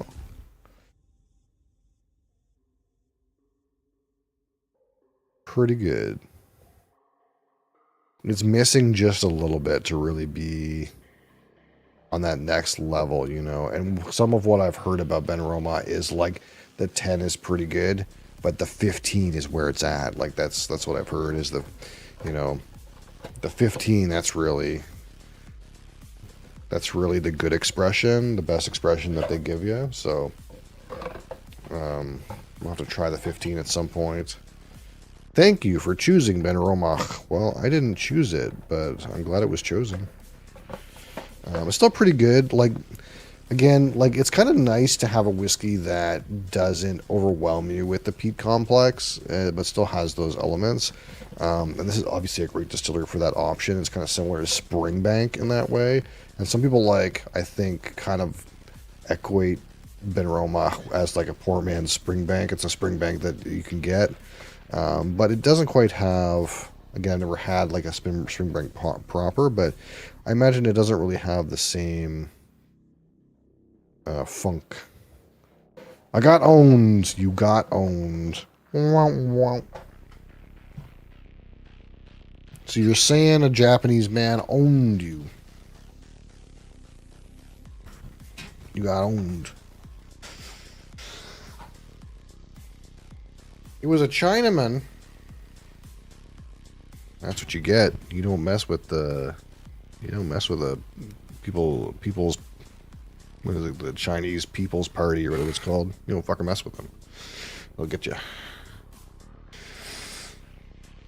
reasonable whiskey.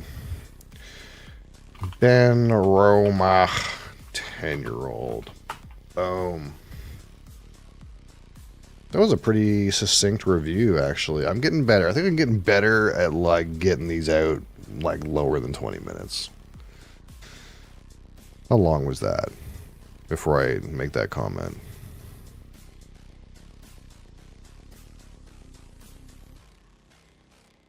"20 minutes and 22 seconds. Not quite. Not quite. Because I know for sure a lot of the reviews that are like 30 plus minutes, it's kind of a little much. But I want to be accurate. It's a weird thing where you want to be accurate and provide a good input, but you also don't want the video to be over 30 minutes long.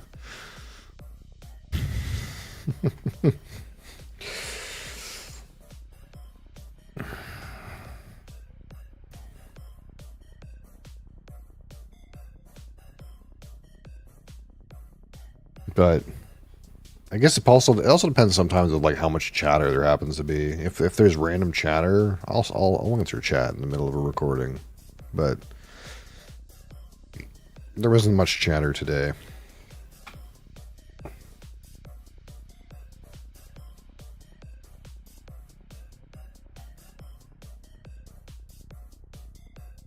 I've started yapping less during these.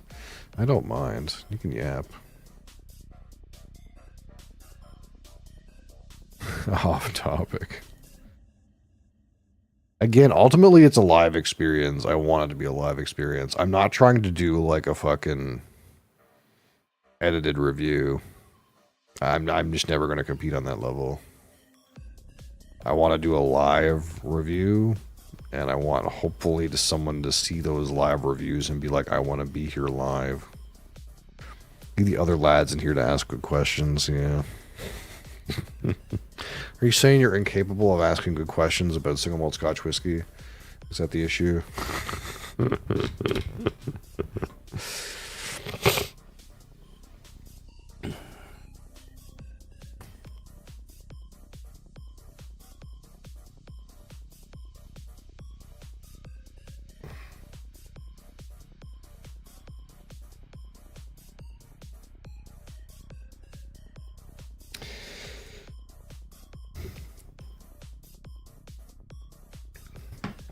Let's see, do I have tables to play? I might have tables to play.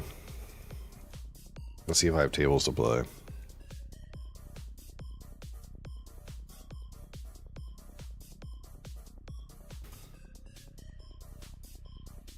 I have one table to play. And it's terraforming. I need to draft a card. I don't want those cards.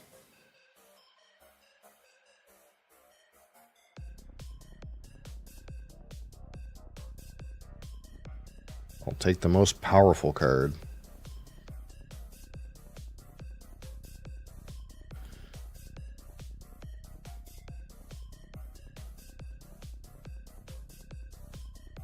As you can see, I have lots of games going. I have how many? 5? I think 5.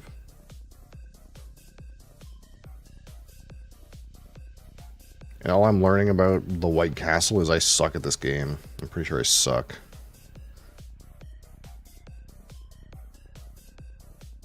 I'm theoretically winning though. I do have the most points. But these guys got way more friggin'... Look at this guy, dude. This guy's got all his shit off his board. Holy.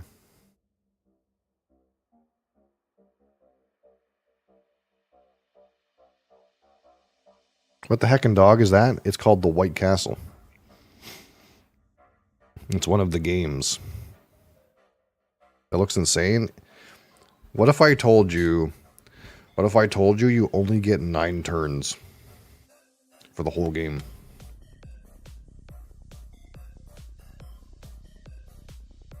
You only have to do 9 things. That's it. But it's like one of those games where like this, you pick one thing and that does that and that does this and this does that and that did this and this and this and that and that and this and that and that and that does this, and then you score.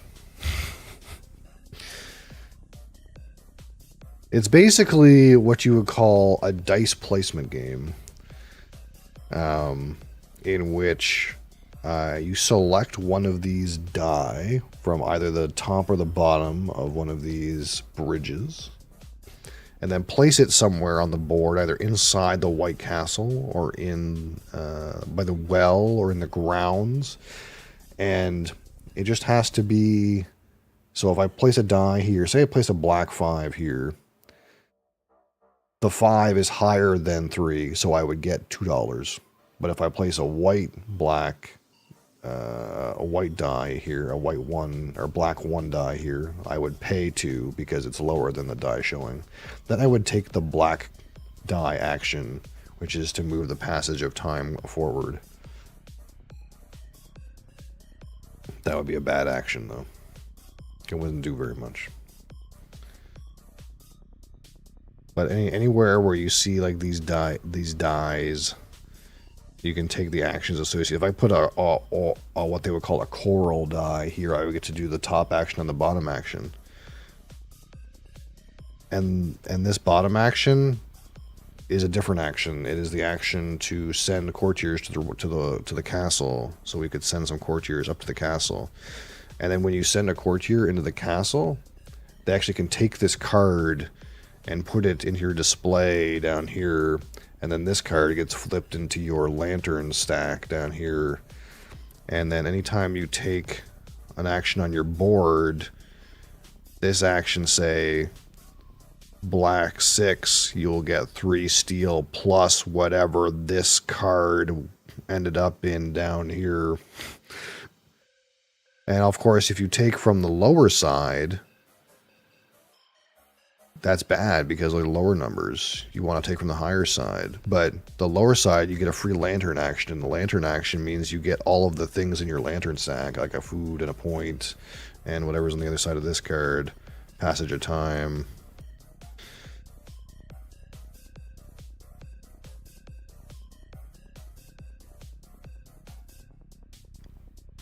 And sometimes things like just get ahead of themselves, you know. Right now, I'd be interested in new board games that could potentially show my wife. I tried showing her Ark Nova, we didn't make much progress. Is it because she found the game too complicated, or is it because like she wasn't like grokking it, like she, you know what I mean?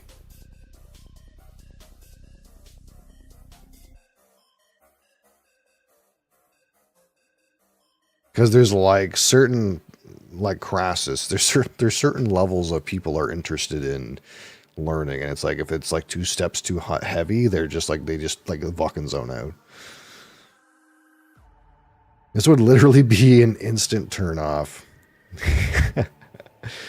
Yeah, sometimes people like they also want to have they have to want to learn the game. So like for example, you could take this game and retheme it her favorite thing, and all of a sudden it might motivate her more, right? But this is like some fucking Chinese fucking daimyo shit, so nobody cares. You know what I mean? And kind of like what I want to do, Ark Nova had a chance, yeah, for that reason, yeah. What I kind of want to do is I want to like produce a set of videos that's like a rolling teach. So like a lot of the videos you come across are like, hi, let me explain the game for 25 to 30 minutes and see if you make it to the end, but we're just going to talk and show you components and not going to actually play the game. I kind of what I want to do is just like literally give a brief demo, kind of like what you and I do with Ark Nova, and then just start the game and then like have me explain the game while I'm playing it. I feel like that might not be a bad vector, and you don't really see that vector too much. I want to do that again. This is the list of games that I want to try to like get going with, and some of these are easy. And in particular, these are the ones that are in the 2025 World Series of Board Gaming tournament. These are all like in official competition, 4 players, most of the time no expansions. Some of them have specific rules, some of them have no specific rules. Like for example, in Ark Nova, it's 4-player Ark Nova with same boards on the peaceful setting. So that means there's no weird like hypnotize tokens and venom tokens and weird stuff like that. Like they took that out. And it's all same board. Or like it's terraforming with Prelude and Helios / Elysium, but that's it. There's no Venus, there's no colonies, there's no weird stuff. And like Splendor, normal, Castles of Burgundy, normal. So it's like I kind of want to do these 11 games, and there is 16 games total, just the other 5 games are not on this website. So it's significantly harder to get people to play those ones, right? Because there's no rules engine. Now there are some that have an app that's pretty good, like for example Dune Imperium, but there's no Dune Imperium Uprising, which is what the game is this year. There's Cascadia has an app too, but no one really plays on that. The big one that's missing here is Brass.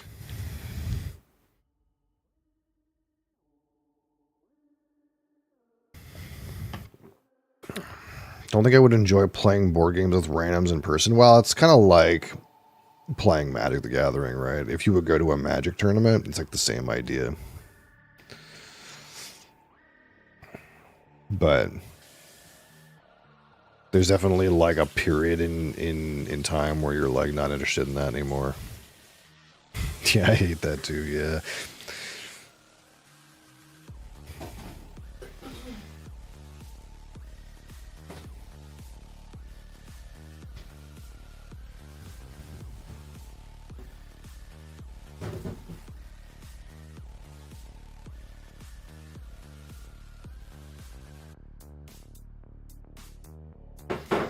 Oh, are you worried about enforcement? Is that what you're worried about? People being weird like that? Yeah. Board games are definitely more complex. Like it's easy to miss stuff. Or I'm going to teach someone the game. Yeah.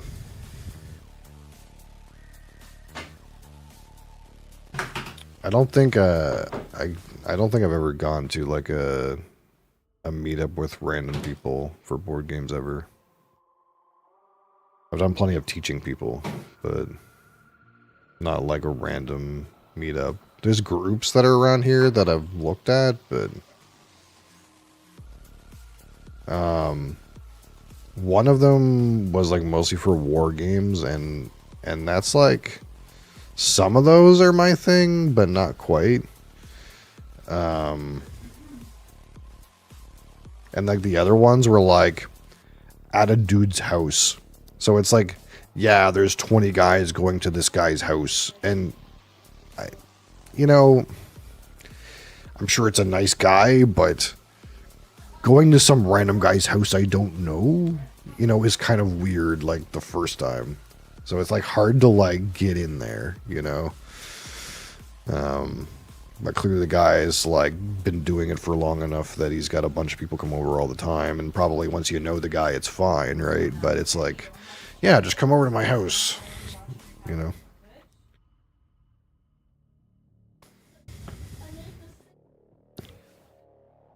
What's going on here? Nothing right now. I did a lightning speed Benroma review, and now we're looking at the games I want to play on Board Game Arena. That's what's happening.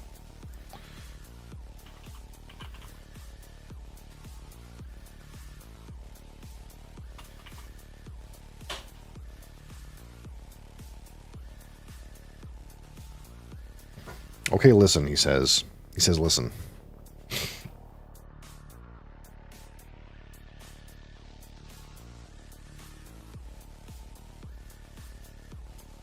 It's a health potion. That's a good way to swing it. It is a health potion. He adds water to it because he's like mixed, and he just drinks the medicine. Yeah, whatever it takes.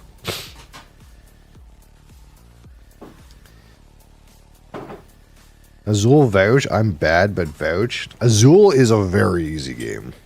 It's very easy, but it's kind of like easy in the way that like, well, how would you be competitive at a game that's so simple? And that's because you have to do really complicated things to like gain an edge.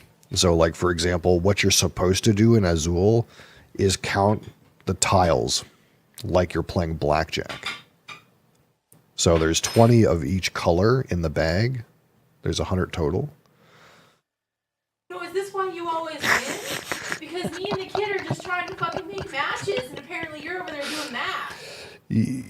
So there's roughly in a 4-player game, you get roughly 3 rounds before you have to refresh the bag. So for example, if you're in the first round and you count, like, say there's 9 black tiles in the game, then that's half of the ones that are going to exist for the next 3 rounds. Therefore, you should probably, if you're looking at playing a row that has black tiles at the bottom, you need to get those done in the first round. Otherwise, you're not going to have a very good chance of getting those done in the subsequent rounds because there's going to be significantly less black tiles coming out of the bag in the next 2 rounds. And there's other things too that, like, I haven't like mastered yet, but I know exist. Like, for example, you can, from the start of the game, you can mentally calculate who's going to have the last pick. I'm not playing with you anymore. I haven't practiced it yet, but like, for example, if you're playing a 4-player game and there's 9 coasters and there's 5 different colors, that means that there's 14 picks in a round. And that means that the person who goes third is going to have the last pick if everyone picked a coaster and then picks the 5 colors out of the middle. But but every time someone picks from the middle, you have to add +1 to that, so you can kind of mentally keep track of who has the last pick and how many picks are left. until a color gets removed completely, in which case you also have to add +1.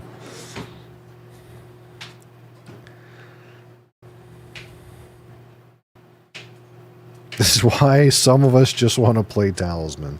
Yeah, well, yeah. But that's the thing is, like, again, Azul is a competitive game. So it's like one of those things where if a game is really simple, in order for you to gain an advantage, you have to do something like more complicated. You have to think about it in some kind of complicated way. So you could learn Azul and Splendor in like 5 minutes, but then like, in order for you to like feel like you're really playing in a competitive way, you'd have to learn how to think about it in a certain way that's competitive. Let's get Arc Nova game going so Chris can see how basic it is. Arc Nova is not that basic. The problem with our friend Crassus is he hasn't played very much terraforming, so he doesn't have like that basis of understanding. Yeah, heat pedal to the metal. Puerto Rico is on BGA, but it's not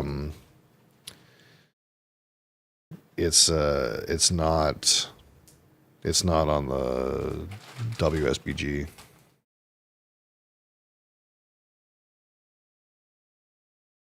It's a premium one? No, it's not. I don't think it's premium either.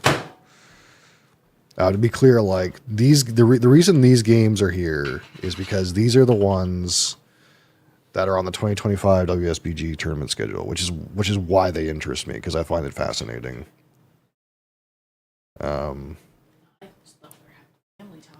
So this is a tournament in Vegas, kind of like a similar to like a World Series of Poker thing, and these are the games that are in it. Yeah. So Brass, these are all on BGA, but Brass isn't, and Brass is, there's no way they couldn't have a tournament like this without Brass. Entry fee, yeah, I think you just pay to go. I don't know what the price is. Buy tickets. Let's click buy tickets and see what happens. It's $300 to enter a ring tournament.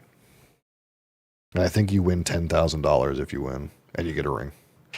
And if you get a ring, then you're entered into the bracelet tournament, which I think is $25K.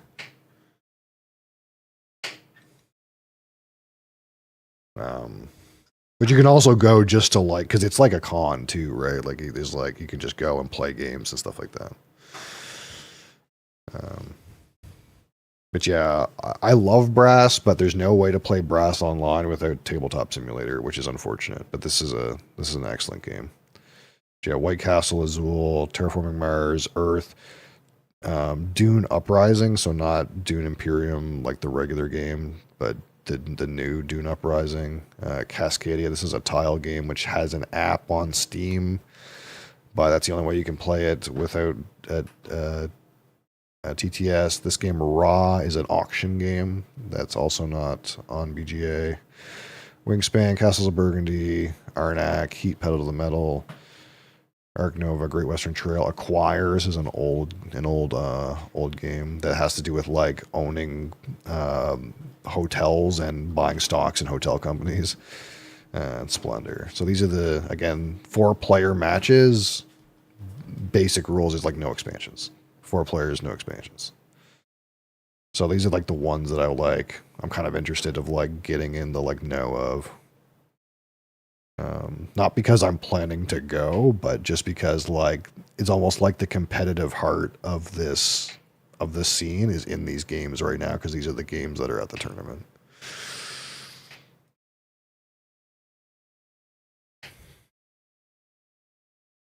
Which is like a mix of old classics, I suppose, and newer games.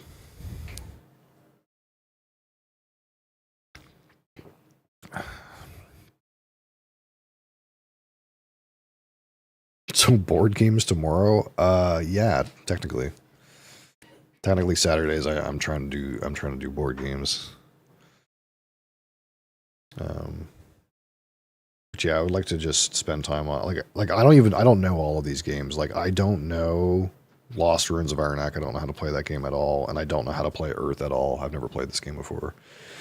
The rest of them I've either played before, played a bunch, or played very little of. Like I learned this game White Castle, and I'm in a async for it, but that's all I know about it. And I own these. This is the second edition of Great Western Trail, but we've played the first edition a few times. I know how to play Wingspan, but like I've never really played a game. But because it's kind of like one of those games everyone knows how to play because it's so popular. But I looked at it and learned it, but I never played it because we never bought a copy, and I never bothered to play it on here. But this is a classic game, for example, and this is these three are like just classic, you know. You play async, how long do people take between goes? Usually it depends on who you're playing with. Like, if Brian and I create an Ark Nova game, like, sometimes the turns go quick and sometimes the turns go long. Like, it just depends if we're both, like, playing at the same time or not. But these async games, the way I set it up is roughly have about 8 hours to take a turn. So that means that you take a turn a couple times a day usually, because I would prefer to play 4-player, but it ends up being like you can't really make it too quick because then you know if you got to fucking go to work or do something, then you run out of time. But 8 hours I feel like is a good window where, like, so long as you make a play like once a day, like, you're okay. But if sleep, yeah, exactly, right? So how it works is you have 8 hours to take your turn, and you have a 24-hour bank. So every time it's your turn, you gain 8 hours with a bank of a whole day. So long as you make a play once a day, like, you're kind of okay. But if you like took 16 hours to take a turn, you would have to make your next turns pretty quick to like make the time back up. Because like your bank never goes over your bank never goes over 24 hours. But every time it's your turn you get 8 more hours into it. Like this guy, like we're waiting on this fucker. He's got 6 hours left to take his turn before like he forfeits the game.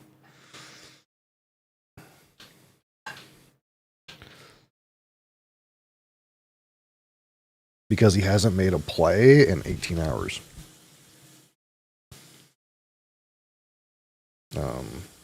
So. And for the most part, you do finish games. These games, like, if it's with randoms with 8-hour turns, depending on how long the game is, it might take like 10 to 12 days to play a game. But I mean, it's not like, again, you're just making turns like a couple times a day, right?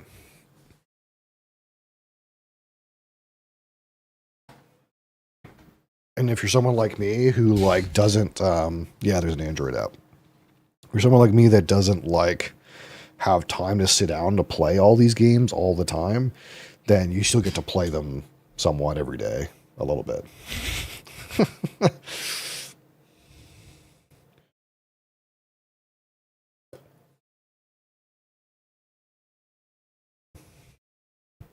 See, I don't know what I'll do tomorrow, but the app is just, yeah, the app is basically just a browser front for this page, but you don't have like the junk of your browser on the outside. That's pretty much what it is. Sully doesn't give me a push when it's my turn. Yeah, I don't know how to get it to do that. I'm pretty sure there is a way.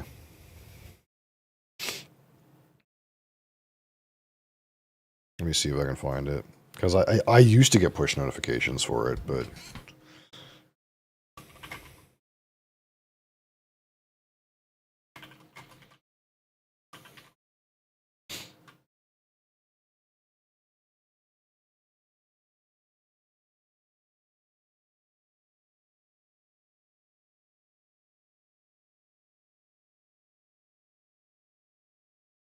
If you click your profile pic and select preferences, then there should be a push notification option.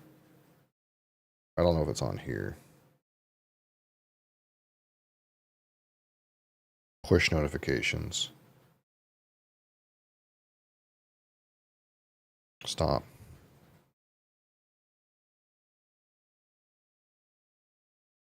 Oh, that's what it's trying to do when I said stop. Allow.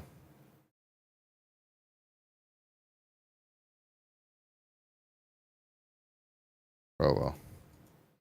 Anyway, there is something in here that's supposed to let it send push notifications, apparently.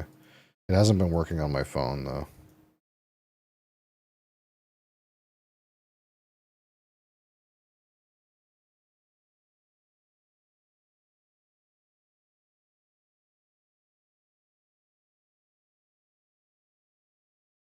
Yeah, but with my thing, how it kind of works is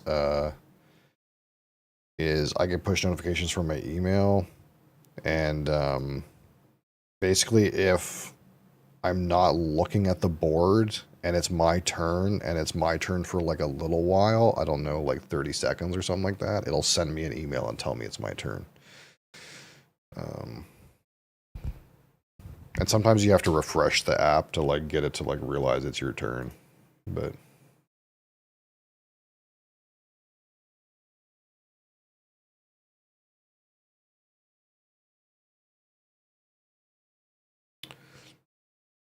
what are we playing? I don't know. I don't have a whole lot of time. I still have to work tonight, so I could play like one quick game, but I can't play a game of Ark Nova like live. I can't play a live Ark Nova right now.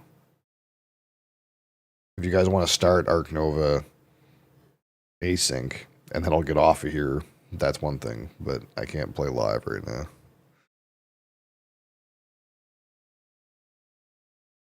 If you're gonna want to throw some tiles around for a little bit, we can do that. Just after I've told you my secrets about how counting tiles in Azul is the way to win.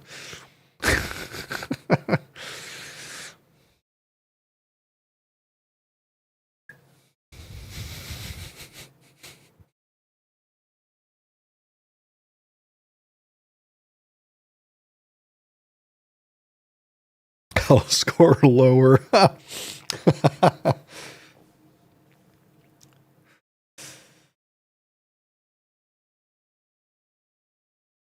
Alternatively, I could learn how to play Earth right now. We could do that. We can start an async Ark Nova, and I can learn how to play Earth.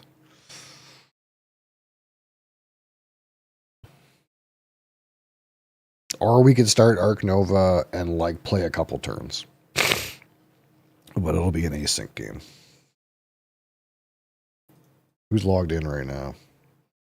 Do you have an account on here? Nilo. Is this you? Nilo from France? Are you Nilos97 Sweden?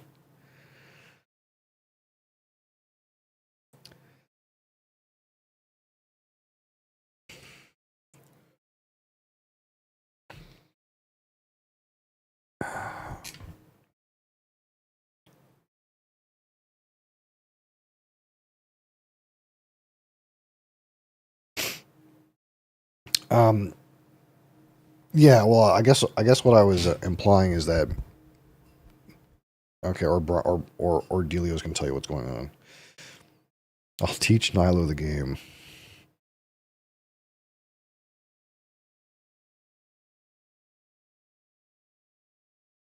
Okay, I mean that works for me. If you want to do that.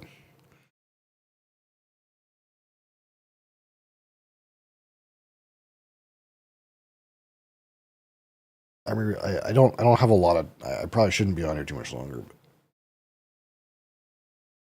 But I'll have a good chunk of time tomorrow. Although I'm trying to decide what I want to do tomorrow. I don't know if I want to like record a little like learn to play demo of a game and then stream, or if I want to like learn a brand new game from scratch. Like, as I kind of, in one way, I kind of want to like go game by game, but in some ways, I want to like make sure I know them all. Like, I want to learn this. I want to learn Earth and Arnak, and let's play some games of Wingspan.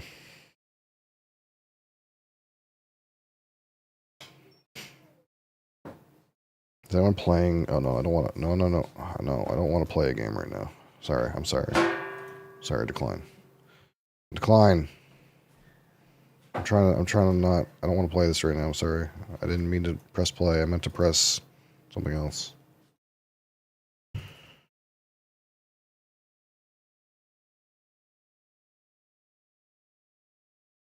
I meant to press hat.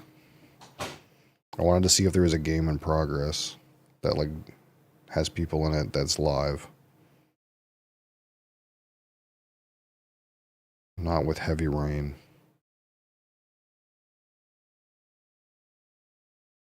Why are we playing with heavy rain? Stop. Weird.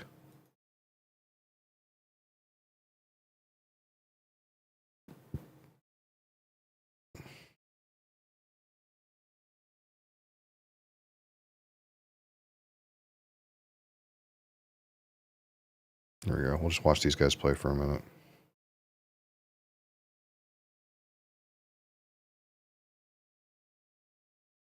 Oh, this app doesn't gracefully show their board.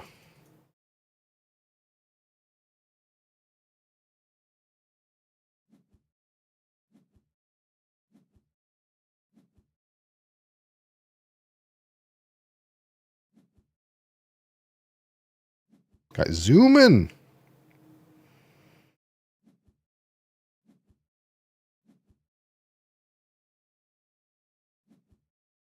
Blue and red are in fourth gear. Black's in first gear. What happened? Guy fucked up.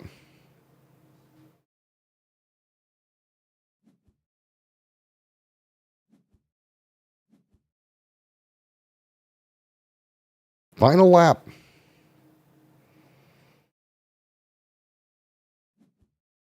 It's all their first game, yeah. I just picked a random one to join.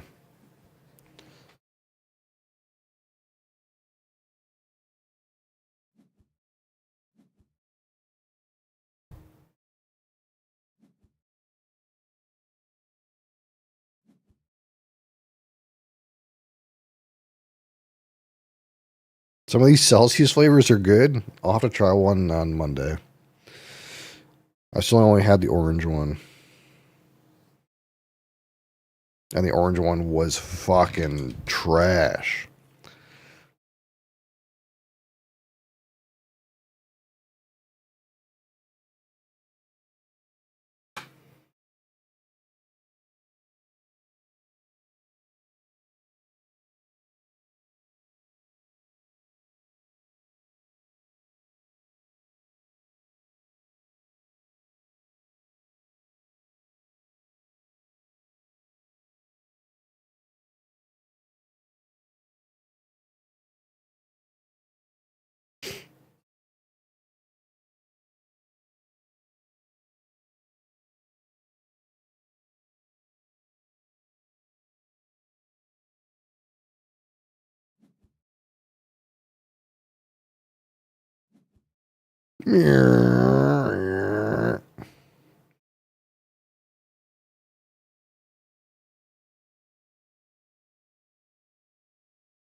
It's neck and neck, dude. Oh, Green's gaming.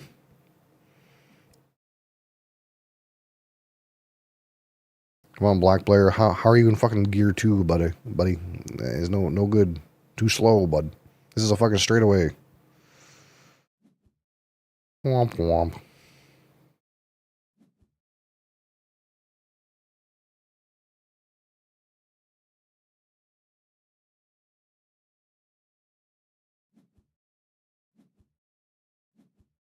Oh, whoo! He's getting in.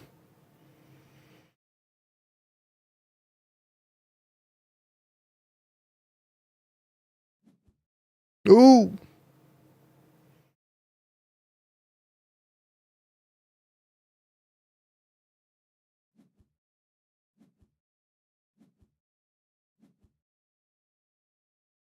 All right, blue.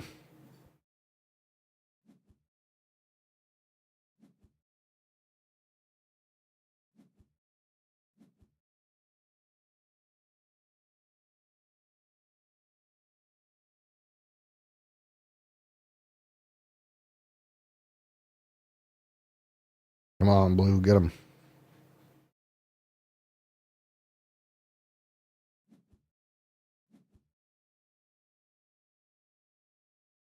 He's 1 heat for crossing the corner at speed 8 instead of 7.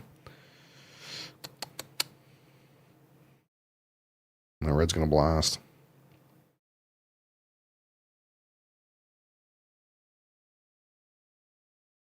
Although green's still in gear 4.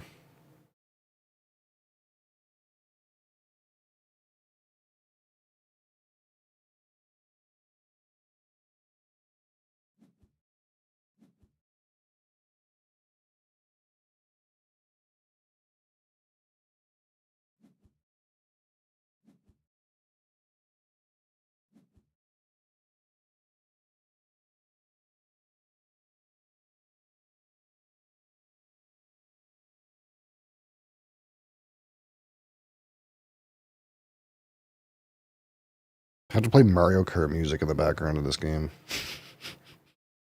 Probably. Welcome to Mario Kart.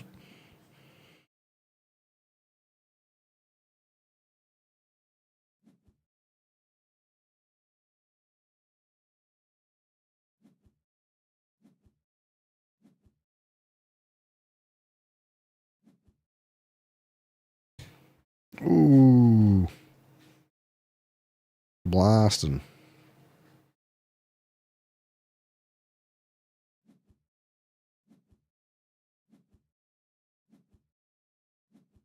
It's a really slow corner, though. Fucking 3. I gotta slow down, dude.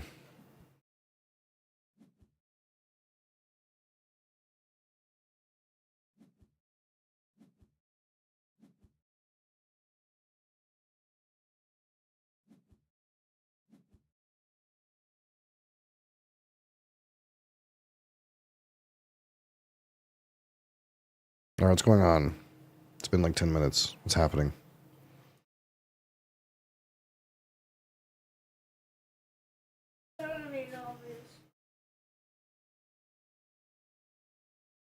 Discord has apparently given me 1 month subscription to Exit Lag. Isn't that a scam? Anyone want some Exit Lag? What's happening? I don't know. I'm not sure.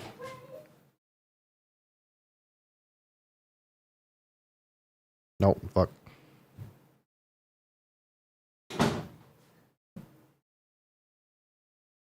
What is the rules?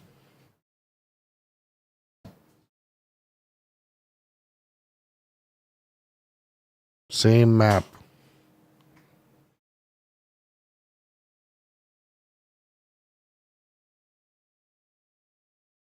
Do they use map pack? Do they use map pack?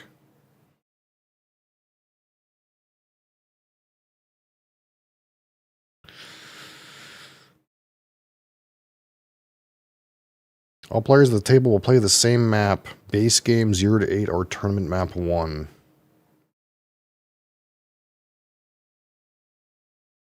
Yeah, same map.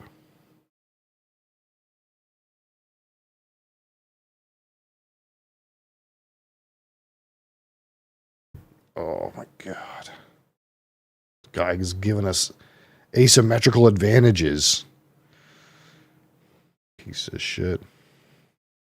I'll allow it for this one instance.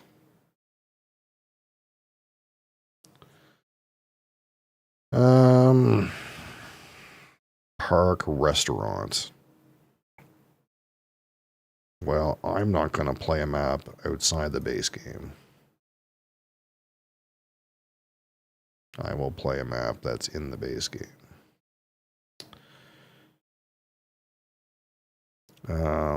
What does this one do again? Gain 1 income for each covered space adjacent to the restaurant. Okay. I confirm this is the map I'm using. I hope this other guy also picks map 5. No, he got different maps. Very sad. Okay, so we draw 8 cards, and we get 2 endgame scoring cards, rock icons, supporting conservation projects. We need to pick 4 of our 8 cards to keep. Anatomy of a card. I don't. Are you in Discord talking to him, or I'm talking to myself? Okay, yeah. So anatomy of a card. 5 is the size of enclosure this animal requires. Rock means it needs to be an enclosure beside a rock. Water means it needs to be an enclosure beside water. 17 is the price that it costs to play. This is a tag. So for Terraforming Mars, this is the same as a Terraforming Mars tag. This is a predator from Australia. And it has a requirement. These are the requirements. It requires level 2 animals action to play. Similar to this one, this buzzard requires a science tag to play. It has different tags. It also has a second enclosure type. So that second enclosure type is this takes up 1 space in a, what do they call that? An aviary. An aviary enclosure. Aviaries can have multiple different types of birds in the same enclosure. Yeah, it's very Terraforming Mars-esque, except you kind of like play on your own little board instead of playing on a communal board. There's kind of like shared goals, this sort of idea. These are like blue cards, so we have Guerrilla Field Research. If you have 3 science tags, you can play this card. It gets you a conservation point and 2 hats.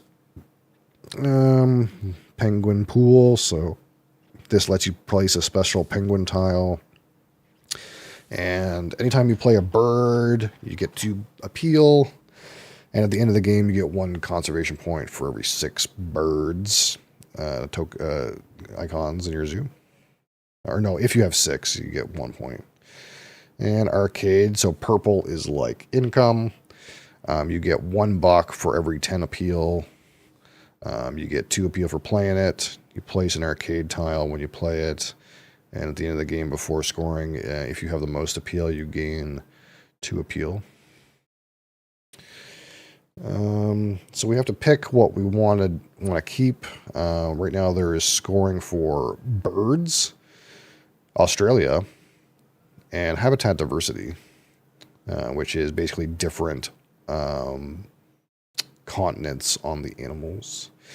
One thing you always want to try to do is get one of these conservation goals fairly quickly, because that will advance you on this conservation track, which will very quickly upgrade in action. So we would like to, if possible, play a bird very quickly, maybe 2 bird. Getting to 4 habitats seems difficult. This is a giant monster to play and has a level 2 action requirement, so this is unlikely to lead us to Australia, so I'm going to keep this. We'll keep this, why not? This is a bird thing, this is a bird thing, let's play in the bird thing idea. This has got heavy requirements as well, we're not going to keep that. We got a snake. That's a different habitat. Not a bad idea, perhaps. Caracal. It is easy to play the snake. It is clever. Or we could go like fuck the arcade and get this, and this is 3 different habitats. Pretty easy to play with birds for this thing. I don't know. We'll try something like that. Discard our 4 cards. So now we have 4 cards. Our hand limit size is 3. But there's not rounds traditionally in the game. So there is 9 break points. And whoever gets to the 9th break point triggers the break. And this only happens if you draw cards, which produces 2 break, or sponsors for money, which produces the amount of break that the strength of the sponsors for money has been played at. So we have our board. This is a shared communal display of cards that we can try to select from. There's also a deck. Our friend Delios has played a petting zoo with his build action. So how these actions work roughly is you pick an action. It is the strength of the number on top of it. And after you use it, it goes down to number 1 and the other actions slide forward. So Mr. Delios did a build for 3. He made a 3-space petting zoo. Build went down to 1, pushed animals and cards up. So now I have to select my action.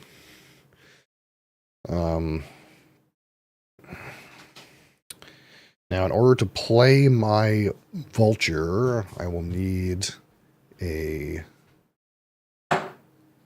science tag, and we can get one through our university. Although partnerships are all the rage on this board.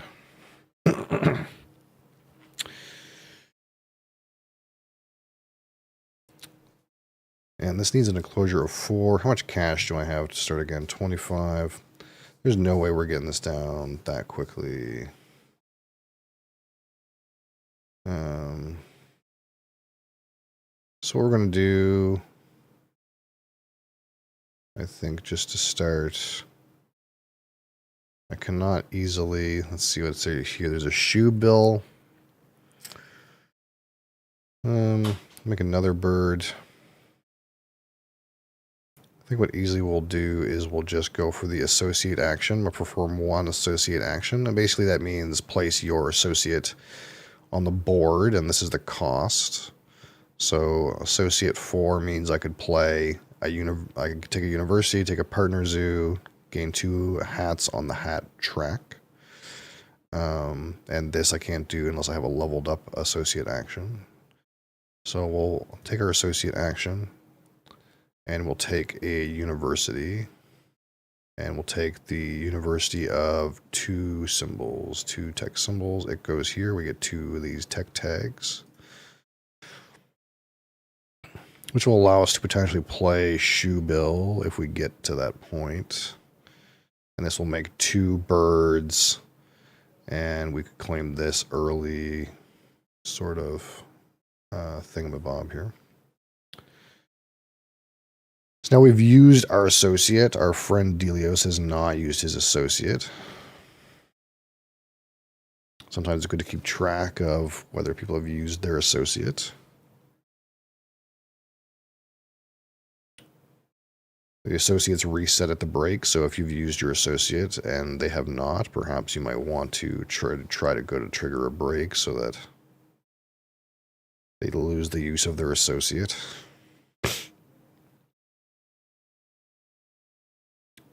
So our friend Delios has played sponsors. He has played this sponsor card.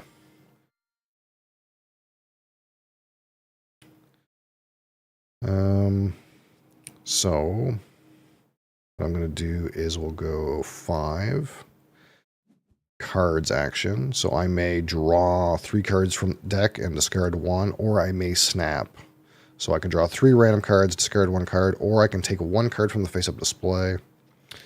In this instance, I'm going to take the Shoe Bill. It's premium for this, premium for this. We already have the requirement. This is a good option, I feel. So we're going to grab that guy. That's going to add 2 to the break counter. Cards go back to 1. Press confirm. We now refill the display. There is an alpaca that goes in a petting zoo. And next we can consider building our vulture enclosure.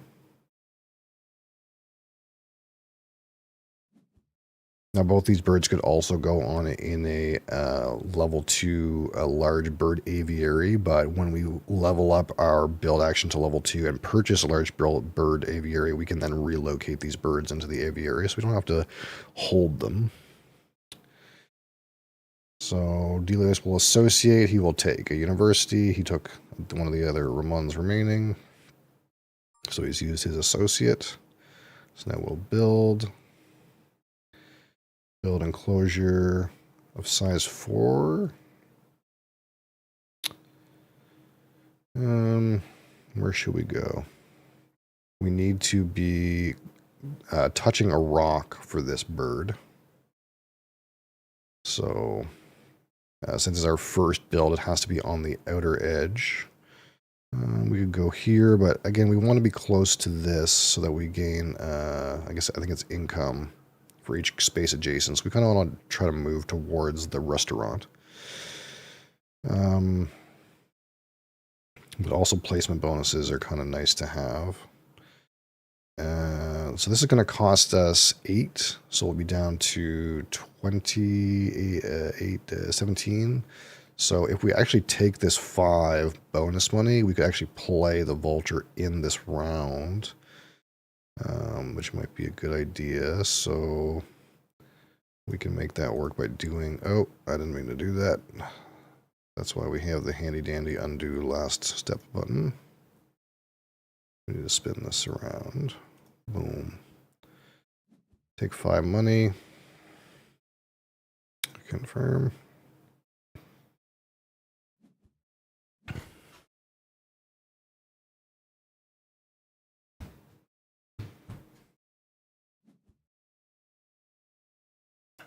So Delios drew cards, drew from the deck. He's going to discard. The break is now at 4 to 9, so I could trigger the break with sponsors. That's something we have to consider, is if I play sponsors for money right now, I will trigger the break. I will have to discard 2 cards. Brian will also have to discard 2 cards. We'll both get the same income.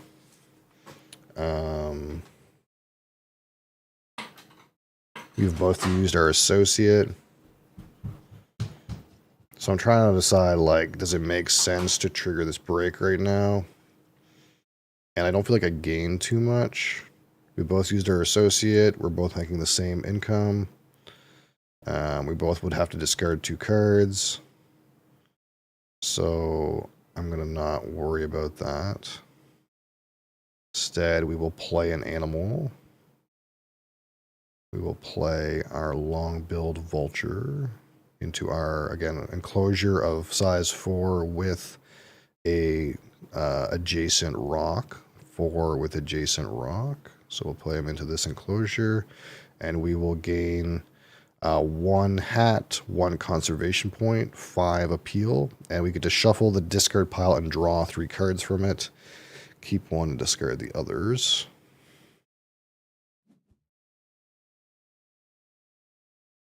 So we'll gain 5 appeal, gain 1 conservation point, gain 1 hat, draw 3 from the shuffle discard and keep 1.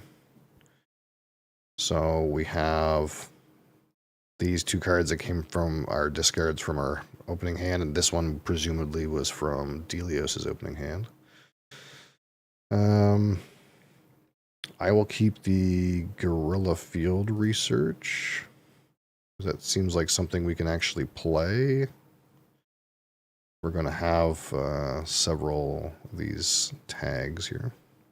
And it's just a little bit of points. Actually, just playing this Guerrilla Field Research will get us to the 2 points that we can flip an action with. Without having to worry about doing a second bird. We could even do it right now, I suppose. This has played a horse in his petting zoo.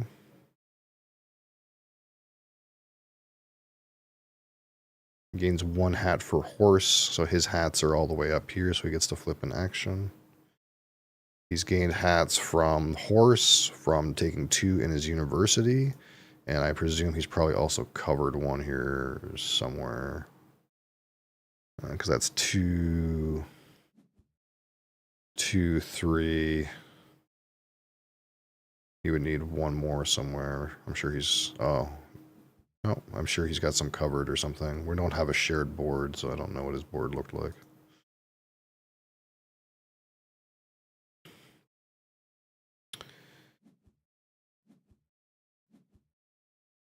So I consider the current situation, it's not a great break for me. But association I can't do anything with. I can sponsor for my penguin pool. I can't play the guerrilla field research.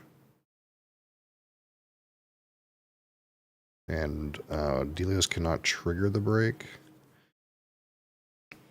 I actually don't have enough hats to play the penguin pool. I need one more. So that's kind of awkward. So what kind of situation do we find ourselves in then? We can't play this. I can't play this. I guess I could draw cards. That's an option.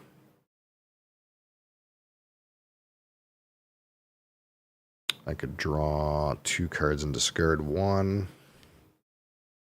Doesn't seem great.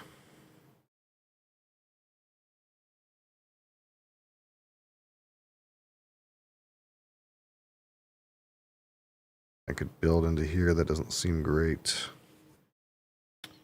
I guess. Yeah, it's kind of unfortunate. Guess we don't have a lot of options, do we? In that case, sometimes it's better to just hit. Is just to just trigger the break yourself. Because you're going to trigger the break eventually anyway. I'm not married to these 2 cards. I'm not even married to this gorilla. So I can pretty easily just, if the situation seems bad, I'm going to trigger the break myself. I don't have anything better to do. I'll take the X. I'll get 5 money. Confirm. Break starts. Must discard 2 cards. I'm not married to these cards. These are just easily playable. I'll play them pretty fucking soon. And this guy's going to get me my 2 here.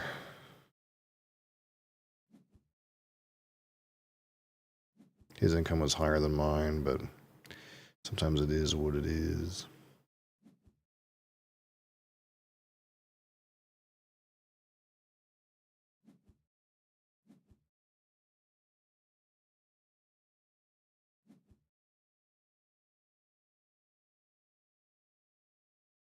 So now the plus side is my association is all the way back up here, and I got my man back. I can associate right away.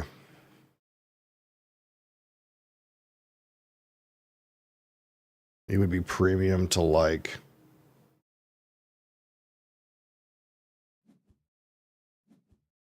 I guess, take the next tech symbol I need. Then I can play the guerrilla field research. And then that'll score me the flip here. And I'll get the flip here, so I'll get 2 flips in quick succession. And that hats will also allow me to play penguin pool. The shoe bill can kind of wait, I suppose. I can flip the build and build something for the shoe bill.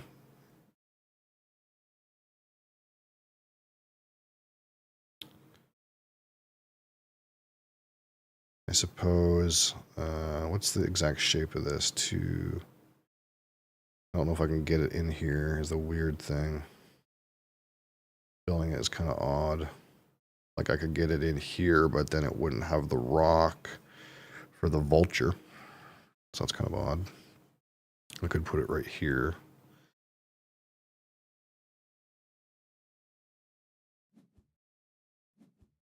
So the situation is kind of not optimal.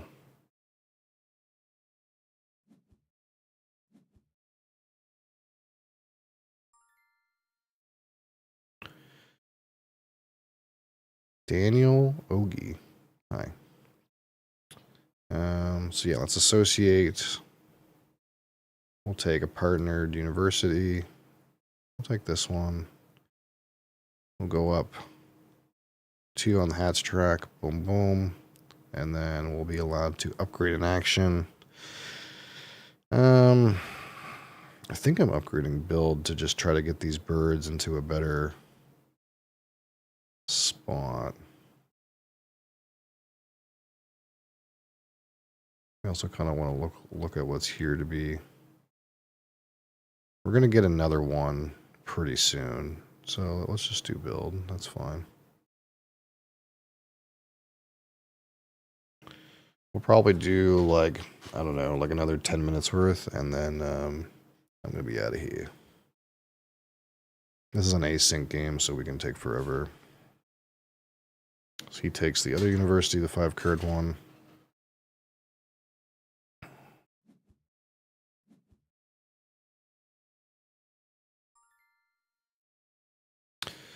So, what can we do? I guess there's a world where maybe... How many X's do I have? I have 1. We can maybe get this penguin pool to fish me out of here. Like maybe like this. And then I'll play my aviary. Wait, I need to touch a rock with my aviary is the thing. I guess I could play the aviary here, for example. And then the penguin pool can what? Be here, aviary here. But I need my sponsors up to 5 for that. So, in the meantime, what do we do?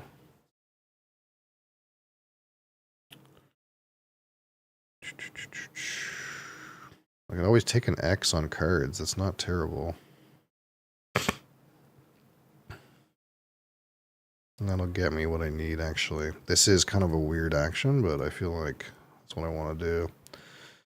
So instead of taking an action, you can always pick one of your cards and send them to the bottom, kind of like a pass, but you get what's called an X token, and an X token basically allows you to give +1 strength to an action, kind of as a disposable,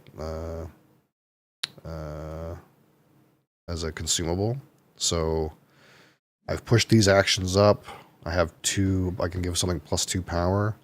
So I can give my sponsors +2 power, so I can activate it as a 5, so I can play my penguin pool with it.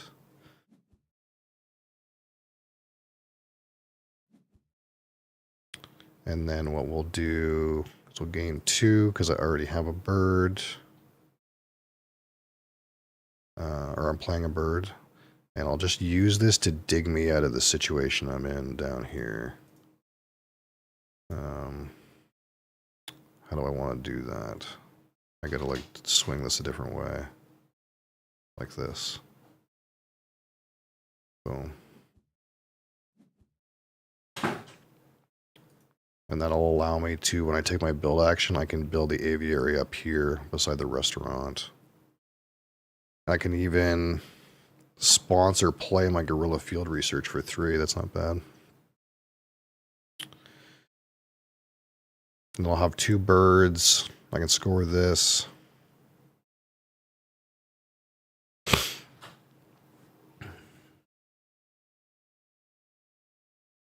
What's he doing over here?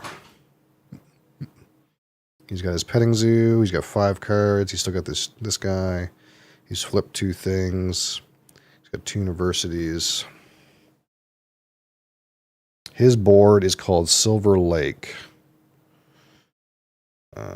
where he has this lake where as long as he places buildings around it, he gets a bunch of free money.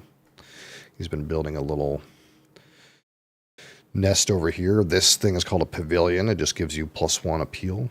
And appeal is like points, but it's also income. And this is a kiosk which makes money for each thing connected to it, as long as it's a filled enclosure.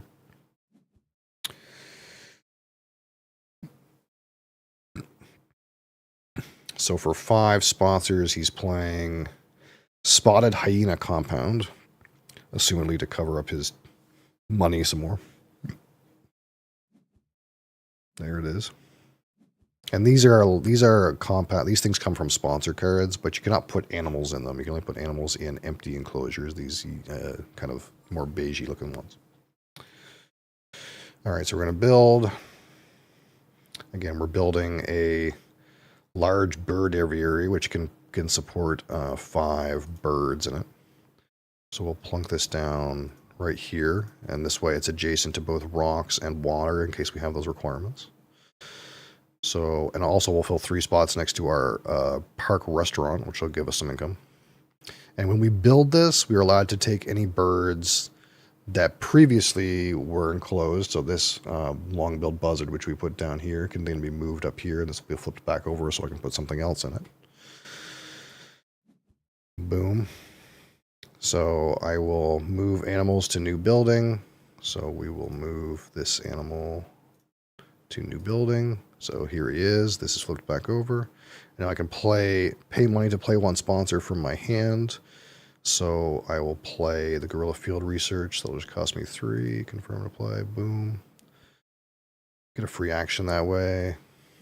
Boom. So that moves us up 1 more conservation point on this track. We can choose to flip or get an associate. I think we'll flip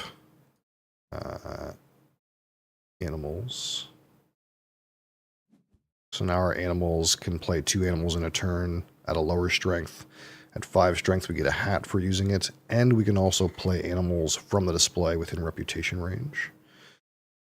What else happened? Oh, we also gained hats, which pushed us up to get another upgrade. So let's go for cards. Make our cards action better. Boom. Confirm.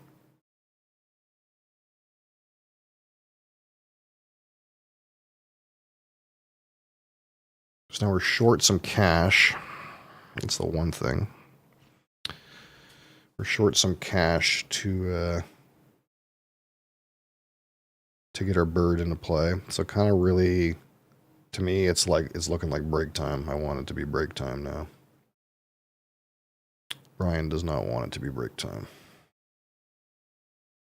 So I'm going to draw some cards and try to accelerate the break. I don't have any money. I need to find some gas.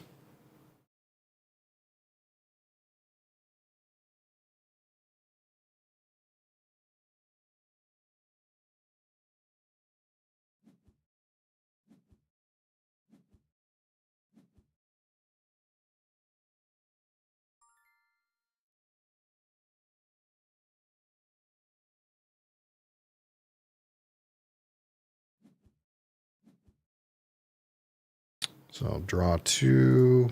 Boom, boom. That's my action. So we got an inland taipan, a snake, that we cannot play because it requires a Australia tag, but we could quite easily partner Australia, play the taipan, and claim this guy here. And they also got the predator breeding program. So if I have a predator and a partnering zoo of the same predator, then I could play this card as a scoring card that other people can piggyback on. I do not have a predator though. This is not bad to play for diversity reasons. I don't really have an efficient enclosure for this, but the shoe bell's going to go in here. This is kind of too big for this. I want to put like a bigger animal in this one. But I could put a snake. I could put a snake enclosure here or here or here, anywhere here. I want to try to fill up this restaurant.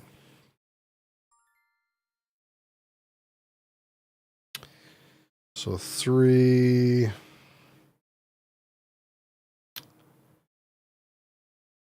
And I want to go to break if I can. I could build a snake enclosure, but I'm trying to go to break if I can.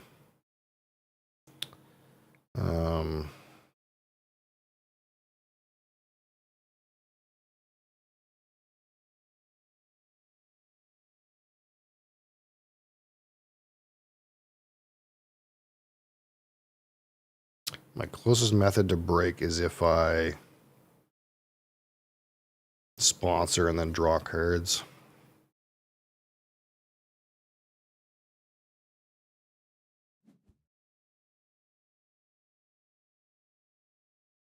kind of want to keep my animals where they are.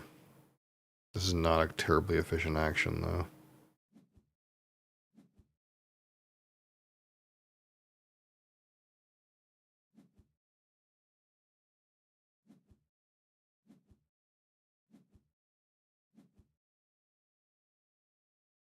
Alright, so Brian triggered the break. That's fine.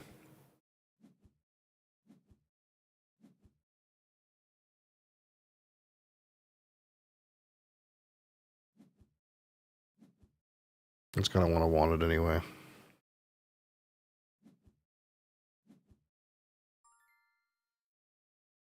Alright. So again, what we want to do, we want to play animals. But first I need to build. But in order to play this, I need to associate with an Australian zoo. So, what else could we do?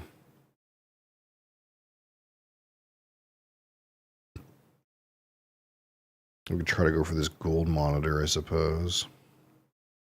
That's kind of far away. I kind of want to just play both of these if I can. I need another man.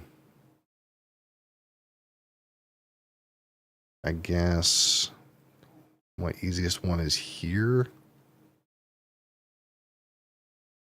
I get one from animals. Do I have any hats on the board? I have this one.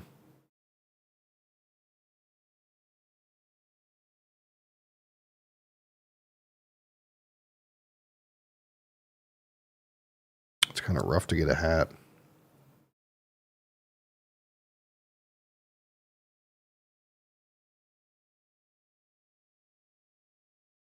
I guess there's a world where I could build an enclosure and push the gold monitor down. I'd buy it for this enclosure. But I'm still not quite in range. Oh, I would get in range from playing my animals. Was that 15? I don't quite have the money to do it well.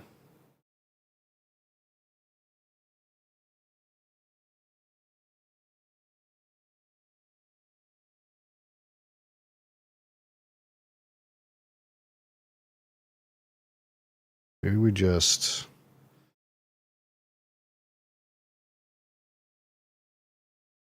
Man. I'm kind of poor is the issue. Kind of poor and I need another worker.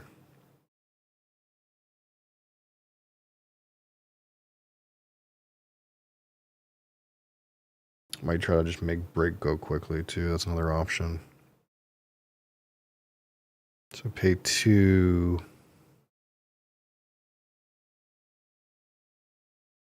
I gotta pay 4 to get that snake out.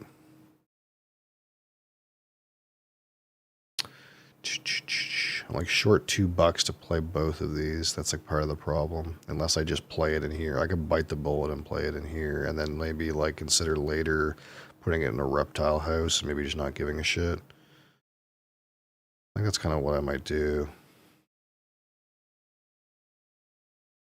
Even though it's too big.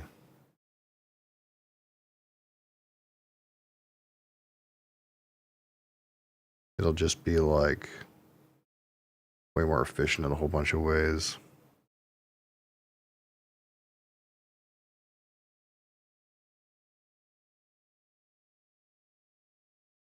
Either way, I have to take this to get it done. So we're going to do that.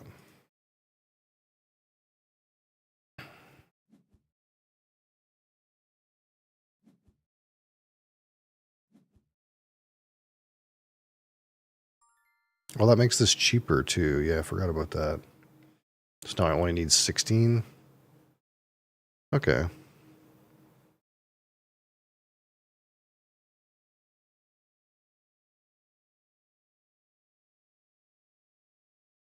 So I can build, and I want to build what? A 2, that will put me down to what? 17. I can't afford anything else, right? No. We'll just maybe stick this. Don't want to take a, do I want to snatch a bonus? What does he want? That petting zoo thing? Is this petting zoo full? No. Let's just, I don't know if he even cares, but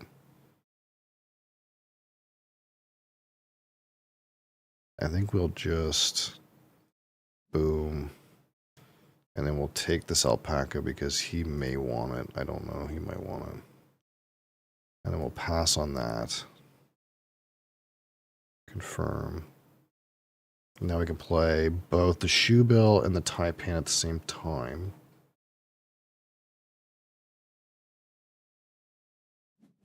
And then we'll send 7 straight into break. So if he draws cards at all, we'll be right in break. It's pretty, I just want to go break again. Right after I play these animals, I just want to go right back into break.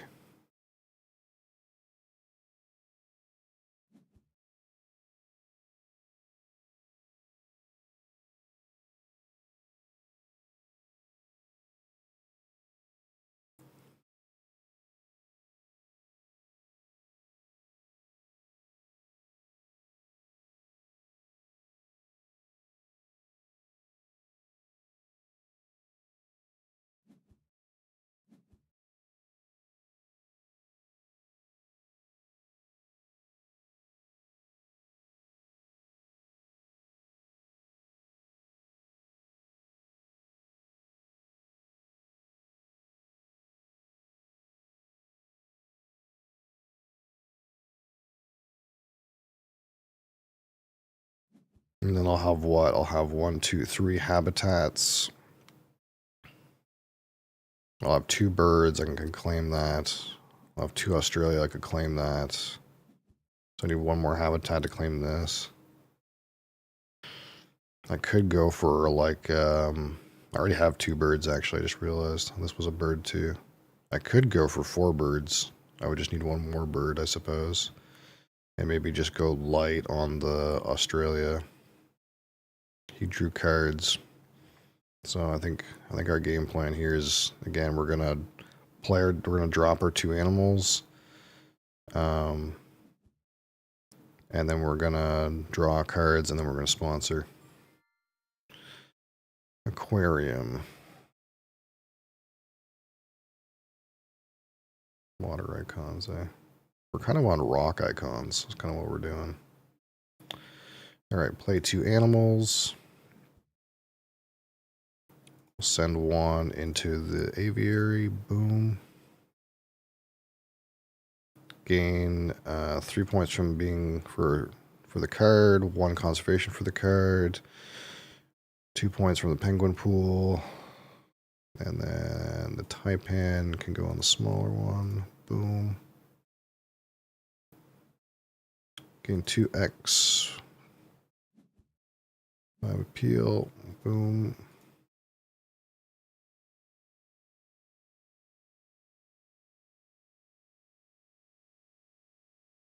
All right.